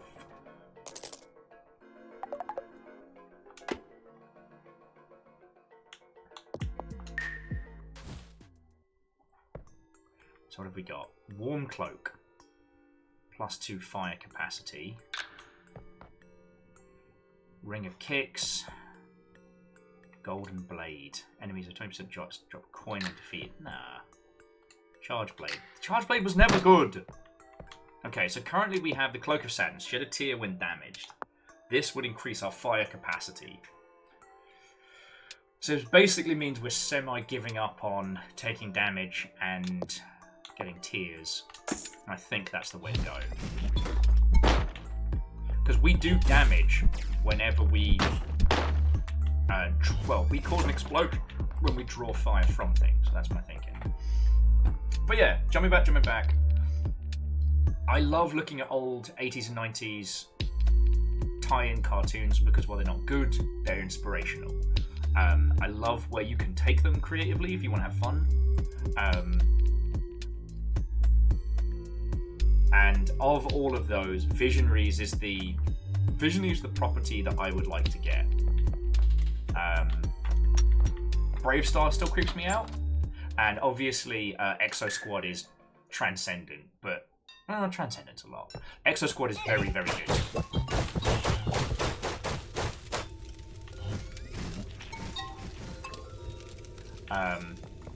But you know, in the same breath,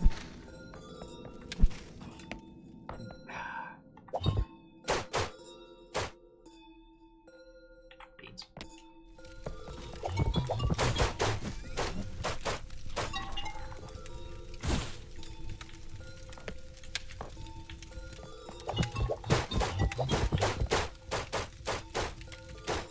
There's one tier.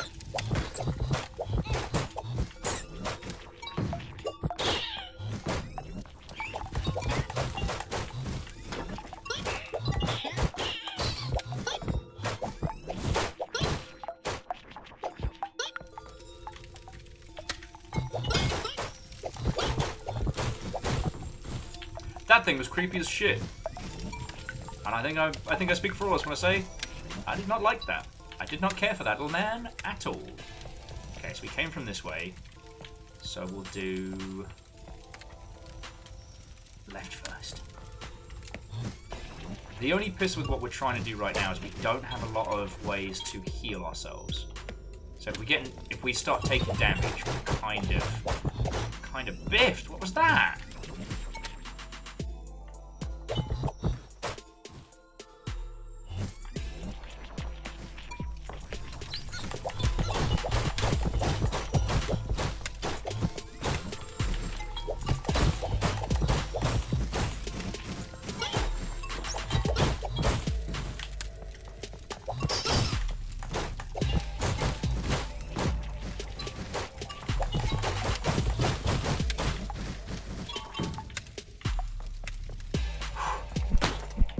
Spicy with it. Hello, River. What's up? What's up, big girl?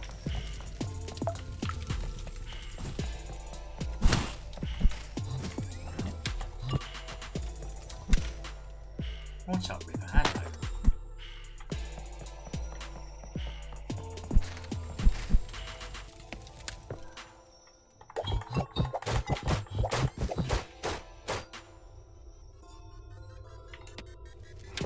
Bear with me just a second, friends. I may have to, I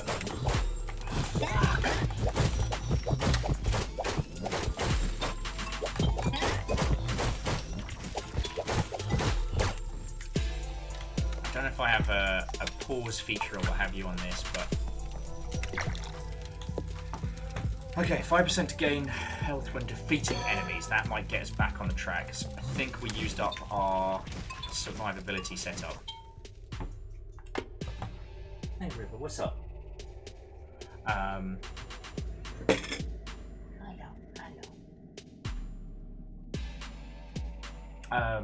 Bear with me just a second. Sorry, I'm kind of in that flow state plus everything happening all at once. But there's a noise in this that kind of sounds like River when she's having a hard time. So I'm going to beg your forgiveness for just a second. I wonder what happens if we save... No, we're not going to save and quit. Legend River might be in need of attention, so I'm going to find out. Give me 2 seconds.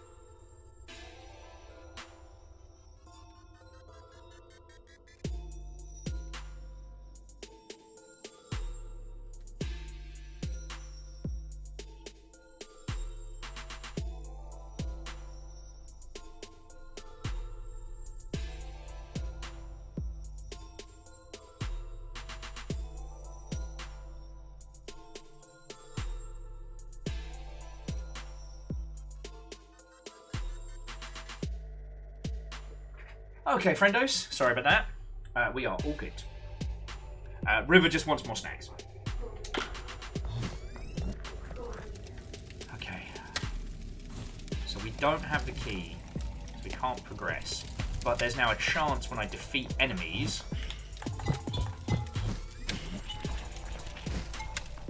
I can get health.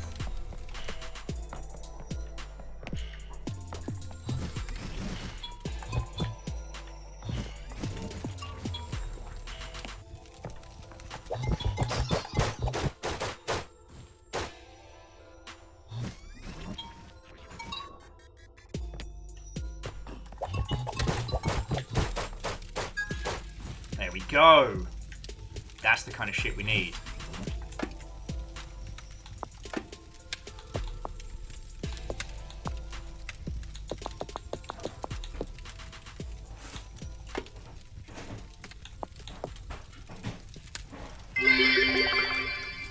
If River became a co-streamer, would she work for Kibble and Bit?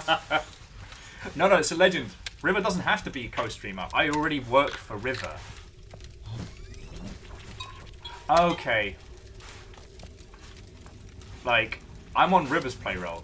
I'm really sorry, friends. I'm gonna have to kill the music. There's some kind of high-pitched noise behind it that was doing me a fucking damage.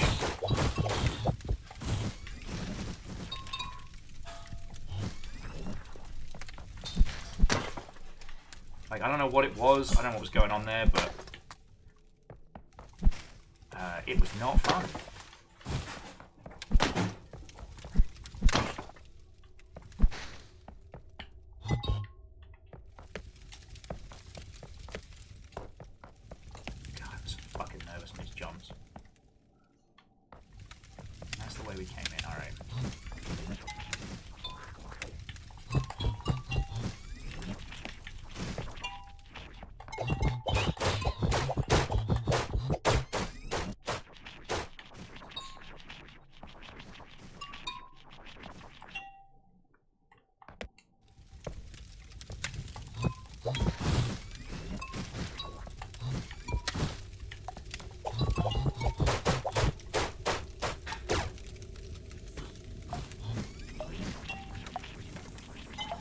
Just trying to see if I can get like a lob arc on that guy. There is a limitation to how far I can pull from. Alright.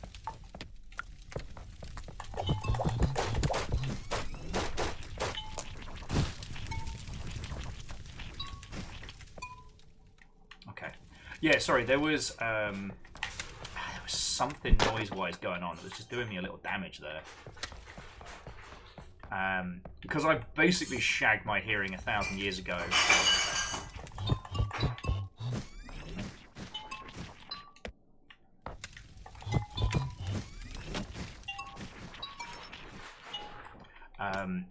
When it comes to high-pitched noises, I can only hear them in one ear. Oh, don't tell me I came on this way for nothing. And it kind of... It throws me for a loop.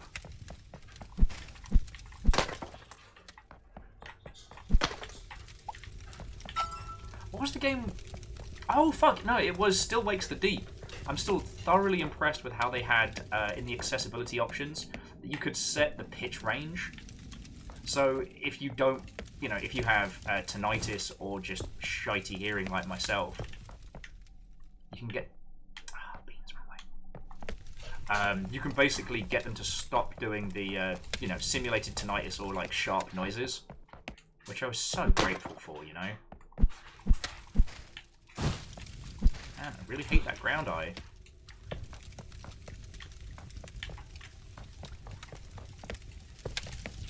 And I don't know if it comes under accessibility or otherwise, but, you know, just testing your title against... testing your title with people that have better hearing than yourself, people who can hear higher pitched noises and stuff, definitely worth it. There's a couple of tracks I just can't listen to because I can hear the high pitched noise in one side, not the other. Ground Up was my nickname in high school. Fuck yeah. And Legend. Sorry, where are my manners? Thank you for the bits.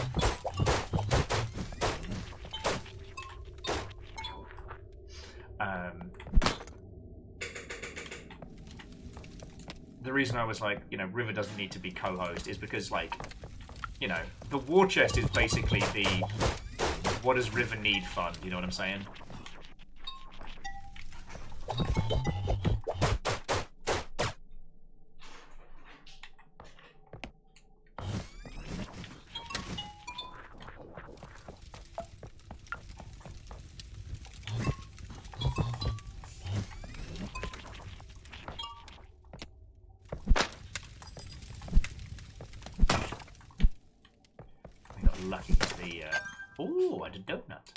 The key was exactly right in front of us. Right, so we came from... Bat!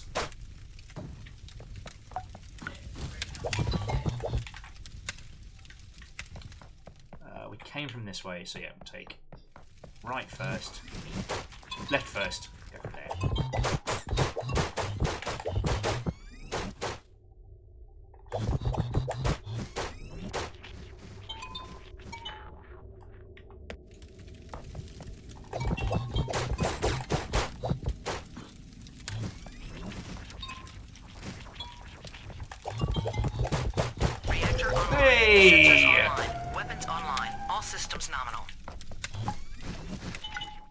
Who are Hey and HellBlusser RN? Who they HellBlussing up this time? It's me. I'm in hell and I am blessed. How are you doing, mate? Oh shit, 50 months? God. It's weird because, like, you and I have known each other far longer than that. How are you doing, friend? Watto and welcome. Hello, hello. We're playing SokPop's HellBlusser, as you can see. And we've been talking about, like... I mean, Jesus. We've been talking about everything and nothing today. The last conversation thread we had was talking about, like, 80s to 90s, like, toy tie-in franchises and any of those that we'd like to work on or work with the IP of. Because you could do some fascinating stuff with them.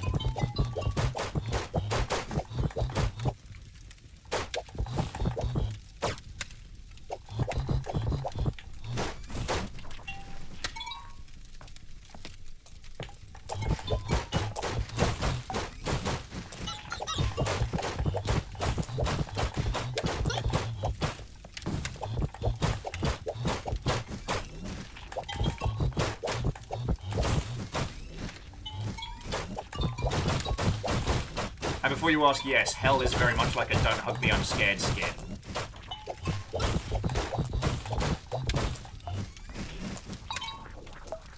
Star Wars. I mean, I'd give you the Star Wars IP. No hesitation. I wouldn't wish you to deal with the bizarre culture war that has been created around Star Wars. I wouldn't wish that on any of you. But...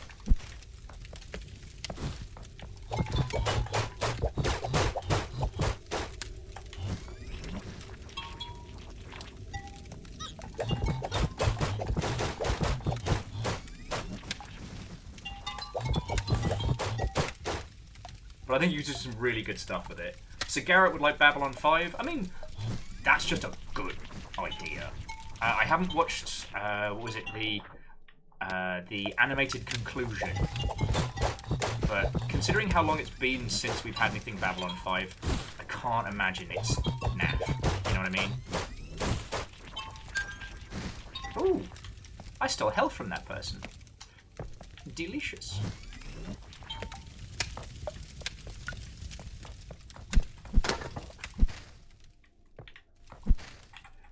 Angelos would love to do like a 90s coded modern X-Files game. Yes! Honestly, like you could do that essentially in a similar vein to what we were talking about earlier, but with little to no like direct conflict. To the Supernatural game, I mean. And I love the concept of like, you know, Monster of the Week type video games.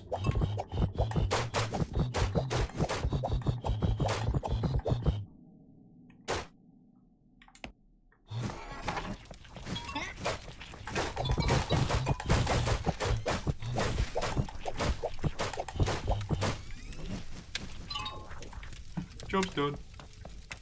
Broke his knees. Not quite enough, but we got the key. We know where we're going. Reboot would be very cool.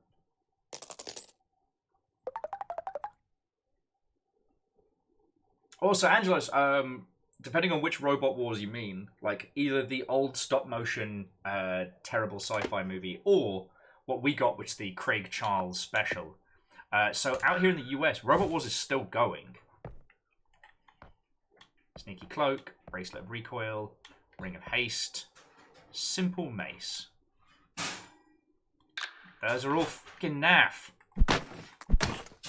The selection is bad and you should feel bad.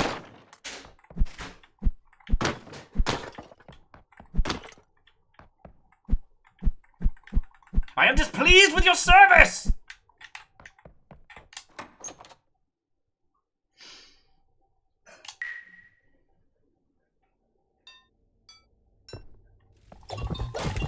And Edwin, big agree. The Blackwell games do the Monster of the Week element really, really well. And, you know, point and click philosophy with voice-acted cast is a really good way of like exploring those concepts without breaking the bank, you know? A Babylon 5 point and click would be fucking brilliant, and you don't need me to tell you that.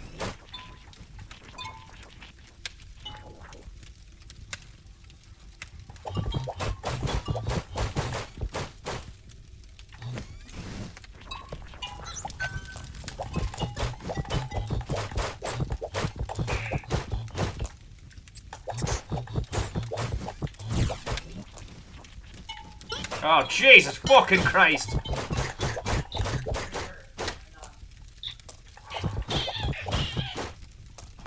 Damn it. Well, it's real hard to get that donut health. Bat! Oh, back down to 4. Oh, 5, we drained it. Would be prefer to be hoarding health right now than burning it, but alright. Okay, we started there. Go left first this time.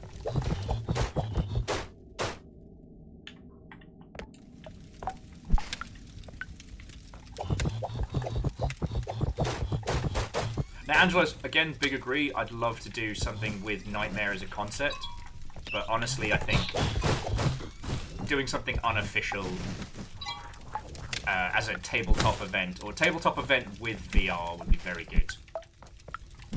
I do think that Nightmare's whole premise of, like, if one person is in VR and the other 3 are watching and kind of leading them through would work really well. Because, like, the cost of getting into VR is still very, very high for most users. So, like, you know, anything that lets you hang out with your friends who are doing cool shit, like, that's a win for everybody, right?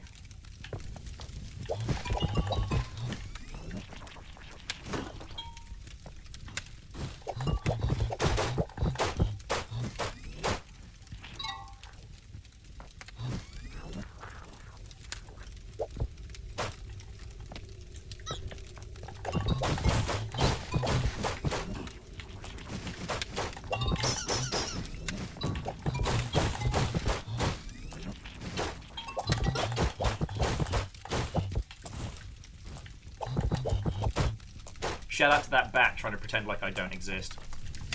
Oh, explosions? What explosions? I don't hear anything, I'm just a little bat. Sure hope I don't get noticed.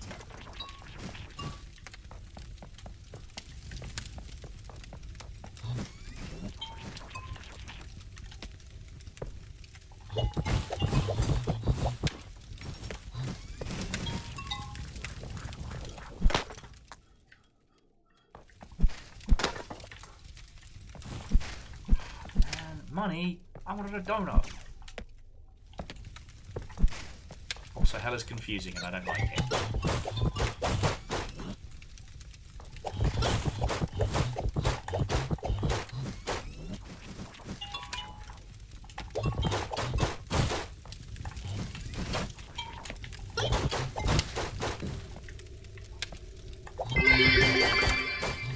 Currency can be traded for goods and services. Tell me more.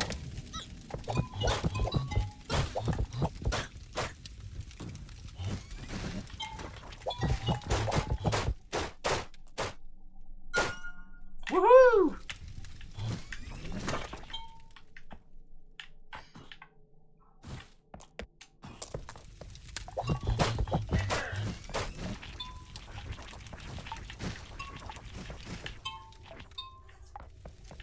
Okay.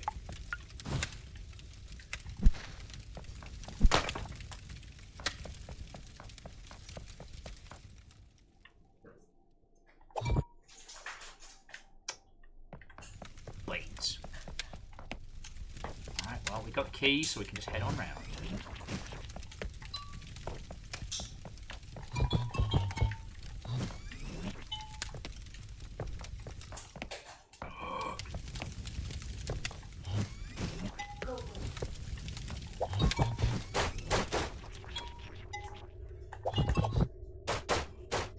Okay. And yeah, so to Wheeler Dealer and anybody who's just joined us, we're currently getting towards the end of... I mean, I assume there isn't anywhere else to go apart to hell in a game called HellBlusser, but I've been wrong before. I'll be wrong again.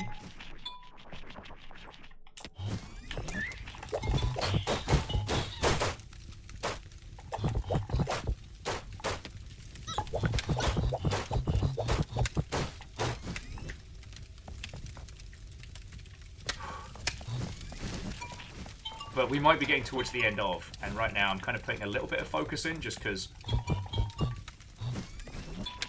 I've got life drain.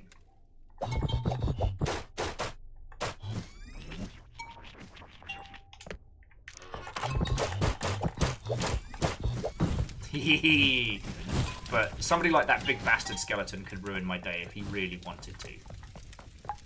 And you saw it in his face, he wanted to ruin my day. Okay, enemies have a chance to drop additional tears. I was hoping for some superpowers, but all right.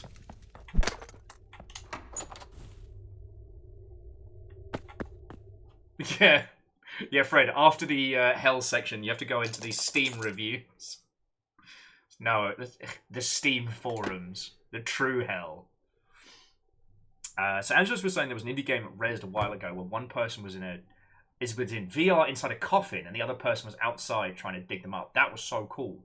Because you, in VR, had to listen for where they were to try and get them to find you before you ran out of air.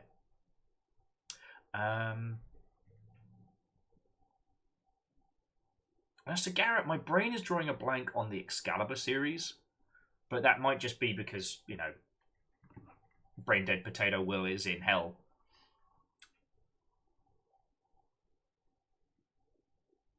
Alright, Fred, when you say War Planet Shadow Raiders, are we talking about the villains from Babylon 5?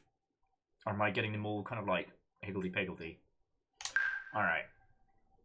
So now we're going to try and beat hell itself. I don't know what weird mechanic it's going to throw at us. I hope I can just hit it, you know?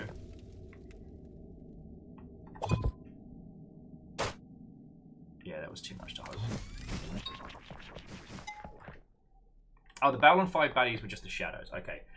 Yeah, I mean, I'm not saying you should look at the guide and tell me how to beat this guy. But I have been here for several hours and this goblin owes me.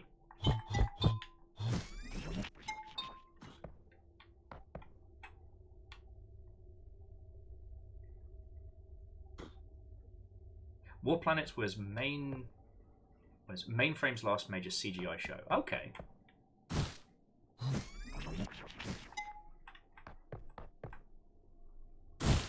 Thank you, Wolf. I mean, boy, sure as just inspecting this environment. You know, just video games environments. Am I right? Just looking. I can't wait till we get back to Elden Ring tomorrow. Yes, Wolf. Let's say yes. The big gobbo with a flaming head. Woo.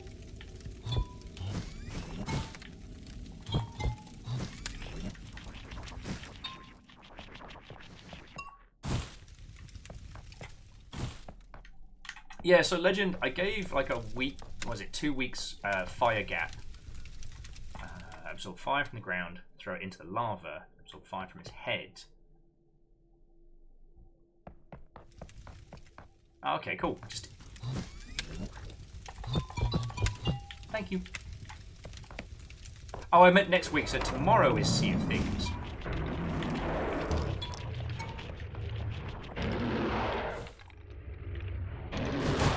Okay, can't block that.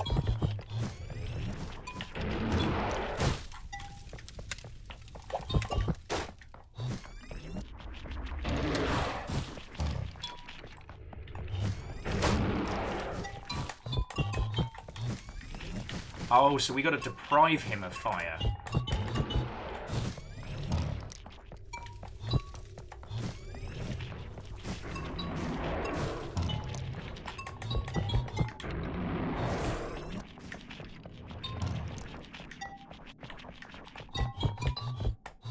Because he'll heal if he can grab.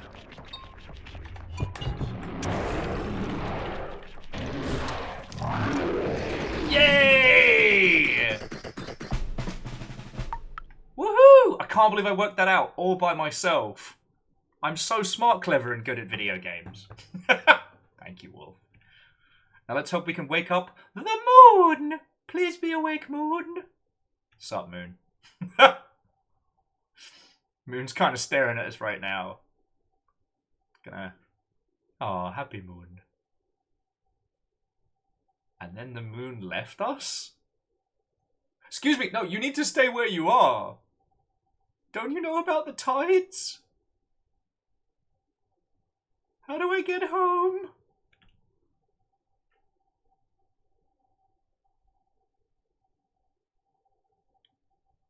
All right, it took us 1 hour and 7 minutes. We extinguished hell and ruined the entirety of the planet by getting rid of the moon. Back to the title. Oh, you unlocked endless mode. You know what? I think I'm good, friends. I don't think I need to endlessly play this. Let's head straight to the Steam forums. Okay. We can hang out and have a natter for a bit, friends. I'm not ending the stream, but I mean, we just cleared HellBlusser, and that was, what, 3.5 hours of video game? For the low price of... Hang on. Get some smooth jams going. We've earned them.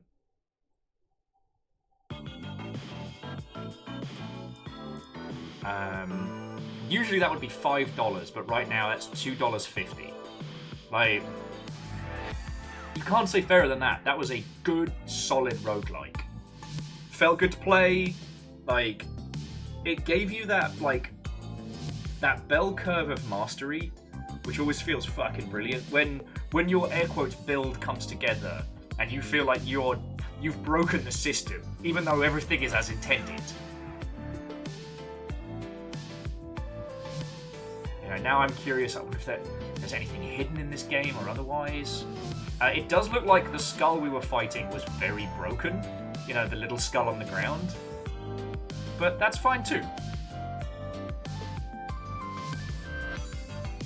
Spam, spam, spam, spam, spam. That's good. Oh, that's one of yours? Shit. I have to up my subscription to you, Perios, if only for the spam.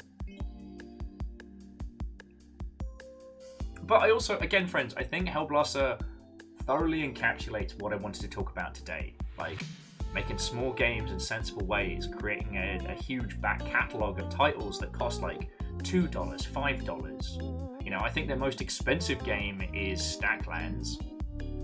I think. Yeah, Stacklands, and that's like $8. I guess Spring Blades is $8 as well. There's so many good titles in their lineup. And I guess, feelers, it's not that we're quitting, we're just having a little post-natter.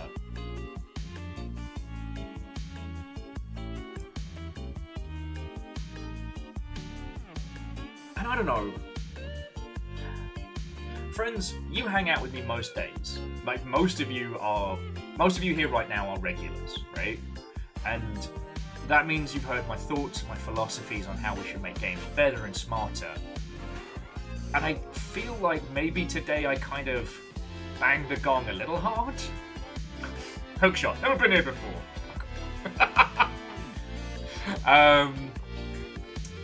But I think this is one of the ways I'm kind of coping with the state of AAA right now. You know, the insane expectations, the maddening of, like, you know, the American investment system and how that affects the creativity of our friends' works. You know, these huge CEOs bemoaning that we have fallen on hard times and things are so terrible. Please be nice to your little CEOs. Whilst they're making more money than ever. But slightly less money than when they were making all money. And that's absolutely not acceptable. And, like, someone was saying earlier, I think it was it Toby? Was saying earlier about how they don't really understand the industry, but they're happy to listen. And I'm like, yo, let me communicate this. But there is a downside of when you know that a project had it, and then the seniors just made stupid fucking decisions that killed it. And it's really hard. Because you know. You can't say, but you know. So I don't know. Maybe the reason I keep banging this drum is for me, not for anyone else. You know what I mean? Or it's just a $5. Okay, that's also valid. That's also valid.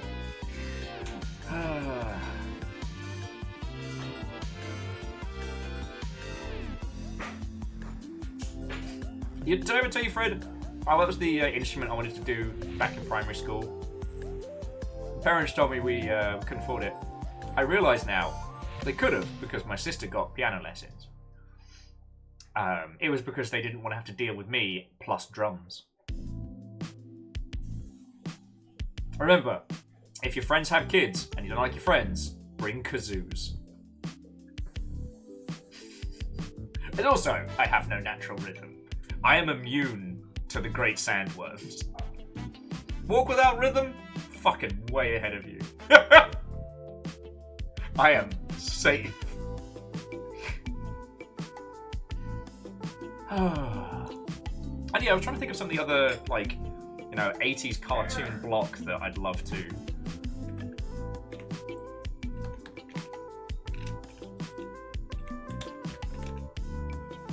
Visionaries. But they, like, I cannot state how ridiculous they were as a concept.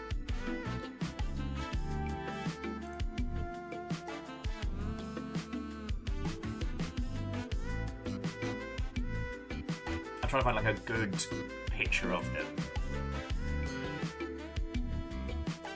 Yeah, here we go. So check out this nonsense. Like, this is how ridiculous these were. Like, the gimmick was, like, each person had a crest and then their creature, which they could turn into. They couldn't actually transform. But they were holographic, and that was enough of a gimmick back in the day for kids to be like, whoa! I don't know what it is about this, like, because it's not a great concept. You can understand when the toys failed. But, I don't know. It's like the creative IP equivalent of, I can fix him. Look at this mustache man. I can fix him.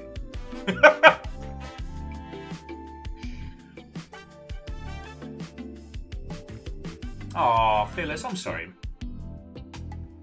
Fearless was saying their sister got violin lessons. Fearless wanted to learn an instrument. They weren't allowed. Yeah, again, I do not think that any of the reasons I was given were valid. I think that I was not to be given an instrument. And again, friends, I know there's any that you'd pull from the block.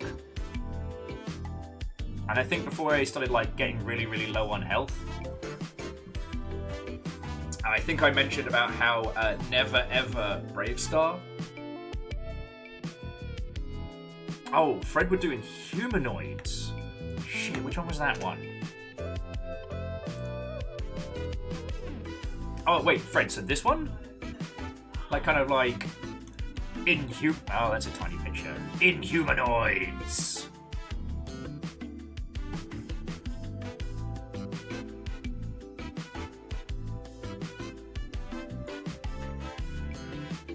Just watch the cartoon intro. Alright, I'll indulge it. To those of you watching the VOD after, I'm sorry for what will ultimately be muted. Inhumanoids intro. Huh. So weird.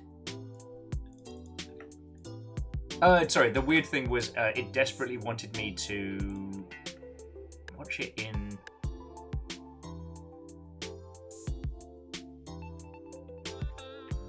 Bear with me just a second. Alright, there we go. Oh, hush now. Sonic, chill your smooth jams. Alright, so this is what Fred wanted me to show you all.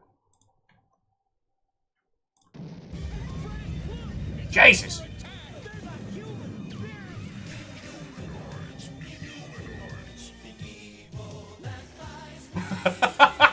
Oh shit!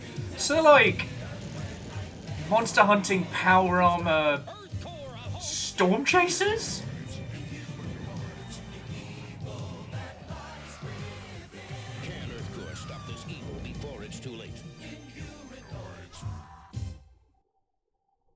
Okay, so it's basically... The game is Deep Rock Galactic, but fucking wild. Yeah, no, I'm in. Sold.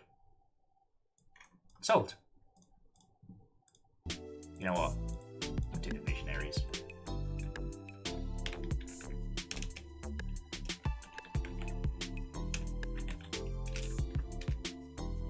See if I can find it.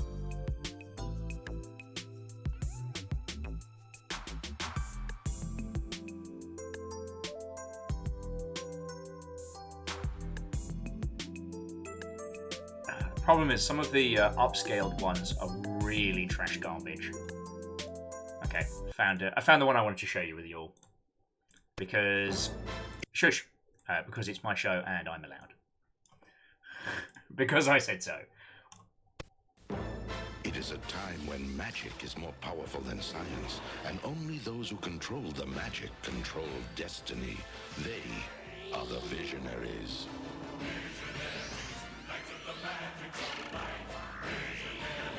Magitech Dark Souls, anybody? Magitech Dark Souls Battle Royale.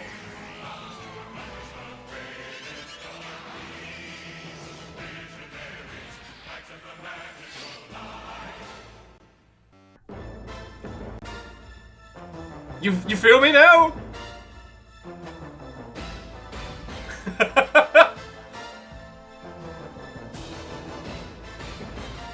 Oh, and Fred says the Inhumanoids showed supporting characters with G.I. Joe and Transformers?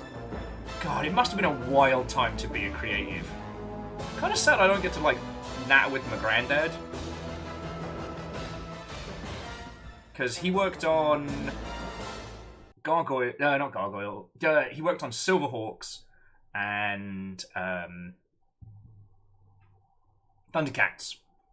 So those were his two. It must have been such a wild fucking time. I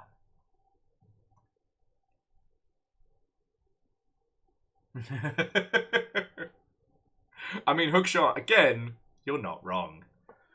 Anyway, we probably shouldn't linger too hard on actually looking at these because, one, I love these creative conversations. Two, you'd probably be able to get the licenses for these to make games from Hasbro. They're going to be fucking hungry for new stuff when that Baldur's Gate money stops rolling in, you know what I'm saying? But also, I worry that every one of these videos we look at is one step closer to someone being like, how much is that on eBay? Ah, beans, there goes my life savings.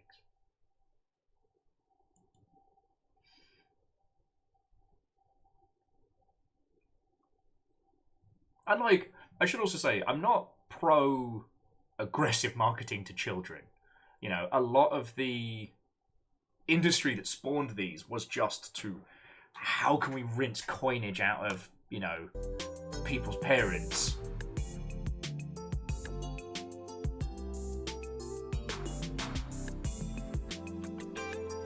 But it's unrestrained wildness created. Like, the opening pitch of Visionaries is, in a world where magic is more powerful than science. Like, that's a hell of an opening gambit. HBO wouldn't touch something like that. Right? And some of the big toys for Visionaries are like gigantic walking fortress, or these, like, I don't know, the kind of wild shit that the craft world of magic, I always forget which realm that is, would be all about. And so Sagara, the thing about a setup like Hasbro is that whilst ultimately it just makes number go up, the different departments have different targets. So the licensing department are going to be the ones who get kind of stung. And, like, I have no allegiance to Hasbro in any way, shape or form. But I think it's safe to say that Baldur's Gate 3 was a big win for them. You know, very little risk, loads of acclaim and reward. And once the money for that stops rolling in, they're going to be like, oh shit, where's our next Baldur's Gate? Would have been with Larian if you hadn't fucked that deal, but... And so I think that's the point, maybe in like a year or two, where Hasbro are going to start playing a lot more fast and loose with licensing their IPs to video games. And I think Hasbro has Visionaries, I think. While I was looking at this, I saw there was like a San Diego Comic-Con crossover between, like, what was it, like G.I. Joe, Visionaries, and Transformers all in one, like, special pack thing.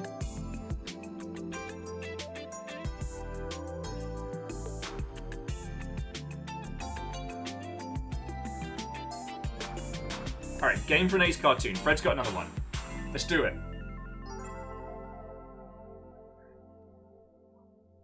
Just as the jingle ends. Okay, Mask would work so well. Like, there's... Honestly, I'd want to do kind of a Just Cause, but not quite so off-the-chain style, like, vehicle...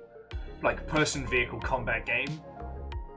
The cartoon for Mask didn't make a lick of fucking sense, and it doesn't need to. The toys were... The toys always felt like they were one step away from being brilliant. You know, a gull-wing door car turning into a plane. Verdon's asking if anyone made a Spider-Man video game yet. Not yet. It's weird, that one. Like, it's really weird. You'd think... or, I mean, Verdant Flow, if no one's made a Spider-Man game, I still can't believe that no one's made a game about a guy with a Spider-Man-style grappling hook, except the grappling hook is his dead wife. What up, Bionic Commando? What up, Capcom? I never forgave you.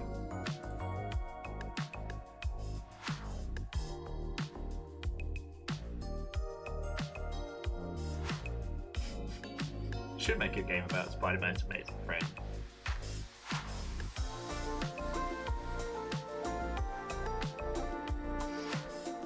I mean, money, no question. I'd love to do a game, and it is... Basically, the premise is, where the fuck has Peter Parker gone? It is a Spider-Man game, but Spider-Man is missing. You don't have Miles Morales, you don't have anybody else, but you have the villains. Lagmeister, Italian Spider-Man the video game, or Japanese Spider-Man the video game. Give him a gun. What's this? It's Spider-Man. What's he got there? A gun. No! Fun fact, both The Incredible Hulk and Spider-Man appear in Shinobi 3. Yeah.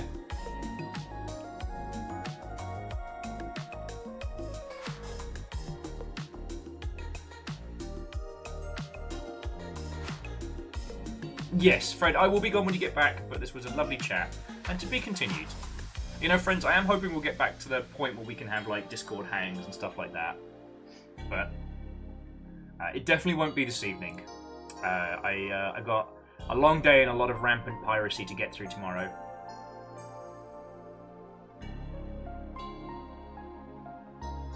Oh, sorry, Judica. It was a joke at the reboot of Bionic Commando, which was very bad. The whole thing with Dishonored, with your dead wife's heart beating in your hands, and her purpose is to give you insight into the world, I thought was inspired. The only problem I had was how you had to pull the item out, and its main purpose was to give you insight or to be like a compass towards goodies. I feel that we didn't need to hold it as an item object. But this is another discussion we can have another day about the giving users a tool that is so useful they never stop using it. And in that case, like, why is it a separate tool? So, for example, in... this is a bit of a hyperbole setup, but Aloy's tracking vision in Horizon Zero Dawn, like a visualization of her little, like, heads-up display, kind of feel like that should be about, Isaac's inventory isn't around all the time because you only need to move stuff, but I don't know. You know what I'm saying.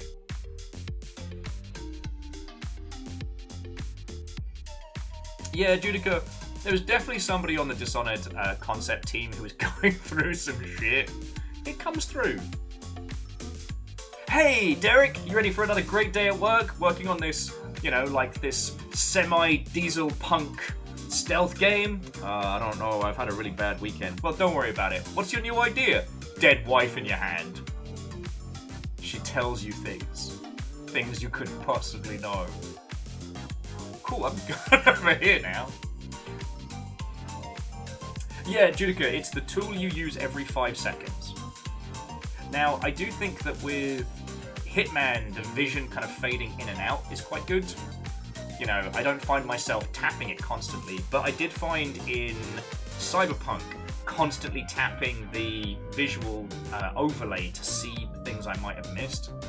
So much so that when I would play other games afterwards, I'd do it on reflex. And it's kind of like, why am I doing it? Why not? If I'm doing it constantly, why not give the user just that information? Verdant Flow says we've seen a Justice League game, but where are the Super Friends games? That would be fun.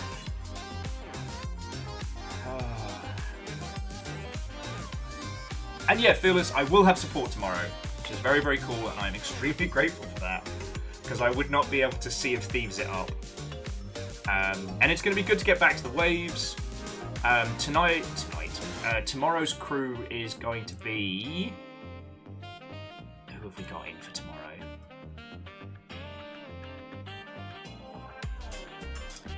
We'll be kicking off with me, Nick, Sage, and Ems, returning heroes. And Night Shift is currently me and Sage. So we'll see how it goes. See if I can bully Nick into staying up late. See if we can steal a Deus. You know, it's fine.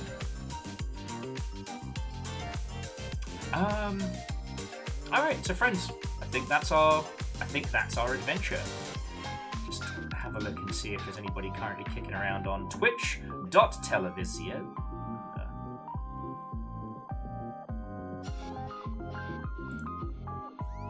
We are once again spoiled for individuals.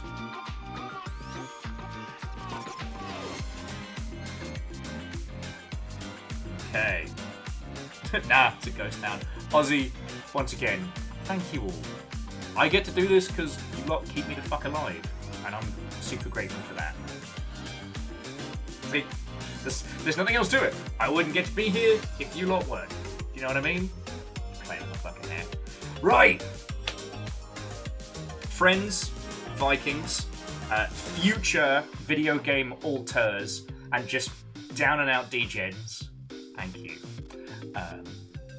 I need to thank the following people, because you people threw money at my dumb face, and that is how I survive. I don't know how to finish this conversationally. I am clearly losing my marbles.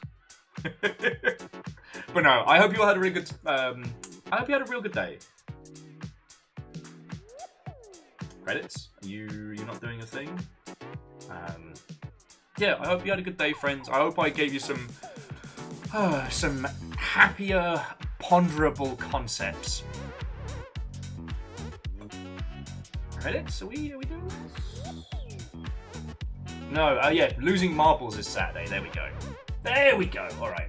So, friends, Longshipians and Mother Hubbards.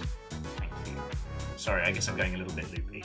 So to Ultrazini, Wolfcrad, Some Numbers, Very Phoenix, Jackie, Milk with Pulp, Blackpool versus Charleston and Wheeler Dealer. Thank you all. Whether you were gifting subs like a fucking criminal or celebrating, 50+ month sprees, thank you. To Ehrman, a very doubtful guest, Some Numbers, J Post, Akira Zero, Wolfcrad, Bacon Avenger, Legend, Fan Beast, and Andor, you threw actual cash money at my dumb face via the medium of bits. And I can't say thank you enough for that. Your moderator this evening was Caffeine, Liz T. Pow, but I know we saw Moose. So feckin' y'all. Sorry, friends. Well, I definitely got my energy back today. I guess I am a little bit loopy bananas. But seriously, just thank you. So, pick us a little smorgasbord. I'm just checking to see who's live before I give you the choices. Okay, let's just make sure these peeps are kicking it.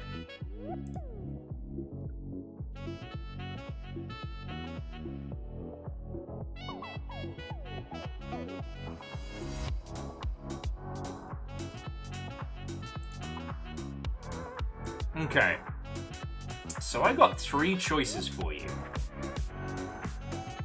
I've got game dev, I've got puzzles, and I've got cars. Yes, Verdanfly, I'm checking to make sure none of them have shuffled off this coil, mortal or otherwise. But that is what I have for you right now, friends. I have game development, I have puzzle exploration, and I have tiny car. What strikes your fancy? Which of these 3 doors will you step through? As the wizard has presaged. Lizzie would like tiny cars. Any other takers? 1 for tiny cars, 1 for game dev. All right.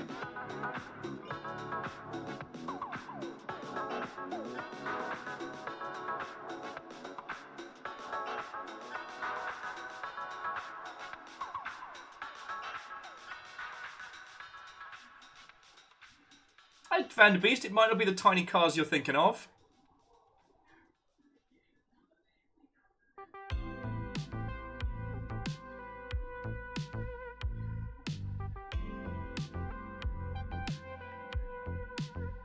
Alright.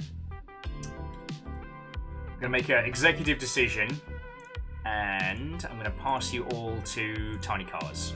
Because even if it is potentially coming to a close, we can go there and just have a quick celebrate. So, find the emotes that make you happy, load them into your variant cannon. Might I recommend our little Viking dude? He knows what's up. Look at that. Yeah, Lizzie, you voted, you did your part. So yeah, we're gonna head on over to my good buddy Rudism.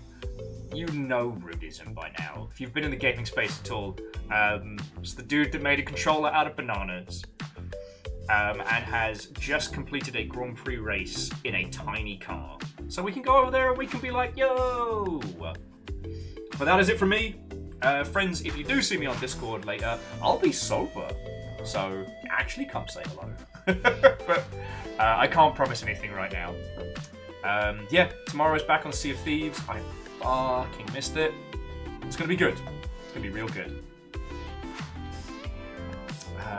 Yeah, friends, that's the long and short of it. Whatever you do, have a lovely rest of your evening. I'm sorry for the horrendous memes that were enforced upon you. Thank you for hanging out. Fucking terrible ending streams to be continued? Question mark? Okay. Onward!